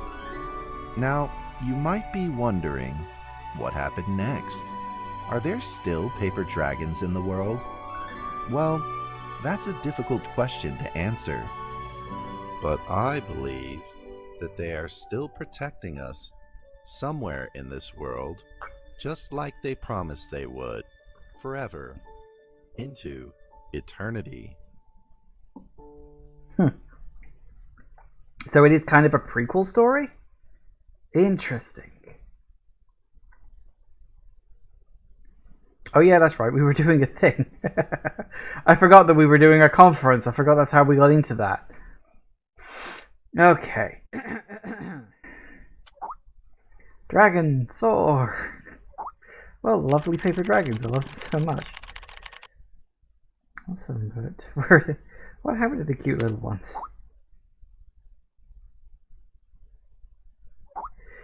1-7 is now being contained in the Reliquary Research Institute, where Dr. Daniel is supervising director. The cardboard box remains silent. How did you know all this? But you didn't attend the monthly lecture.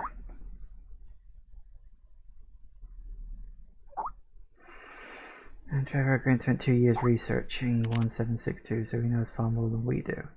Okay, I thought like, I was wondering if we were going to go into what's really going on here, because I'm convinced there's going to be some next level BS involved here. I just don't know what or how it's going to like be. Anyway, wow. Hey, I told you that that particular SCP didn't suit me. Oh, come on. But really, imagining you tidying up flies and piles of cute little fairy books, it's kind of adorable. Enough already, I'm getting back to work. I'm going to stress the point again. That particular SCP did not suit me. Did it hit you too hard? Been here for a month now and I'm entirely adjusted to the job. That the content of my work is simply processed and archive files. Few or so jokes aside, more interesting archives are rather fascinating. I've been having hallucinations lately. I feel like someone is calling me, a voice low and uncertain. They seem to be trying to communicate with me, but I can't understand a single word they say. In fact, I had planned on seeing a doctor, but Zoe told me it was typical rookie syndrome. It would clear up in a few days. Oh, God. Are they experimenting on me? Is that what's going on? Am I actually an experiment? Certainly hope that's the case.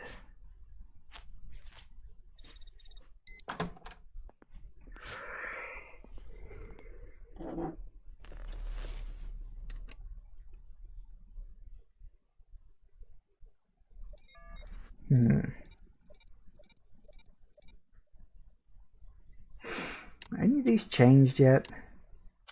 I don't think so. I think these are all the same. You'd think they'd have, like, I don't know, changed them occasionally or something. But no, I think they're all the same. I suppose if they were going to update them on a regular basis, they'd have a little icon next to them and say, hey, this is updated. But no.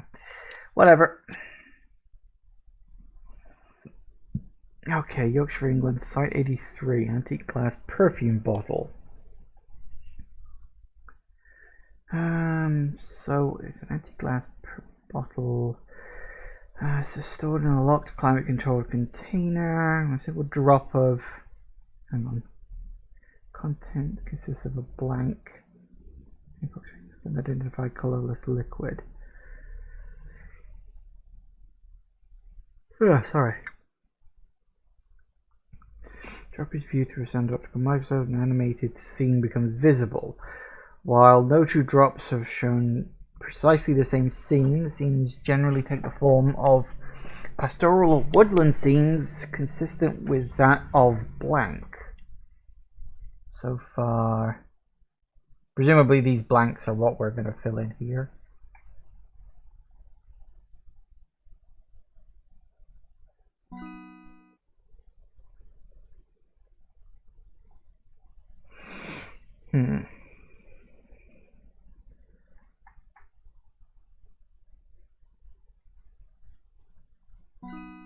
Yeah, look.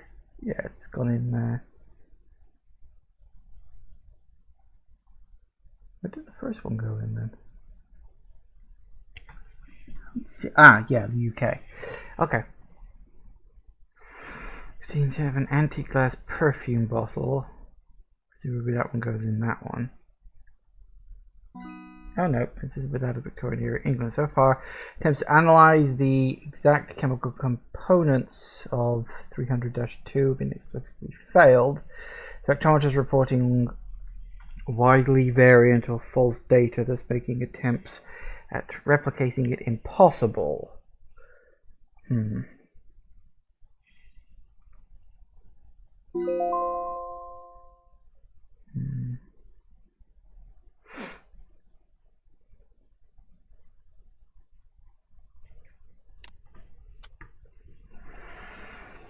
SCP-090.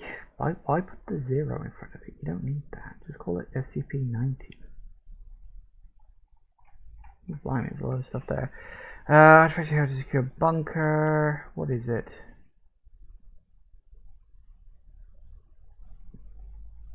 This is addendum. Security level personnel should see document 90B. Okay, retrieved. It's a black cubic structure made of unknown ceramic material. Each side is divided into 10,000 individual squares in arrangement similar to a Rubik's Cube. Each square has part of a design etched into the surface. Etchings glow white. An unknown internal structure causes the realignment of a single row or column roughly every 2.8 seconds. Vague records of the object's alignment have been kept since 1242 CE, but those kept before 1533 CE have been lost. Modern technology allowed the exact alignment to be imaged and recorded as well as studied. Segments are divided by thin white line unless they are aligned correctly with the square directly adjacent to them. There are 22 correct alignments on the object's surface currently. Self-solving Rubik's Cube. Observation is going well. We have managed to develop a system to record and analyze the shifts in the cube almost as quickly as they occur. No correlation between shift and any world events found yet. We observed a 6-segment alignment today. On the first side, it was noted and passed without incident. 2 hours later, a research assistant returned from a break with news that a tsunami had occurred in the Indian Ocean and caused hundreds of thousands of deaths and extensive property damage. No correlation is currently known, but we will make note of it. Interesting. So it could be the number of alignments that happen indicate things going on. After 120th alignment on the 4th side of the cube and 120th accident report at the lab, we are designating the 4th side as local and will implement safety measures tomorrow. Staff are discouraged from making bets regarding the outcome of the alignment. A 6-segment alignment was recorded this morning on the local side. The safety recording site blank was evacuated 2 hours later. Containment breach occurred, resulted in no loss of life due to the evacuation. Object determined to predict events but not cause them. First side designated as global. Upgrade to Euclid status requested. So it rotates in accordance with events on the world, presumably, and like the more that connect at once, the more alignments happen at once, the bigger the incident. That makes sense. We stepped up our experiment today in an attempt to modify the cube itself. When D-class personnel blank attempted to make shift, 90 immediately created a 10-segment alignment of its own accord near the top left corner of the local side. Exactly 2 hours later, SCP broke containment and blank. Agents blank and blank were also lost during the incident. Recommend forced shifting testing of 90 postponed. Upgrade to Keter status approved, as 90 is obviously capable of causing events of its own accord. Object may be sentient. I mean, I suppose that makes a certain kind of sense.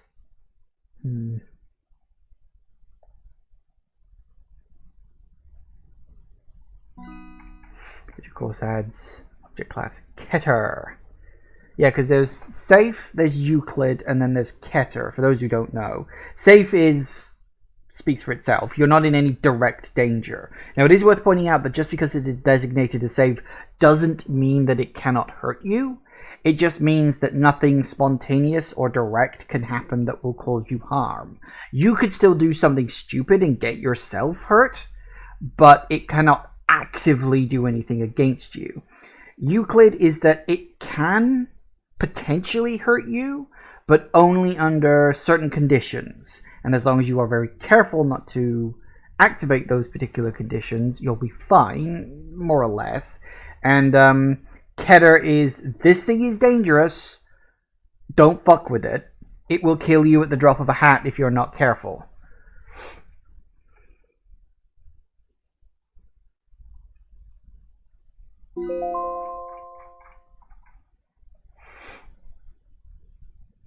The combination of different alignment patterns on its body can cause disaster effects on different scales. It is presumed that full completion of the item will result in a catastrophe of an unprecedented scale. SCP-90 appears to possess the ability to actively change alignment patterns at will in order to cause destruction. Yeah, but is it, that's the thing, like, is it actively malicious? Or is it just, this is what it is? It's just kind of, it largely predicts, but it can change as well. SCP-890. Information pertaining to the creation application of 898. God, I can't read properly. Also, is it my imagination that those 8s look upside down? They look bigger on top than at the bottom. No, that's my eyes playing tricks. Never mind. Experiments with 898 may only be conducted with the approval of the Majority Overseer Council. A mimetic disorder specifically created by Foundation researchers for the purpose of serving as a defense mechanism against blank. Its development was undertaken as part of Operation Azure Skies in '92, the objective of which was to design and employ a variety of devices to protect Foundation personnel in the field from supernatural threats.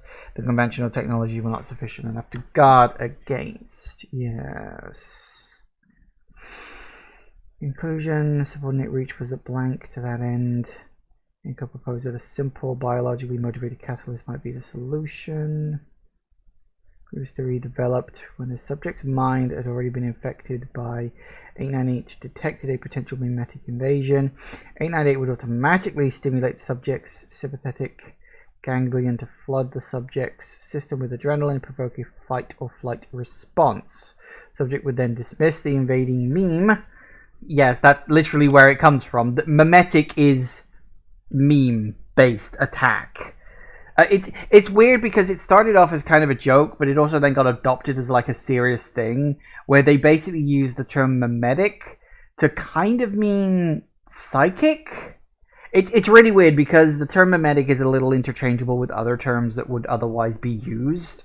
So it can be a little flaky about exactly what it means. But hey, look, mimetics are a type of information particle that contains supernatural abilities. In most circumstances, the medium that spreads the meme does not contain any supernatural ability. The meme itself is the sole character of supernatural ability. If, for example, a meme is written within a book, this does not mean the book itself is a supernatural phenomenon. Only the meme within it contains supernatural elements.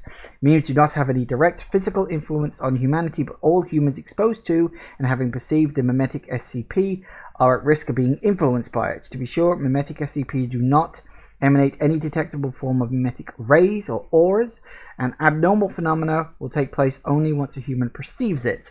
In short, mimetic SCPs must first be understood before they can produce any anomalous phenomena. Yeah.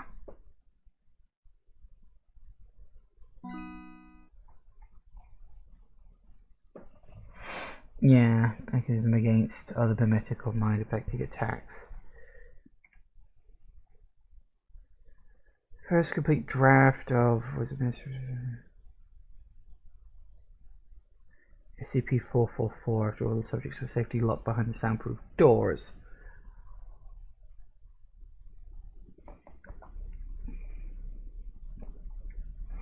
The walls after some minutes. After subjects were successful, they continued to show signs of extreme agitation. After the recording was silenced, subjects began to attack each other. Those were unsealed, and security teams entered 30 minutes after. The majority of subjects were either dead or in critical condition. Survivors were neutralized. Once again, last week in the Sword in the Room, we began to play. I don't know what 444 is. It's probably because it's obviously something meme-based, it's probably something like fucking Rick Astley, Never Gonna Give You Up or something. I don't know what it is, but I wouldn't be surprised if that was the case. 14 initially, but their agitation appears to cease after Dr. Google, the technician of the scene event, shut off the recording. Unaware that the microphone in his observation booth was turned off, he said aloud, turned on, but it looks like the counter meme worked right this time. Some of the D-class subjects who were near the last week apparently heard this. Their anger to show signs of agitation proceeded to fight amongst themselves or run from each other, starting a riot that's weird.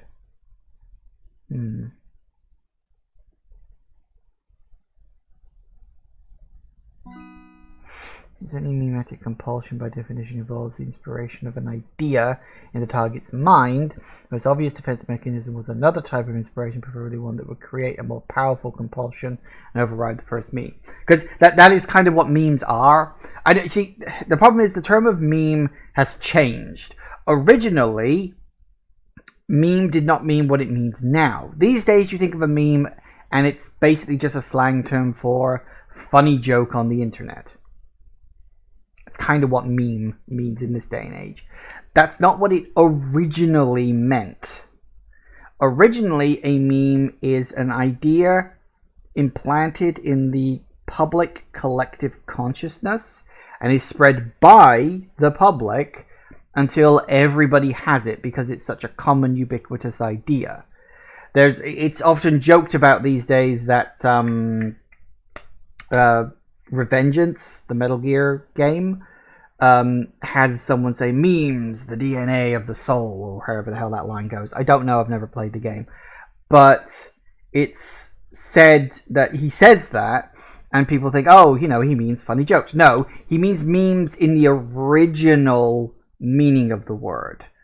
So that's what this means. This is why it gets a little funny, because the term was added into the SCP universe, and then the term changed its meaning. So it's a little confusing. But yeah, memes used to be kind of like a cognitive virus in a way that is ultimately harmless, at least in our world. So yeah. There's a lot of here.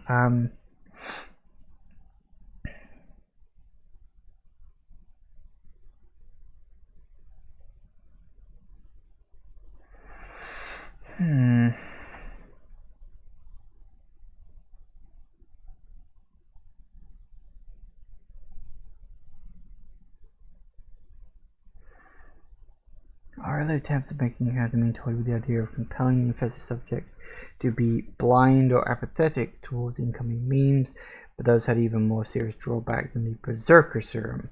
In most cases, the subject would become effectively blind and deaf, unable to see or read in any language or sense anything else with powerful mental associations. Best cases, the subject would still be effective carriers of any meme they absorbed, even if they were not personally affected by it. In short, we have failed. Going back to the last 3 years, it seems to me that all we've really done is figure out how to introduce a lot of different mental disorders. You think this is a reason to abandon the project? Yes. Maybe not forever, but it's clear to me now that we just don't have the knowledge base to develop very effective memes of our own. Maybe in a few decades, when our knowledge of mimetic and neurology is a bit more developed, we can pick this up again. But for now, I don't think there's anything else constructive we can do. In addition, given the current project safety assessment, we will reclassify it from Euclid to safe class. Interesting.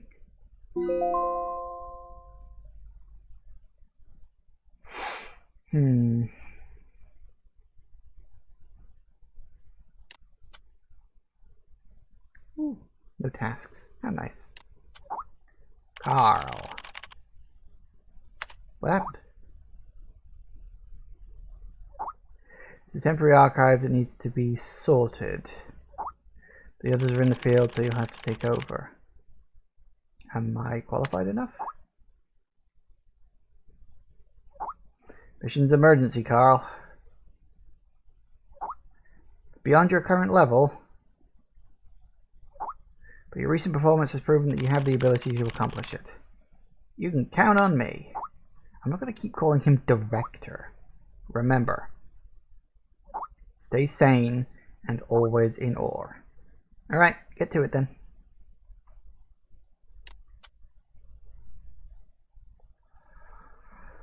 Consciousness intrusion operation record. Mike Donald, is that? Oh no, you can't go back. Operating execution on March the 6th, 2005, on that night. Consciousness intrusion action. Ooh. Mandate from Council, favorite storybook. Maternity registration form. Have I got to click on these?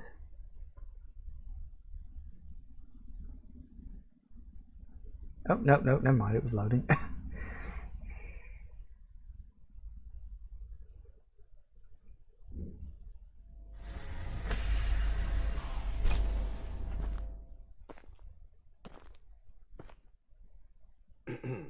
D6744.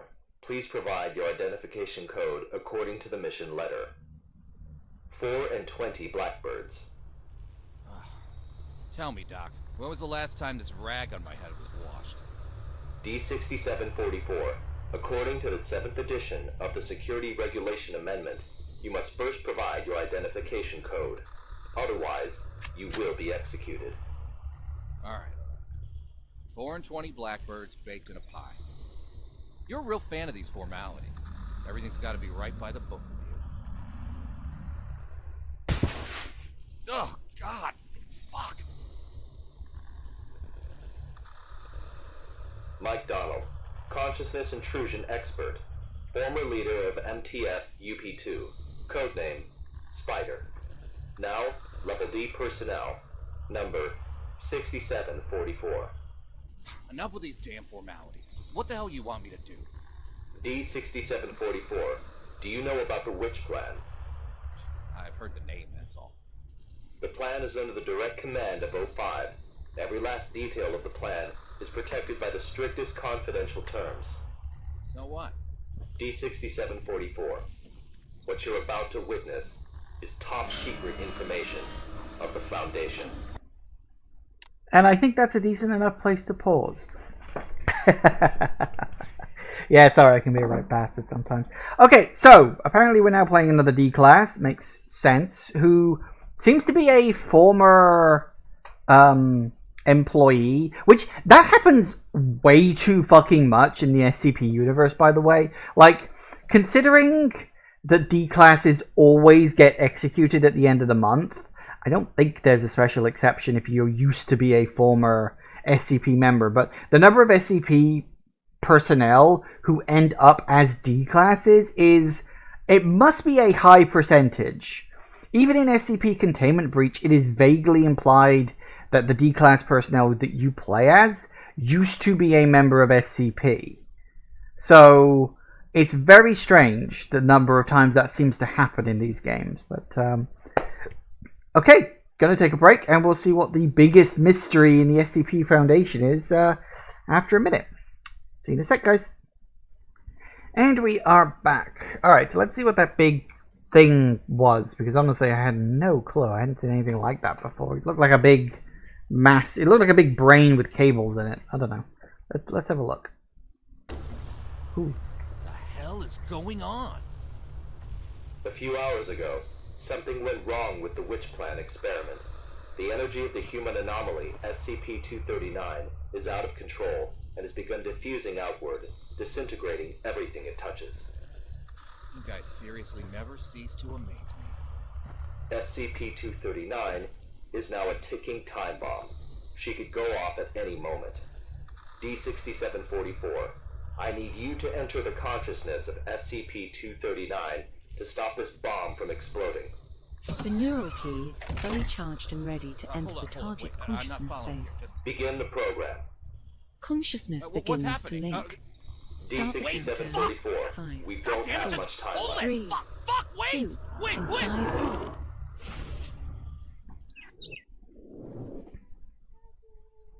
Ooh.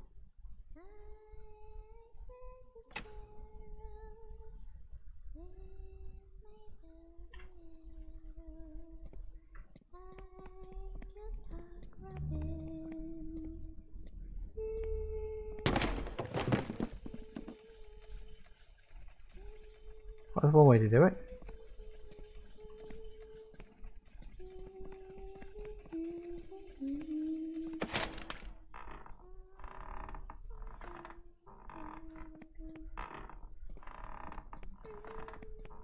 It's supposed to be like a moon or something. Alright, so we're apparently in the consciousness of that thing. I don't know what this is.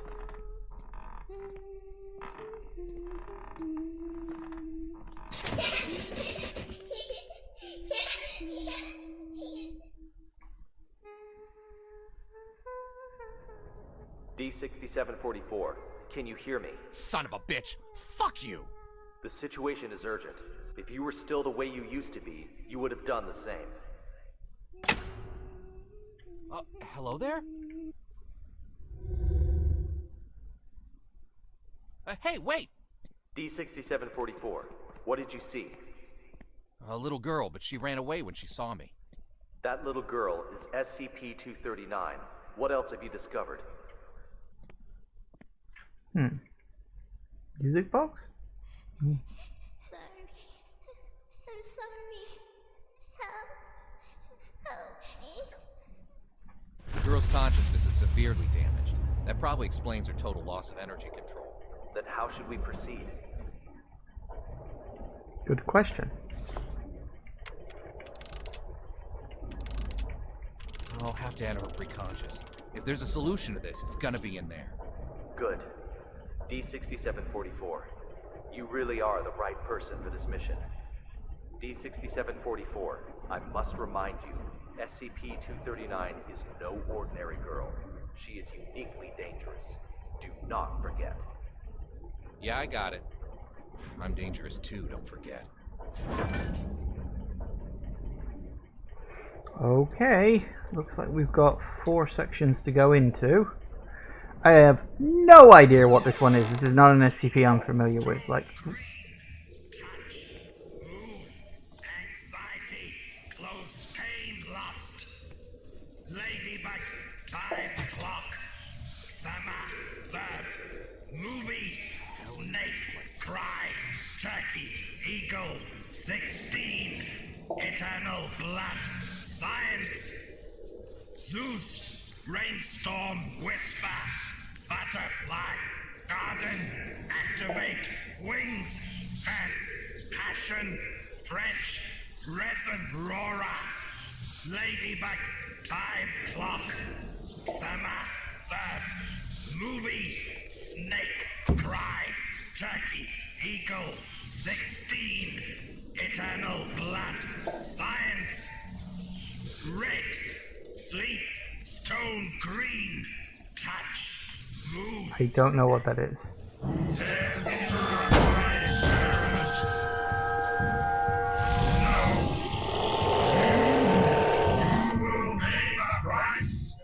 Holy mother of... Ooh, okay. Oh, come on. The sprinting in this game is so inconsistent.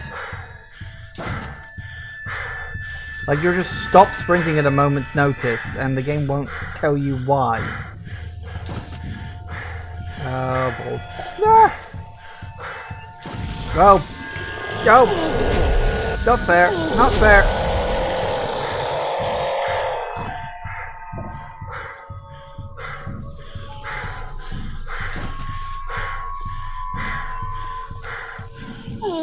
Oh. Why did I stop sprinting? I don't know. This is the thing. It's something I noticed back in the second story as well. When you're sprinting, the game will just randomly stop.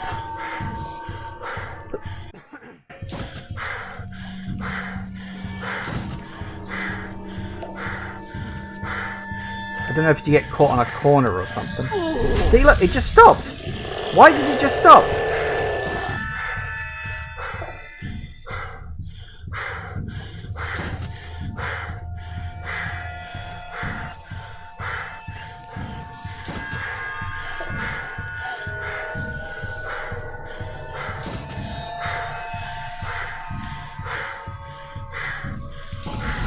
No.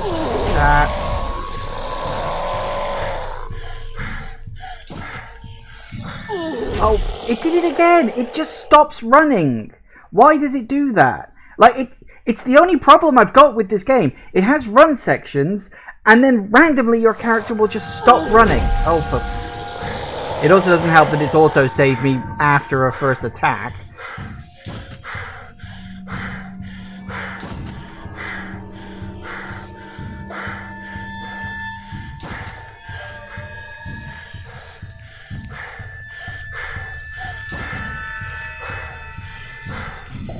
Oh, see, done it again.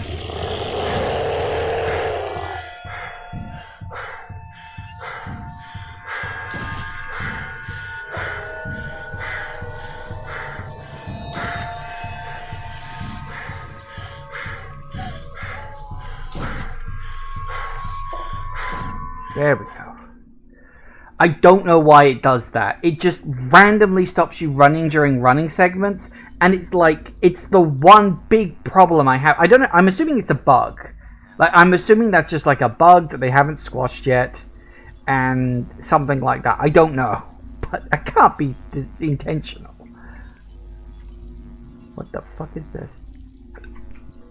Preset parts? All fragments in the correct order. Lines cannot intersect.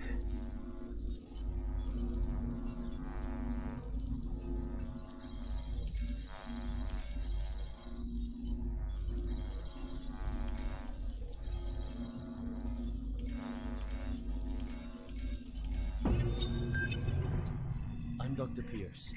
We are now conducting ability control test number 125 of SCP-239.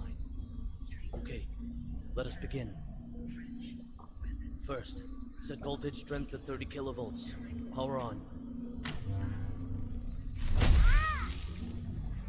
SCP-239. Move the target object to the designated location.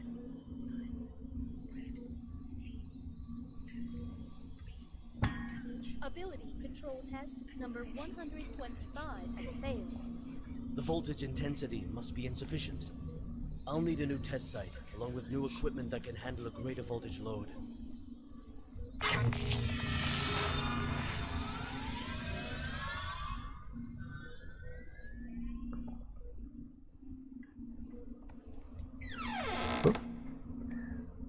Fair enough. What's this?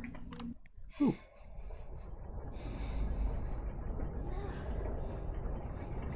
Tired. Sleep. Let me sleep. Just a while.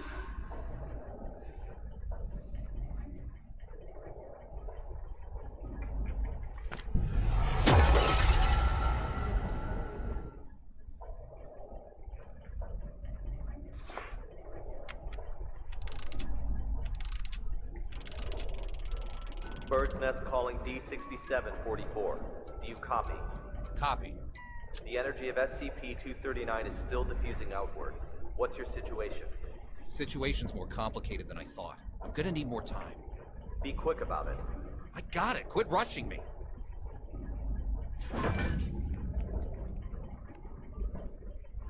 Huh, that's a neat effect. I like that.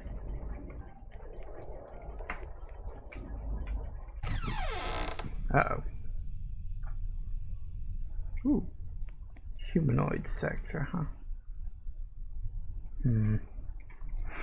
Yeah, that's the one problem with the SCP Foundation is, like, for the human SCPs, you know, people who just happen to have strange powers, they don't treat them like people.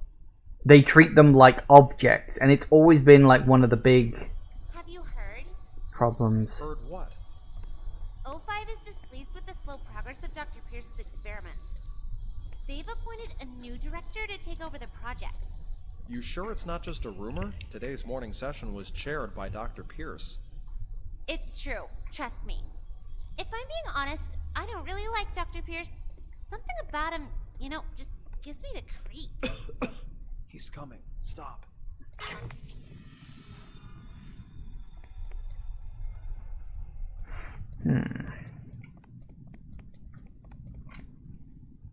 Ooh, that doesn't look good. Alright, we got any... Ooh. Sean Pierce, Personal Department, SCP Foundation. His office. Okay.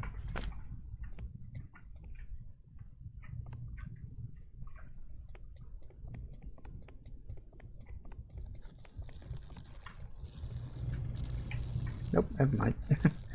Nothing there.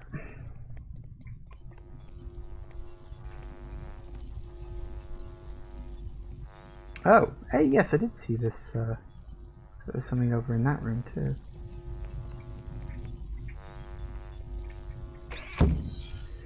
Alright.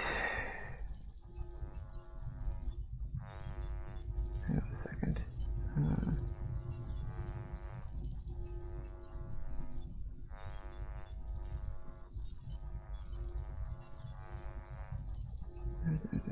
Yeah, okay.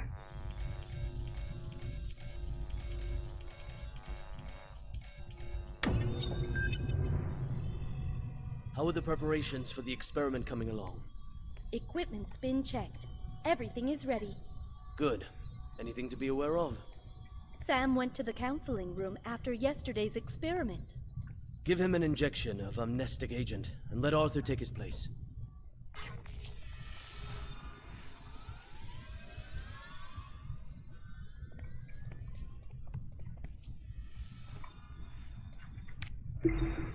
Sean's employee ID card.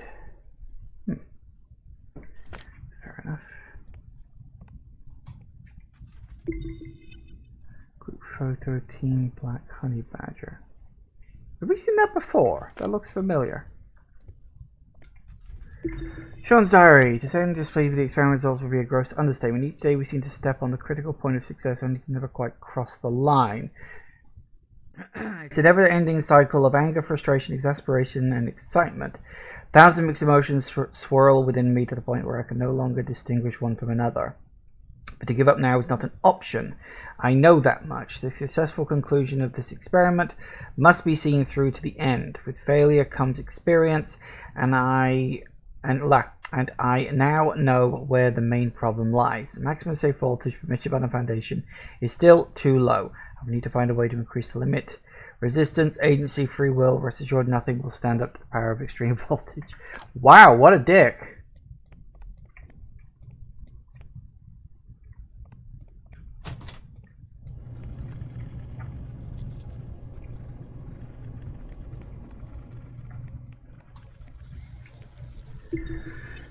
Simulation, visual, observe, visual, auditory, fail, succeed.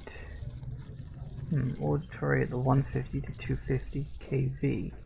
Whoop, sorry, one button.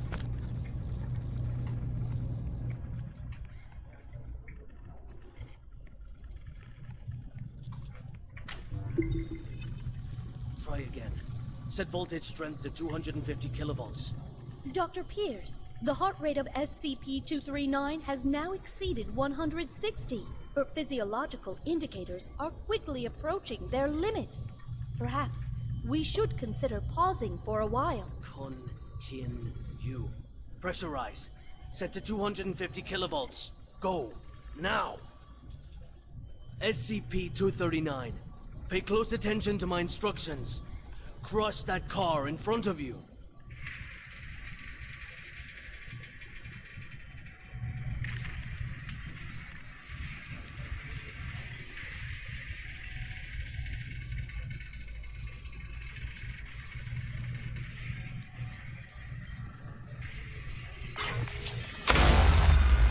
What's the meaning of this? Sean Pierce. Violet. Long time, Sean. What's it been? 7 years? I've got no time to play catch-up with you. Not a great first impression you're leaving either. Barging into my lab and interfering with my experiments. According to Foundation security regulations, I could have you detained, you know. Still the same old temper. You haven't changed one bit, Sean. Well, if you want to talk business, then let's talk business. You should have a look at this first. This is... No. This is O5's mandate. Effective immediately. Witch plan and all SCP-239 experiments will be led by me. No, that's... No! This is a mistake! It's not possible! Don't take it personal, Sean. The simple fact is that the development of SCP-239 is moving too slow. They want a more ambitious approach. A new process, if you will. A new process? What new process? Just what do you know about process? Please, Violet, enlighten me. Sean, let us end our bickering with this. Victory comes to those who fight, and to those who last.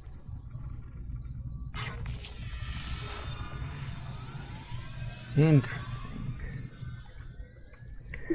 O5 Council Foundation has entrusted Dr. Violet Tao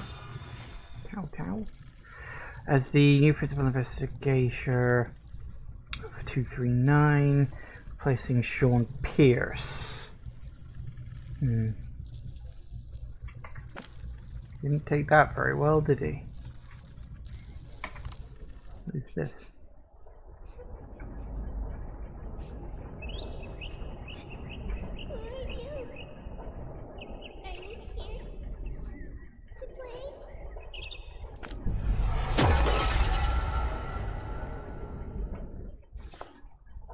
Oh, it's the central pair. It was like a telescope or something. Bird's Nest, do you copy?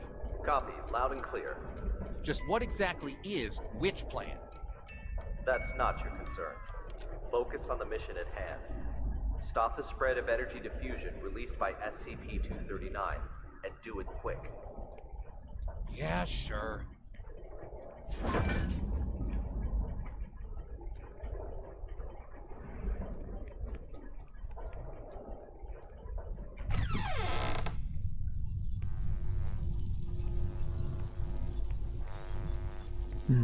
Ooh. Well, I guess we're interacting with this. Here we go again. Okay.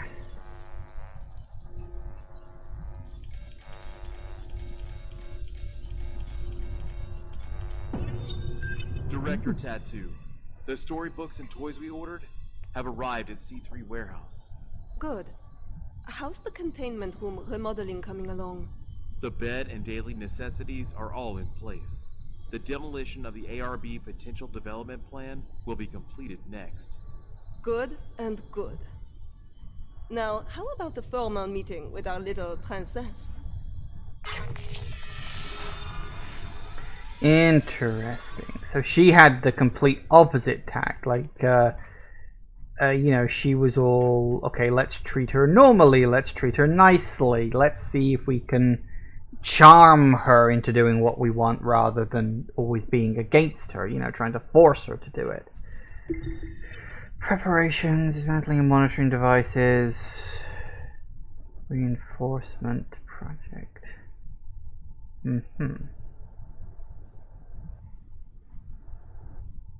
So that's, what is that? 10, 23.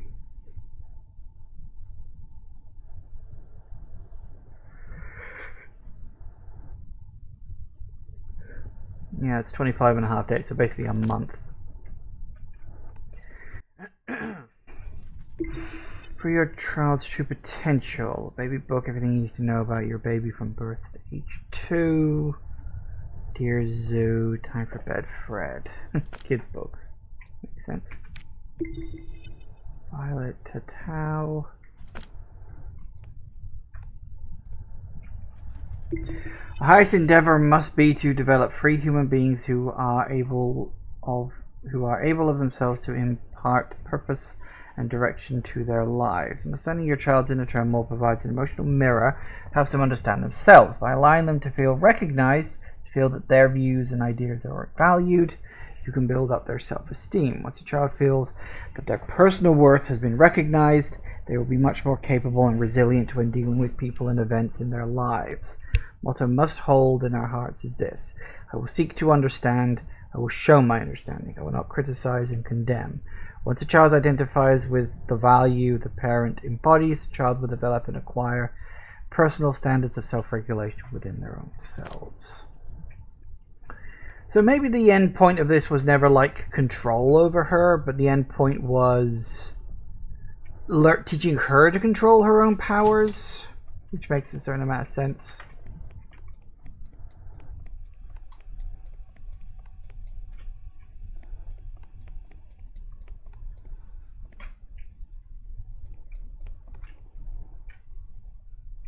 That explains the creature that was chasing me in the first part. That was the doctor. How she was, like, represented.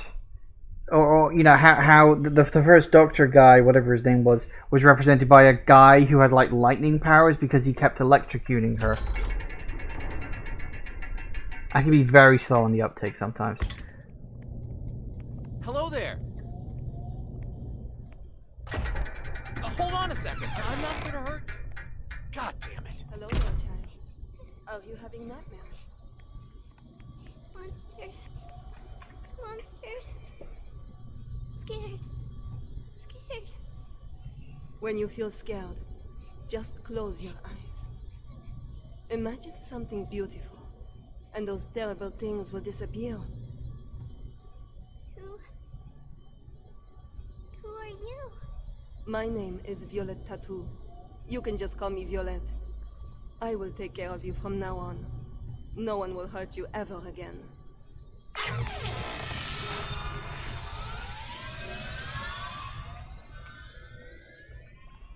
Well, that's a nice theory, Doc. I only hope you're right about that.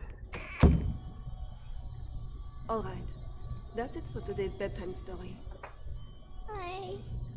We'll have a little test tomorrow. You need your rest. Afraid. Sleep. Nightmares. SCP-239, are you afraid of having nightmares again? Yes. Afraid. Just remember what I told you. When you feel scared, just close your eyes. Imagine your little friends in the stories all running out of their books to come play with you. Then you won't be afraid. Get some sleep now. Remember to imagine those beautiful images. Close eyes. Imagine. Imagine. Beautiful images.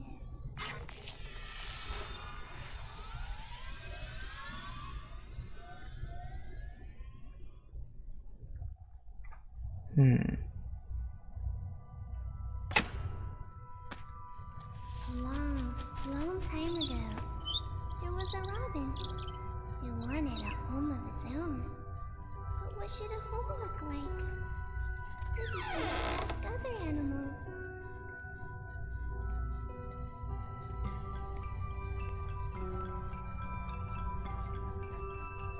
Oh dear. Could she, like, manifest things as well, perhaps?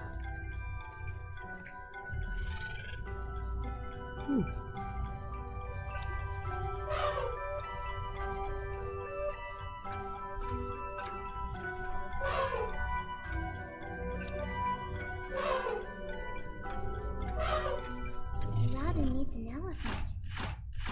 The system house should have very strong floors. Strong enough to support my weight. The robin shakes his head.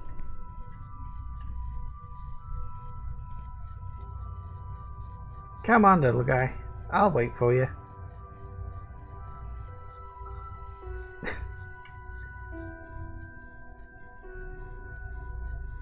I wonder if it will actually just like go around the corner. Oh my god, it is.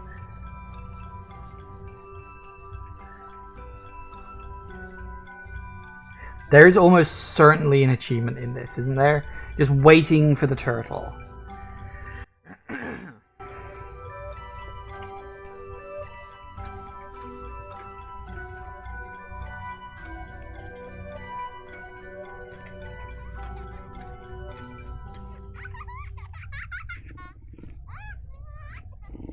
The cheetah stops its hunting. It pulls back and whispers. There should be beautiful spotted curtains to block out the harsh sun. The robin shakes its head again. Where are you, Mr. Turtle? Where have you gotten to?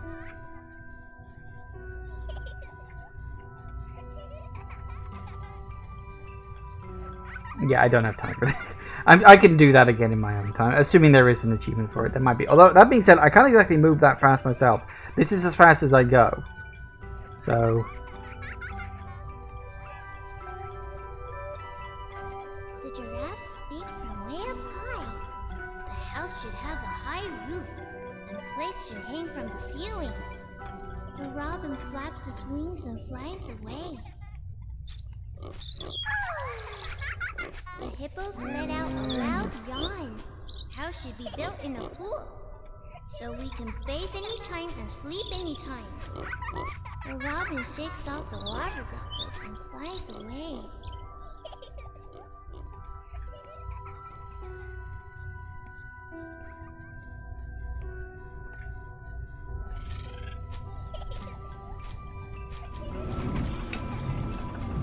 Oh god. Suddenly we're playing Flappy Bird.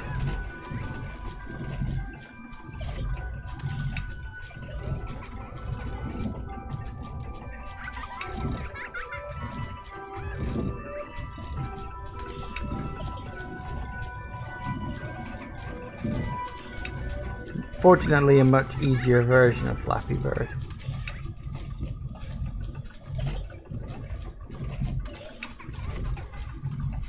Also, I'm desperately trying to remember where I know that kid's laughing from. It's a sound effect I've heard in a video game before, and I'm trying to remember where.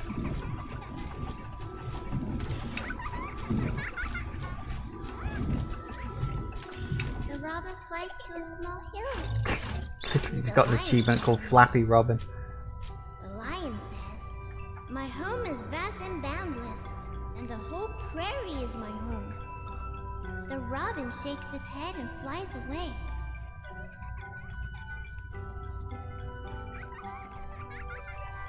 It flies and flies, and finally it lands on the back of a rhinoceros. The rhinoceros says, "Everyone travels with all sorts of strange questions inside, but after traveling far and long enough, the answer that everyone finds is that the truth is not far, for it lays within our very hearts. Robin, what kind of home do you want?" The robin says, "The home I want is..."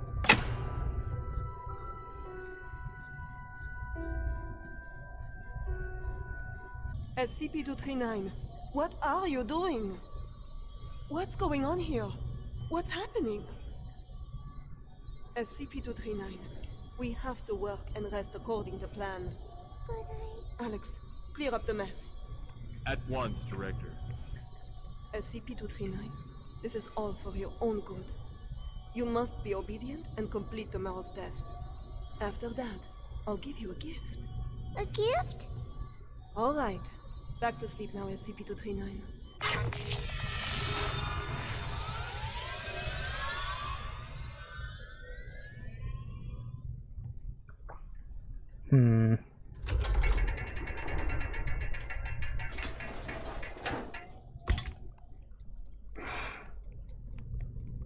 can't imagine this is going to end well for all concerned.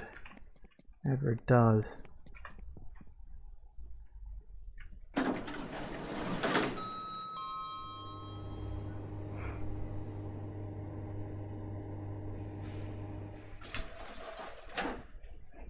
So yeah, I'm willing to bet she actually like manifested all those animals.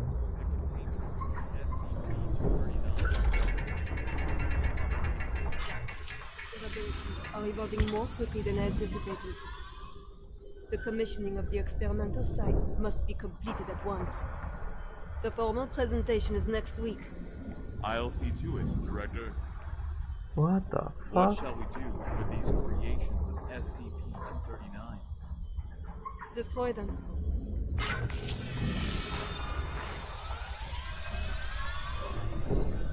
Is that supposed to be the bird? I think it is. I think that's supposed to be the bird. Oh.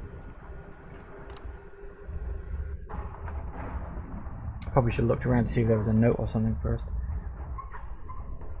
Well, never mind. Look it for me. Happy.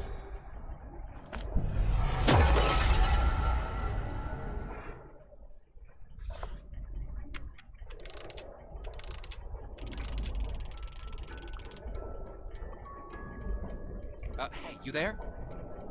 D6744 calling Bird's Nest. D6744 calling Bird's Nest. What the hell are these guys up to? Looks like there is one more door after this. Didn't spot that last one out there. Must have been behind me. Director Tattoo, the experimental site has been fully prepared. The report may begin at any time. Excellent. If today's experiment goes smoothly, I will have full control over which plan. Go, check again to be sure that everything is in place. There can be no omissions. At once, Director.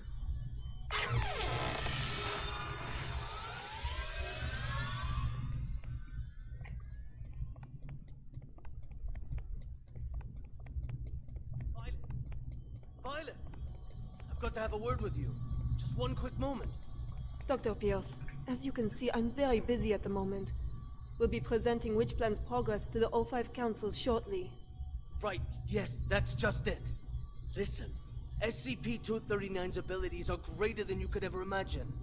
She is infinitely more powerful now than when she was born. Your experimental procedures lack the proper controls.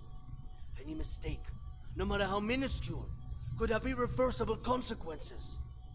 Dr. Pierce, let us not forget that it was your previous missteps that caused us to miss the ideal incubation period for SCP-239. If we don't cultivate her using my method, the window of opportunity will be closed for good.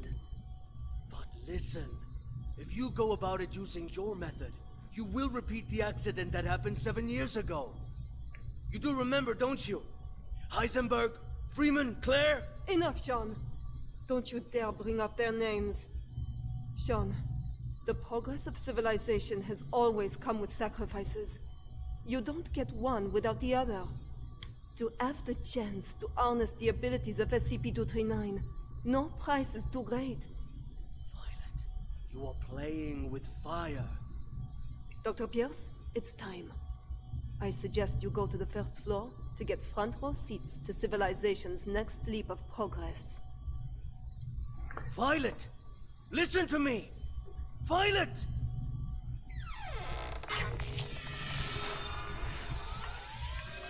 Oh dear. Convert pure water into wine. Resurrect birds that have been dead.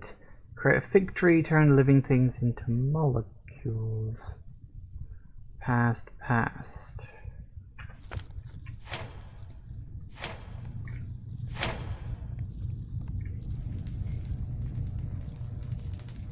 I am Violette Tattoo, and this is the meter test part 1. Hold up. Oh, for goodness sake. I'll read that later. The little robin with the pretty feathers. Can you make it come out and play with us?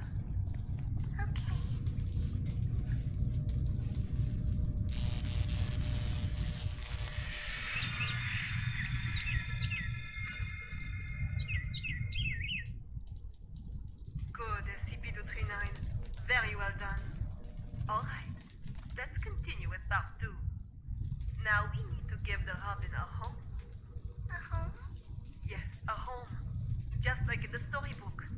The Robin needs a tree to call home. So let's give him a big tree. Robin, home. Not the tree. SCP-239, you just need to listen and follow my orders. Come on now. Let's give our good friend the Robin a big tree. Home. Not tree. SCP-239, I need you to follow orders and make a tree. SCP-239, if you don't follow orders, there will be no more nice things for you. No toys, no storybooks, no pretty decorations. Back to that cold, ugly room. You don't want that, do you? No. No. Then make the goddamn tree for me. Everyone, no need to panic. This is all standard. SCP-239 will have a slight effect on the current when using her abilities. It's perfectly normal.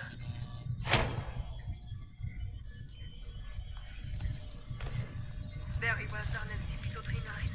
Good. Perfect. As you can well see, under my guidance, SCP-239's abilities grow more and more powerful each day. Over time, we will expand the experimental content, and we will see even more advancements. SCP-239, you can stop now. That's enough.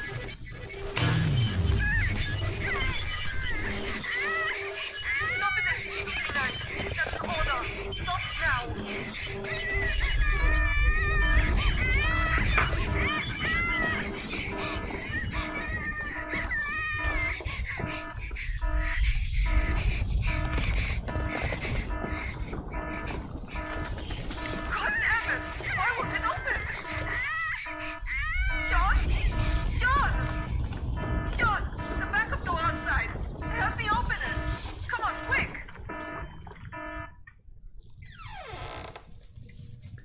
Uh-oh. That can't be good. Okay, what was that note I picked up? Hang on a second.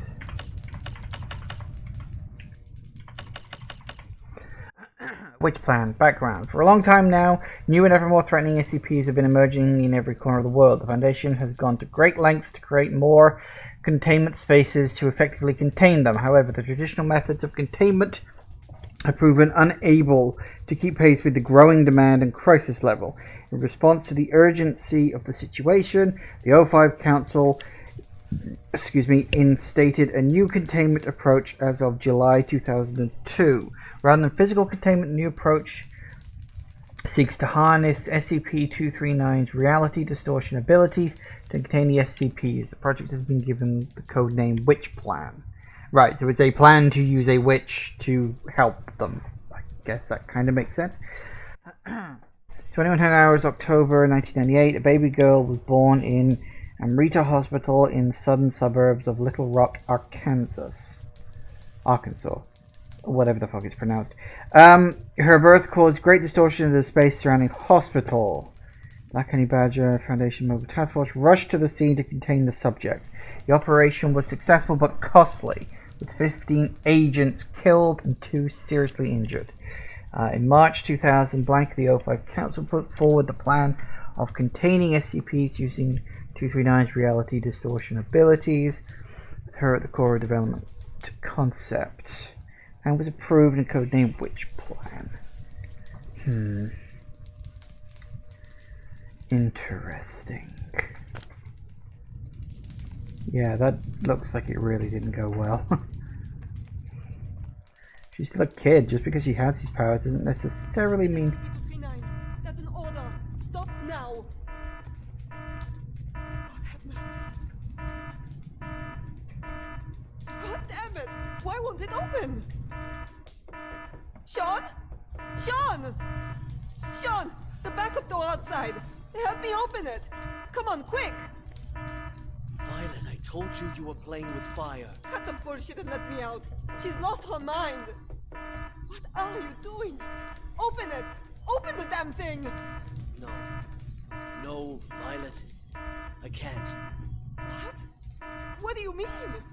SCP-239 is out of control. Why would I open the gate? What the fuck are you saying? Open it! You're right, Violet. Victory comes to those who fight, and to those who last. You're talking crazy, Sean! This is not that! Open the fucking thing! An accident of this magnitude! It's just what I need to prove myself. Sean! Sean, don't think like that! We can work together! We'll do it your way! Your rules, your method! Whatever you want! Or we'll do... I know! I'll quit! I'll resign! Which plan is all yours? I will use these learnings to improve the plan and equipment. I've never been so certain of success. No, Sean. Let's not think like that. Let's talk things through. You have proven invaluable, Violet. You will not die in vain. No, Sean, no, you fuck! You fucking Sean! I quit! Sean!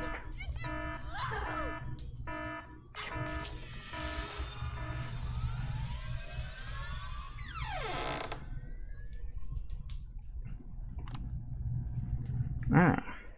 Sorry. I'm sorry.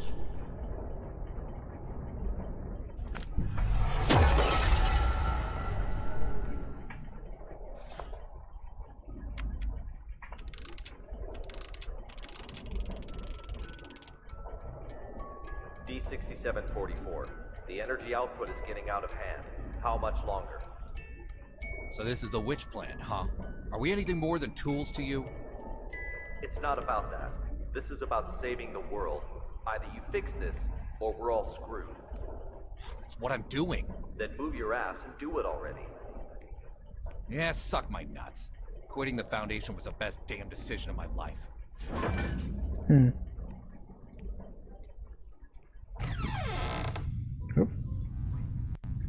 Straight in, are we? Being cheekily hiding over here? Nope, don't look like it. Okay, that's fine.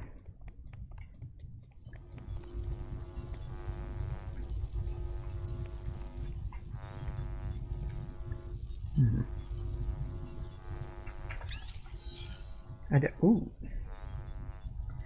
Okay, so we gotta connect up.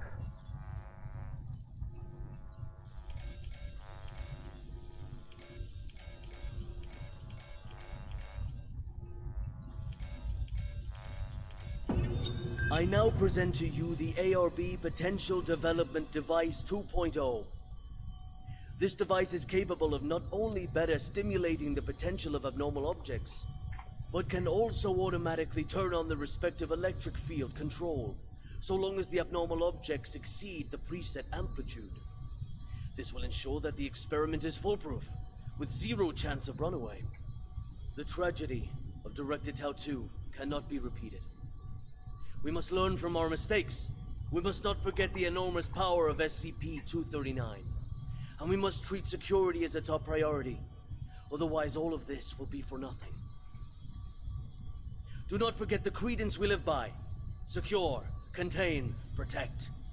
This we must uphold at every turn.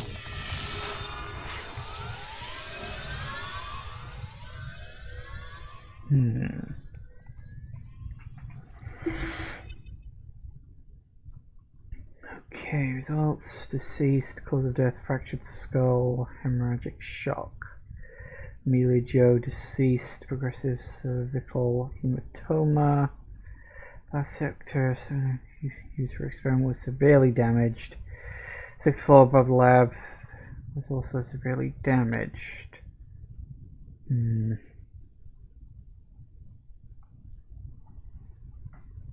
Violet Tau, which plan director has been working on? Demeter plan. Place of Sean Pierce.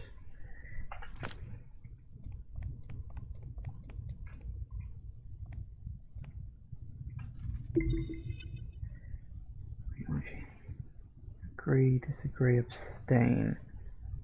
One abstain, huh? Agree, agree,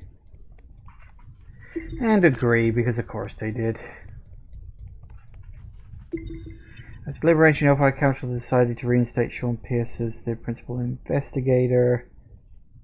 Hellfire has been approved and authorized by the council. How's that working out for you, chumps? Simulation of high pulse voltage, interference of auditory guidance, inhibit free will. Yeah.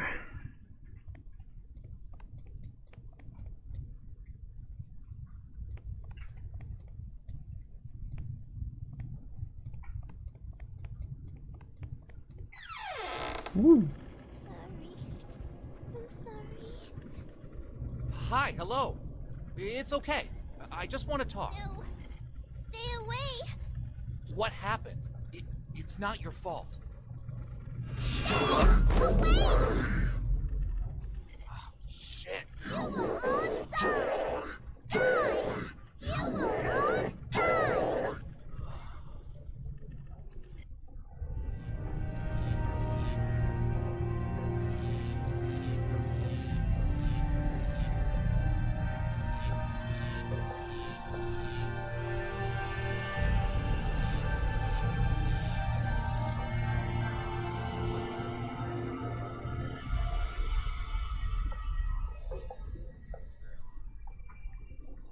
I am Dr. Sean Pierce.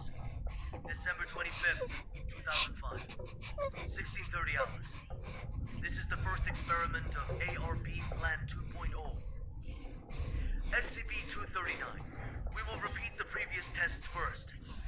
Experiment 1. Strength test. Pass rate of 95%. Voltage strength 600 kilovolts. Power on. SCP-239. Crush the car in front of you.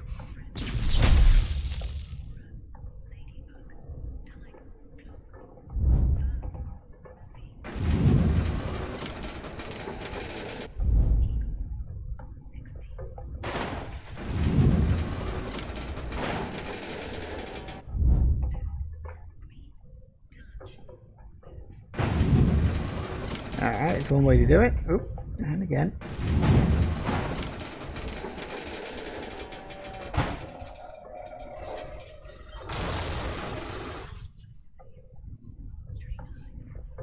Test completed. Pass. Good. Go on. Experiment 2. Control test. Pass rate of 87%. Voltage strength 700 kilovolts.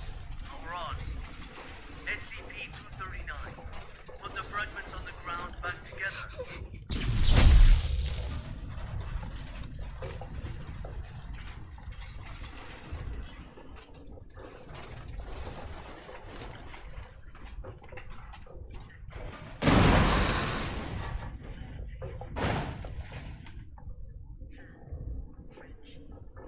Test completed.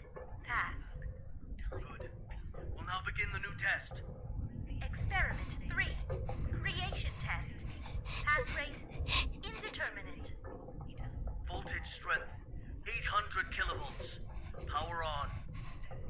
SCP-239. Reassemble this junk into a truck.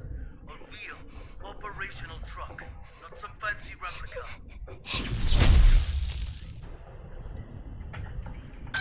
Very well done. Amazing. Fun. Very well done. Oh, I can't hit that. Experiment cannot be discarded halfway. Make it quickly. Just like what you did before. How am I supposed to hit that? I get the feeling I'm not supposed to. Dr. Pierce, our equipment can't handle that much current. Damn it. I'm the one who's in charge of this experiment. 950 kilovolts. Now! Power on! Afraid. Those eyes. Imagine. Imagine.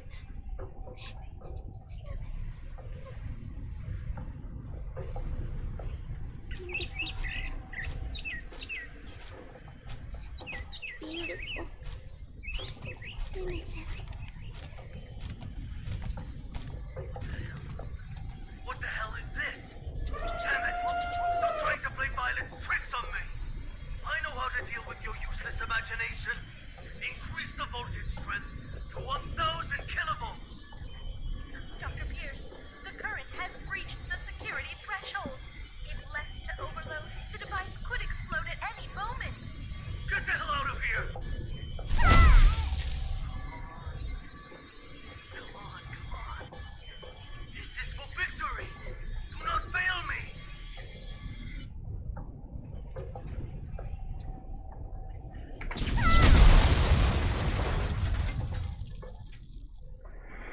There's no way you could have gotten that.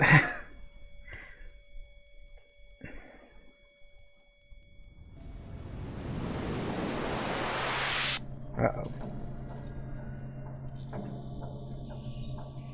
Oh, crap.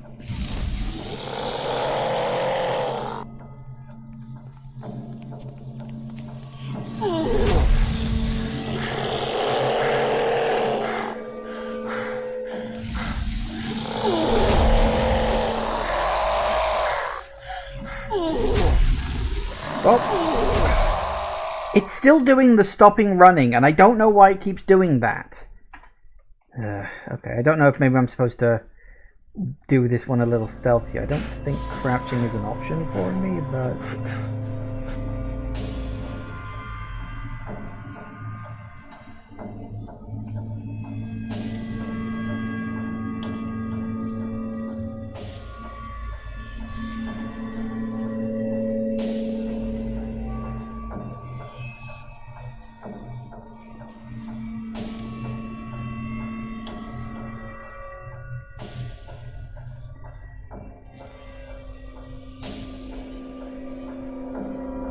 try to play it a little.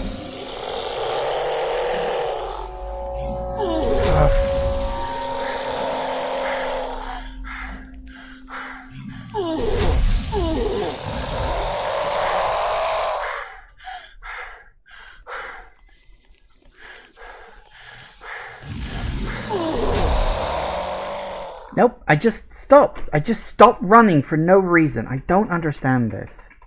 Honestly, it's the only part of the game I'm like frustrated at. Why do I just randomly stop running?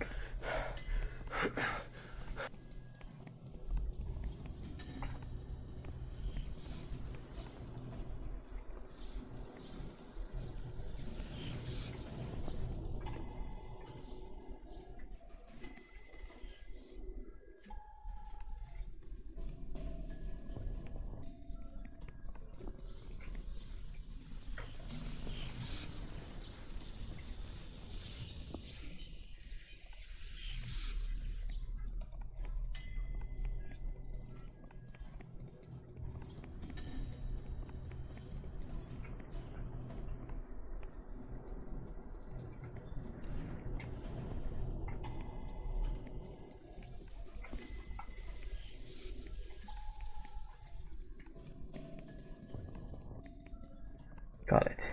Whew. Got lucky. Whew.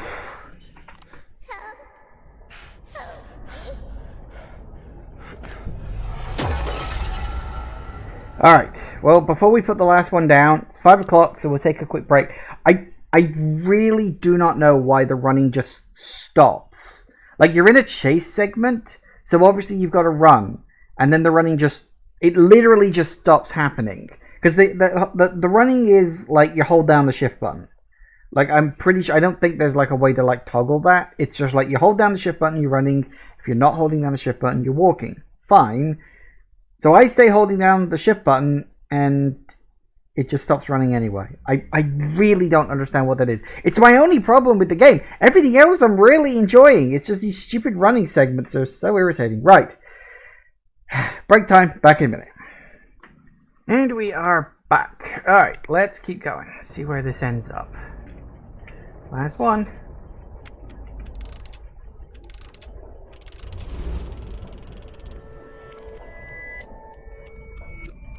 D6744. Nicely done. Hold on. The outflow of energy of SCP-239 has subsided, and is now beginning to dissipate. We have regained control. Just hold on. Again, a job well done. The synapse is now ready to be disconnected. Can you just hold the fuck on and listen for a damn change? What's the matter? The problem hasn't yet been solved. She's still lost deep in her mental anguish. That's not our concern. The crisis has been averted. Innumerable lives have been saved. Your mission is complete. My mission's not complete until she is stable. Compassion in times of desperation leads only to the destruction of yourself. 3 minutes. You owe me that much. For all this, you owe me. I can enter her subconscious and fix this. 3 minutes. Very well. I'll disconnect the synapse in 3 minutes. If you're not back, then so be it. I will show no compassion. Okay. Ooh, that's a cool effect.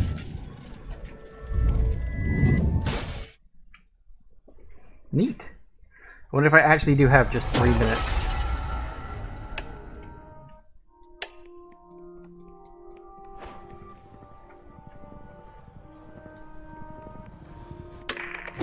Team Honey Badger has entered the value anomaly area, now quickly approaching. Good. Proceed. The amniotic fluid has broken. Send to delivery room 2.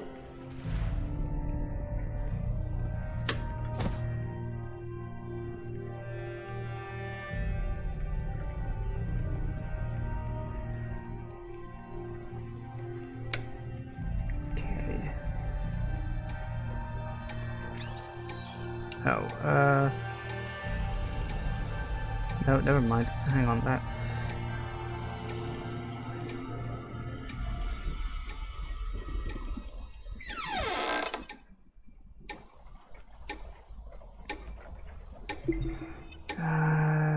Method self-pain, gender female. Am I actually on the clock? I don't know. I might be. Oh, that's the wrong way.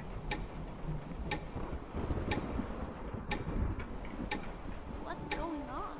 The needles on these readers are all over the place. I don't know, but my watch has stopped working too.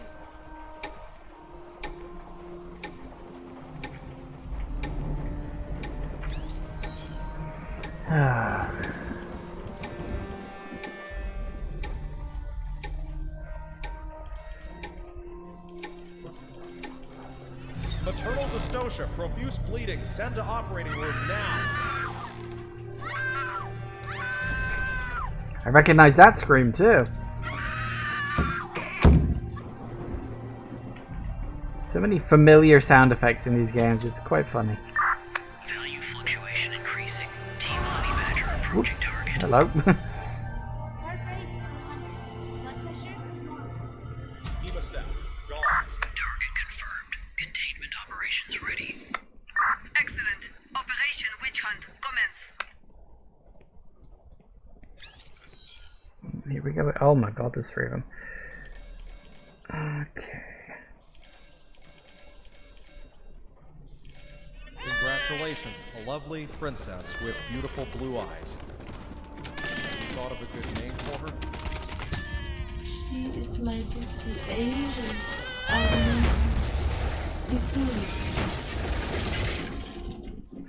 Target SCP-239 has been contained. SCP-239! SCP-239! SCP-239! SCP-239! She just wants a name. SCP-239! That's an order! SCP-239! That's an order! SCP-239! Do as I say! SCP-239! Do as I say! Come on! Do it! Come on! Do it! No! No! SCP-239! SCP-239! SCP-239! Don't blame yourself. None of this is your fault. Maybe you weren't meant for this world. Those eyes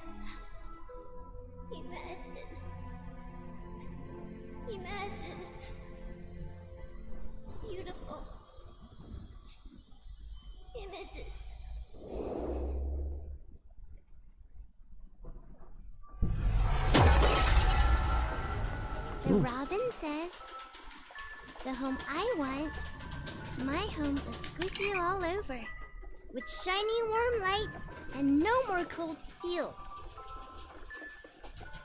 Filled all the way with beautiful star stickers and colorful lights everywhere, everywhere. Everywhere I go, they twinkle, twinkle like little eyes. So many good books, with the cutest animals inside. They only say nice things to me. They always want to chat with me. So many beautiful decorations, a soft bed, and mountains of toys. I can play all day, anywhere I want. I'll have my favorite toy, a beautiful carousel. I'll ride and ride, and it will take me anywhere. There, I will not be yelled at. I will not be punished. I can sing as much as I like. I hope so much to live here forever. My home, Seguros' home.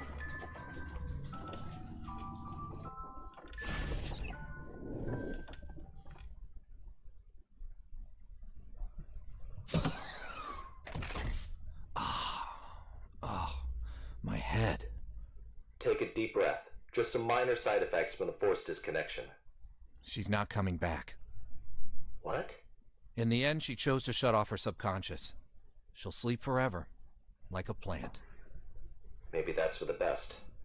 Anyways, our primary concern is the incident report. It'll require some brainstorming. Not my concern. I'll arrange for someone to take you back. See you on the next mission. Not in this lifetime.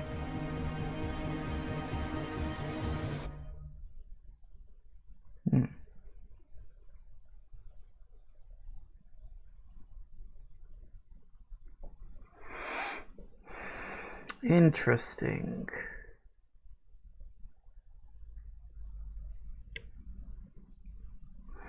Containment procedures.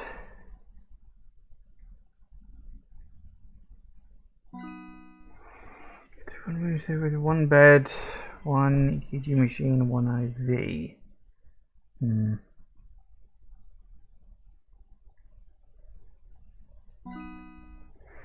Yeah, which plan? My analysis of the situation led me to the conclusion is an unacceptable containment and security risk. Although several proposals have been made using it to containing other SCPs, the example of 953 and others must serve as a stark reminder of the risks of overestimating the Foundation's ability to control SCPs with reality-altering powers.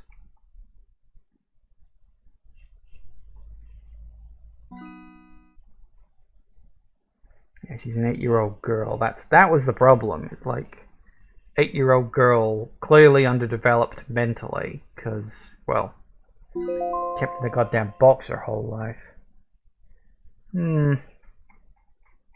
Interesting. Well done, young man. Okay, thank you.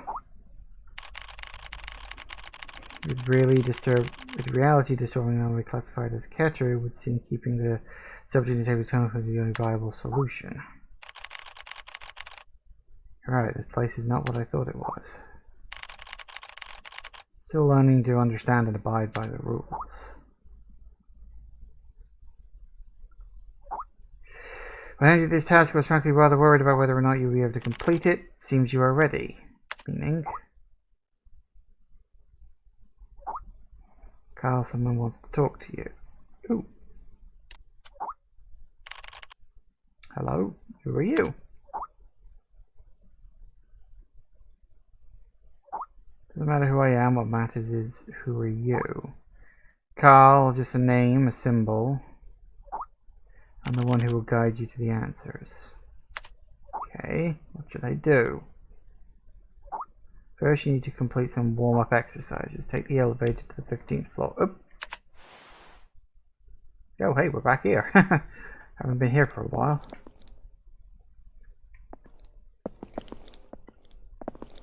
Well, okay, guess we're going this way then. I kind of figured there would be something, like, odd about me. Seems too specific otherwise. Oh, okay. I was like, oh, why is it getting so dark? Oh, loading transition.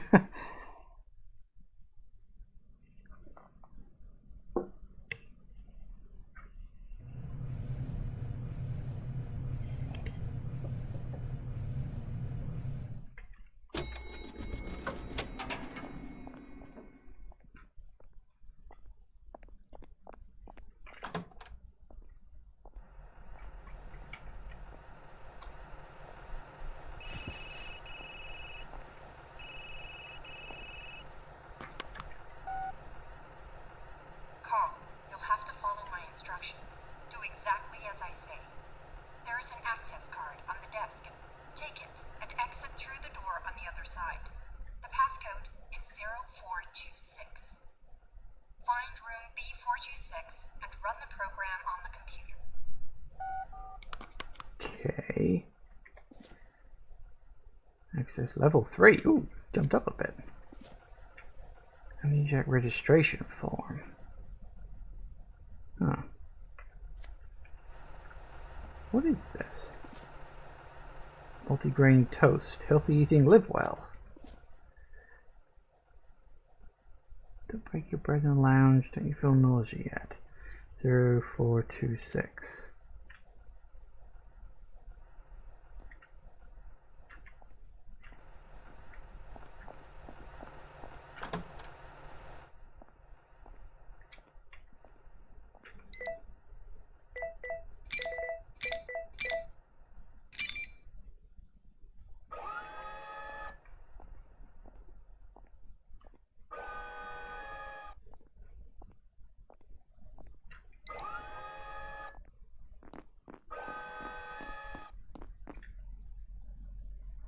Okay, where is this going? Because I've suddenly got a very bad feeling about this.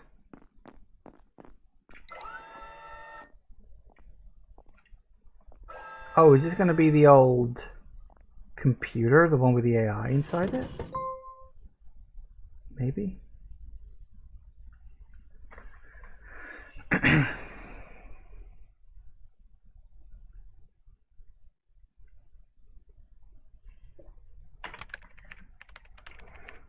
All non-level D staff covered in this manual have had their identities obscured.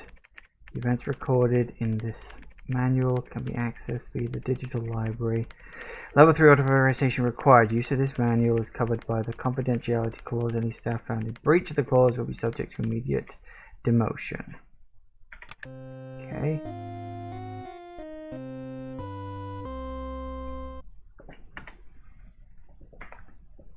Fair enough. I think 426 is the computer with the AI inside, isn't it? I think? It rings a bell. The subject, D81, Jason Grias, 28-year-old black male in good health and no history of mental illness. He was sentenced to life imprisonment for murder. Nicknamed Chimney, his psychological condition was normal before he entered Site Blank. However, he developed negative and pessimistic tendencies while in prison, along with severe symptoms of nicotine addiction. Physical examination records showed that 81 did not acquire any physical disabilities. Jaded, skeptical, and exhausted. Life and living are tough. When being awake and sleep are no longer regular, only the number of cigarettes left can give me a general sense of time. Only smoking can get me out of bed. Oh, what the? Okay. Did it even provide a mirror? I don't need to see my face.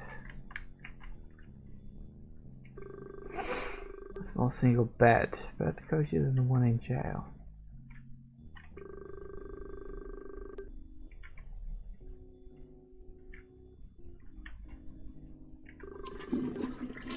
still alive. That's right, man. Been paying attention.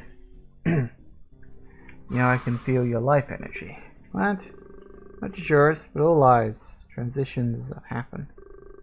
Making the most of life transitions is a beautiful thing that exists in abundance here. What the fuck are you talking about? They always lead to unknown opportunities where everything is uncertain. You can see the man-made chaos distorted by other force that can't be called life. Idiot. Anyway, at least you're still alive. Yeah, what a great ending.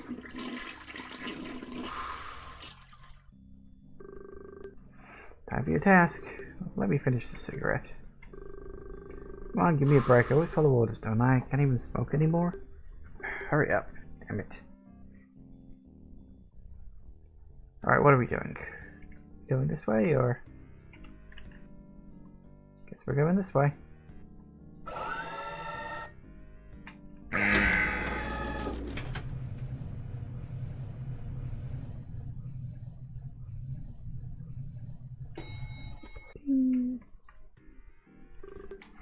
Get ready. Ah, I get it. Security check. What can you detect in this thing anyway? No weapons, no metal, no smoking in the observation room. No smoking? You're something against me, huh?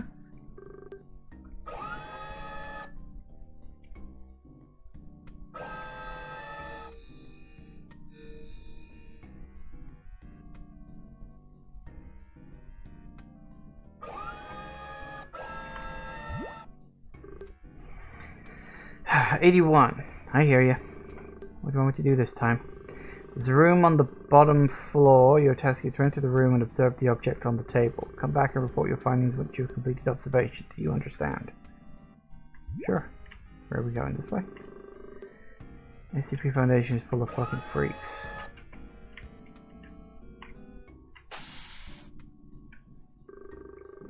Never get used to this. They can't make this something less gross. I don't know why we're suddenly doing this, but apparently this is what we're doing now, so... Rating is called Los Angeles at 4 AM. Interesting. Poster of an opera. These freaks watch opera. Are you kidding me? But Doctor, hello? Can you hear me? There's nothing wrong, right? Oh, isn't this the toaster that makes you believe you're a toaster?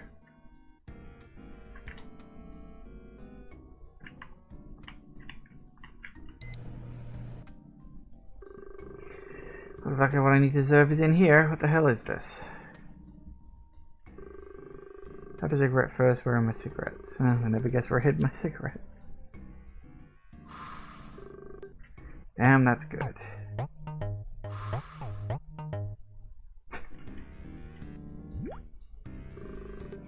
You start reporting. Well, on the table, I'm a toaster. I'm about 7 inches wide and 6 inches tall, and I'm made of stainless steel. Anything else? Not sure what else you want me to say. Anything else? Not sure what else you want me to say. I'm a toaster. Put bread in my slot and I'll make a perfect fucking piece of toast. Good. You can go back to your room now. Good. What did I just say? Okay. This is weird. Like, even by this game's standards, this is fucking weird. Hey Chimney, something different, something wonderful, some wonderful smell on you. What is it? Sense it now. You're different. You're going to experience a new life, a different kind of existence. Shit, sounds fucked up, man. You've changed. You're no longer bound by limitations. There are no beginnings, no ends, only chaos. Can you shut up? It's the end of a life. I don't know. Maybe you're evolving. Why am I even trying to understand what you're saying? You're feeling different now, right? You feel strange. I think I'm just tired. Life needs motivation. Maybe you just need a cigarette. Cigarette? No. I don't need a cigarette. I need to charge up. Because I am a toaster.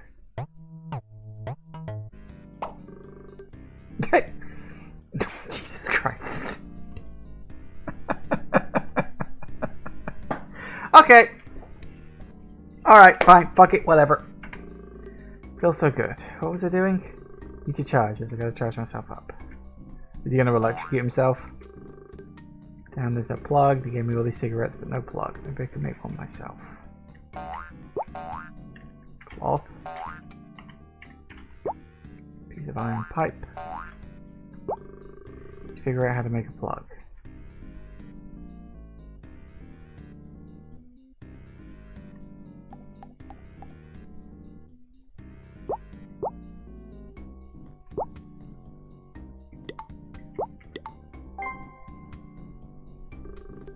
Good, that's it. Can't wait to charge up. Dude, you're literally about to electrocute yourself. Yep. I remember reading about the toaster. It's a toaster that when you observe it, you start thinking you're a toaster. He reserved courtesy for about 30 minutes. During questioning, he could only provide a first-person descriptive of 426. He returned to his cell and began experiencing hallucinations, believing he was a toaster. He died of electrocution after plugging in a self-made metal object into the socket because he felt that he required charging. Even though toasters don't have batteries, they don't require charging. Okay, Domino 6-year-old white female with no history of mental illness. Psychological evaluation results were unknown. Into site blank. The analysis shows she was mentally strong, resistant to interrogation. She had caused several cellmates to commit suicide, several guards to betray the blank prison institution. Diagnosed with lymphoma cancer before she was recruited by the Foundation. She was cleared for testing after we confirmed that her lymphoma cancer would not affect her test.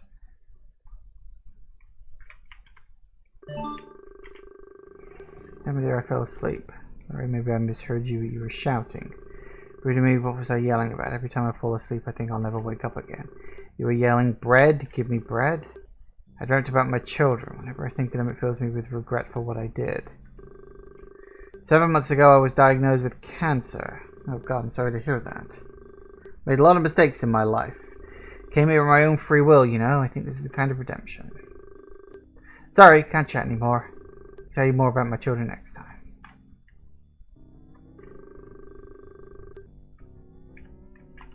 So an access card. Who should take care of how they look even when they're old? I wish everybody thought like that. Time for your task. Don't look very happy today. What happened? I'm not going back to that empty room for another day, am I? I know I shouldn't complain, but it's awfully boring. Don't mind my nagging. You know I don't have much time left. I don't think you realize how true that fact is.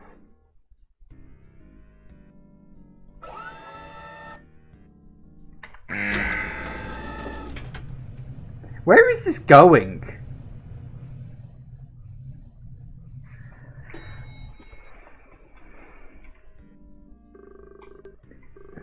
You're always scanning. You don't trust me? Alright, so you don't want to talk today.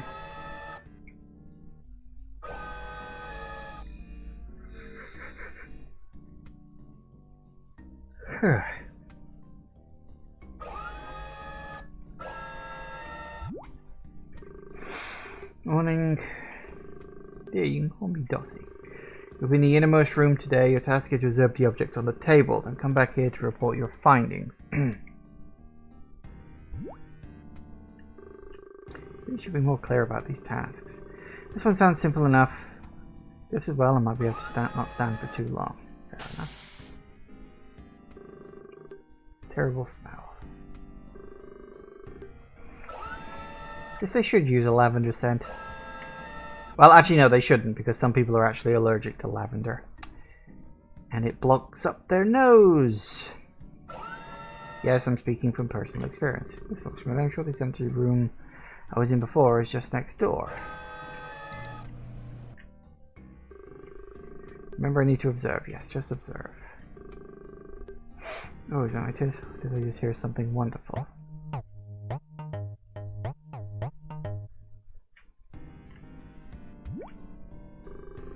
You start your report. To be honest, I'm not sure this is what you need, dear. Start your report. Well, I'm a toaster. I'm about this wide, this high. My youngest daughter uses the same model as me. I'm teal green. I think I look good in this color. Yes, yes, I like this coat of paint. I think I can still work. What else? So all I can say is sorry, I'm not as observant as I used to be. It's good you can go back to your room now. Thank you, I'm glad to hear that. Well, so I feel like I know that tune from somewhere.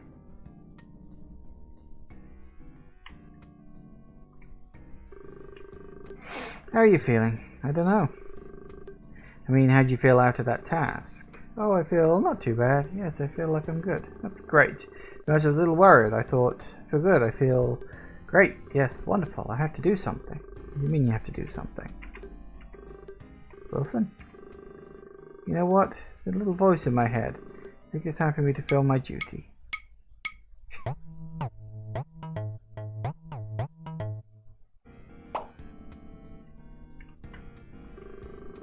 Not enough bread to toast.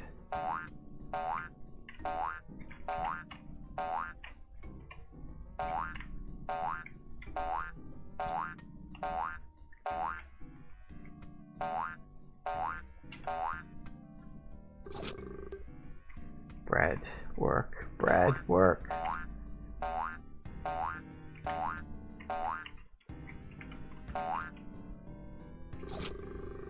If there's any kind of bread there is.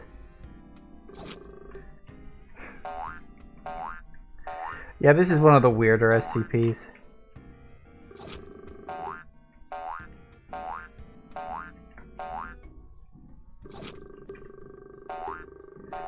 Yeah, the best model ever made.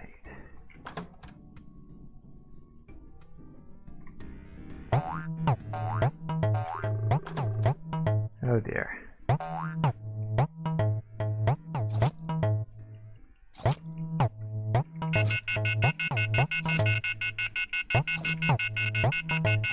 Oh god. Why is your bread taking so long to toast?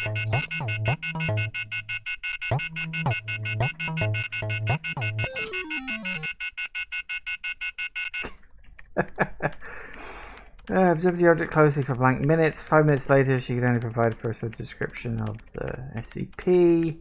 Developed hallucinations 50 minutes after returning to her cell. She believed she was a toaster. Needed to toast bread. She died of internal bleeding due to acute gastric dilation. Autopsy found 16 kilograms of undigested bread in her stomach. Yeah, this is about right. Oh, another one, really? Okay. Adamoria.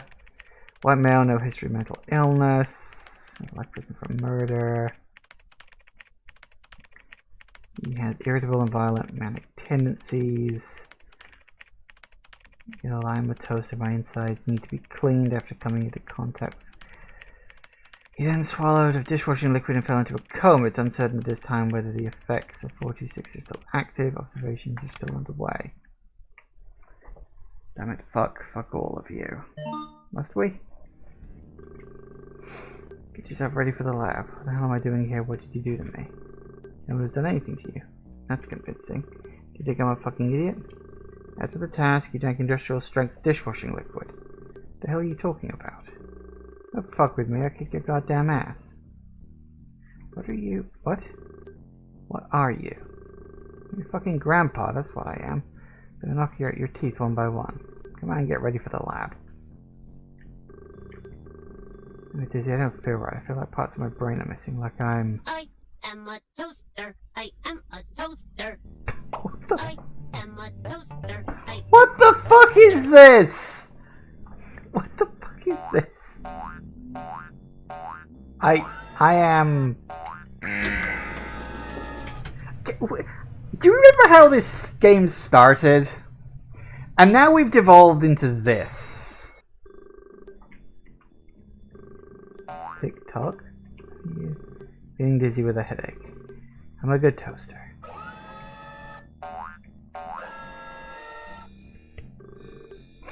Look, my head hurts. Where am I? I should be. I'm so confused lately.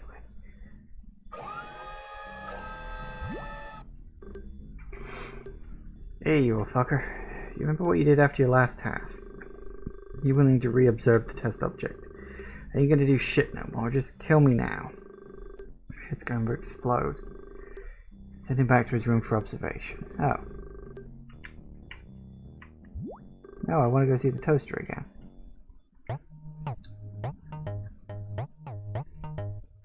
This has not gone in the direction I was expecting it to go in. Should be like this, I should be... I am a toaster. I am a toaster. I am a toaster. I am a toaster. you have anything to report? Come on, man, I'm broken. The doctor wants to know how you're feeling.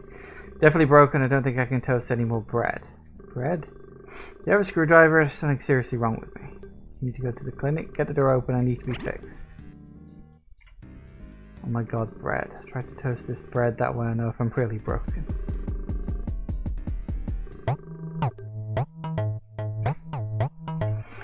Something wrong with me. This is bad. Oh no.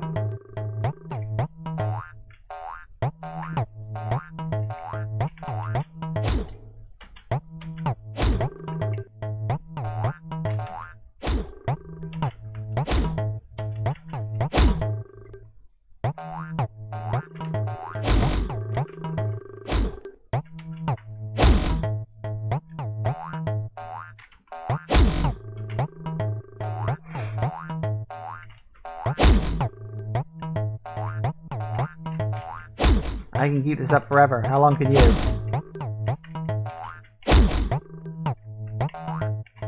Uh-oh. About that long, apparently. Stop everything now. We can kill you now.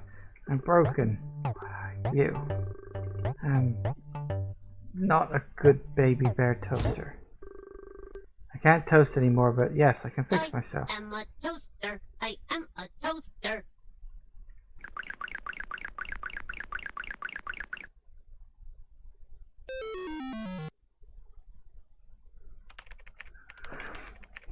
After the brief observation experiment was interrupted, you claimed he was a baby bear toaster and suffered from internal damage. You requested repairs on the way to the clinic, behaved aggressively and attacked the guard with a lethal weapon. He cut open his abdomen and claimed there were breadcrumbs jammed inside. He eventually died of excessive bleeding. I had to be locked in a room without any windows so that no one can see me. The door to my room must be labelled without any ID number or personal detail to prevent the spread of my symptoms.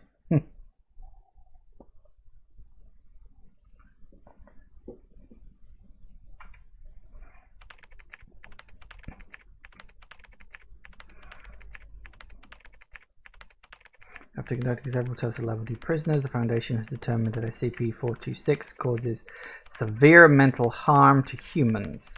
It has henceforth been defined as an info hazard. Thank you for reading the SCP-426 Safety Manual. Secure, contain, protect. Okay, sure, why not?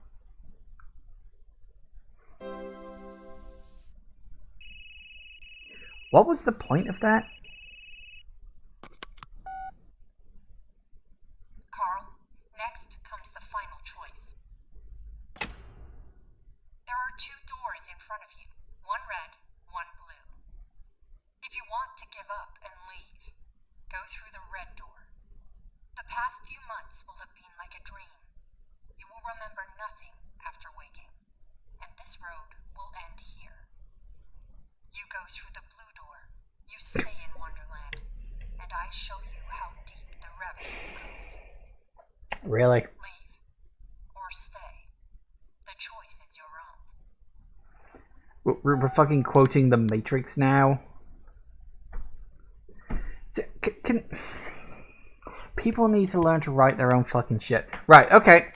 So, it's red or blue, huh? Oh, fuck it, blue.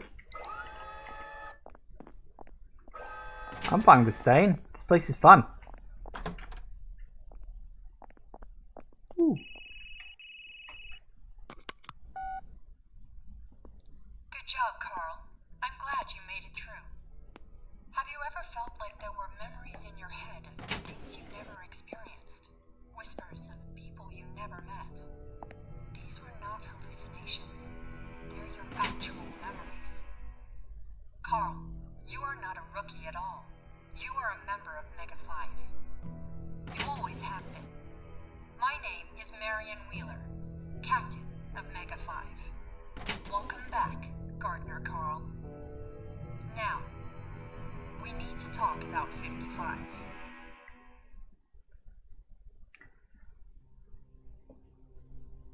Right. So the reveal at the end is I was a member of that group?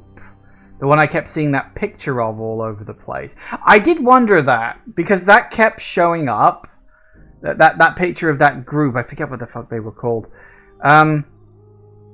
So yeah, the fact that I'd always been there, I can totally get that. I'm willing to bet that what would have happened if I'd have gone through the red door is they would have just reset everything and I would have ended up right back at like point 1 again, like at the start of the game. That would be my guess. I don't know if I can replay that last choice. Probably not. Yeah, the game was decent, actually. It's not like a fantastic game. I kind of wish there was more to it, frankly. It is very simple. I wish there were more stories. And what the fuck was the Plague Doctor? Like, where was that guy? Because he was in the original trailer. And he was not in the game. Which I think that amounts to false advertising? I'm not sure, but I think it does. Okay. Right, so, all things considered, general opinions are pretty good. Like, I honestly wish it had been a bit more involved. You know, I feel like they could have done even more with this, like made a really big game, and made these like narrative threads flowing throughout things even more like a bigger part of it, you know, where like this, it slowly reveals that you've got more going on here than you think, rather than it just like being these vague throwaway bits and then just one big reveal at the end. Like it felt fine. Yeah, I mean, this is the thing. I was going to mention this. It is a small indie studio. I get that that's why the scope of the game was smaller. I guess personally, I suppose it's a good thing that you end a game wishing there was more of the game. As I said, my only problem with the game, the running mechanic really needs to be tweaked or changed. Either slow down the enemies so that the game randomly decided to stop you running isn't as big of a problem, or speed up your character just a little bit. Like you just need to tweak the numbers ever so slightly so it's less frustrating. So yeah, that I would recommend changing. And it's not like it's a big problem because there's only like 2 or 3 times in the game where you have a running segment. So it's not as much of an issue. But yeah, the running segments were never fun. Like anytime that happened, it was always just annoying. And like you'd have to die several times before you could do anything with it, and that's not a fun experience, you know. Especially if it's a bug that's stopping you from succeeding rather than your own incompetence.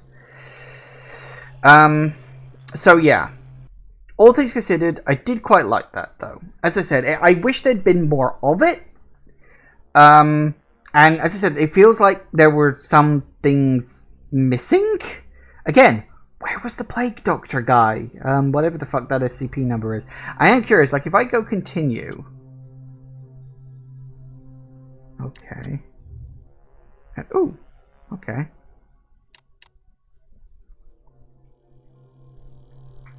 Ah, here were dragons, yes. Okay, so we can do all of the remember who you are. Yeah, that's the one with the little girl.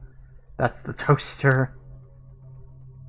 That's the Hang King. Oh yeah, that was the second one. So that's really weird. The 1, 2, 3, 4, 5. That's a weird way to order it. And there's apparently 4 missing, or not in there. Maybe DLC. Maybe that was the plan. I don't know. Neutralize dark notice. Interesting. So it doesn't look like I can go back and make the other choice. I'd have to play through the last... Yeah, I'd have to play through the last segment again to... Files? Oh, no, that's literally just those. Okay.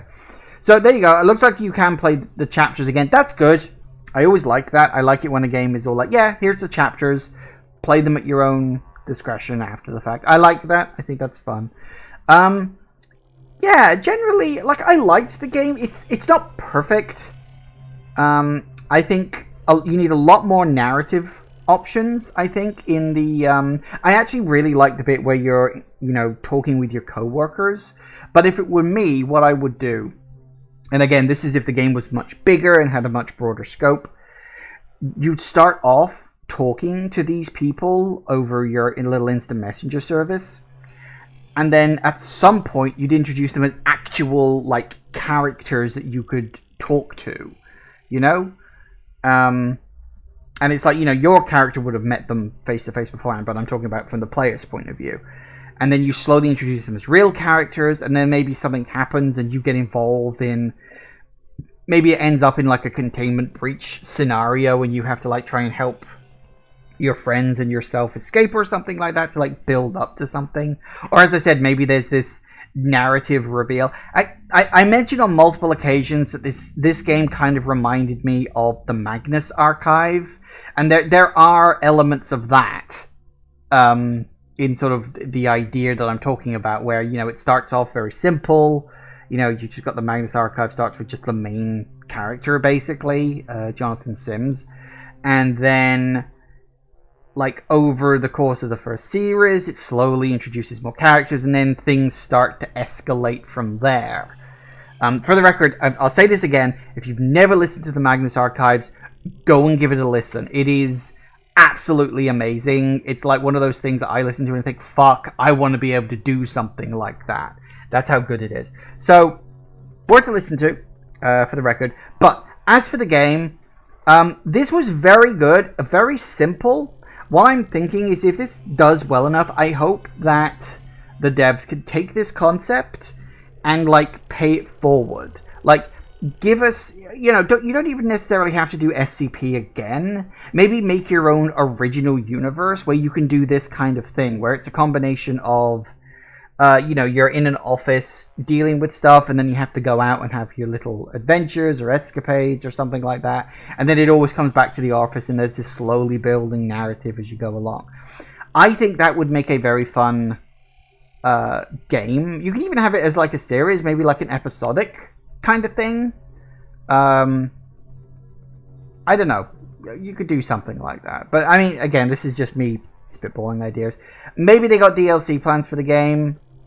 Maybe not. I mean, as I said, there's room for them if you look at the files thing. But, I don't know. It smacks me as weird that they'd have the Plague Doctor in the advertisements, but not in the fucking game. I don't know, maybe when they made that, he was supposed to be in the game, and then something happened in development, and it never happened. That does happen sometimes in game development. Thank you all for watching, everybody. I do hope you have enjoyed this. Please remember to like, comment, and subscribe, and I will see you in the next video. Bye-bye!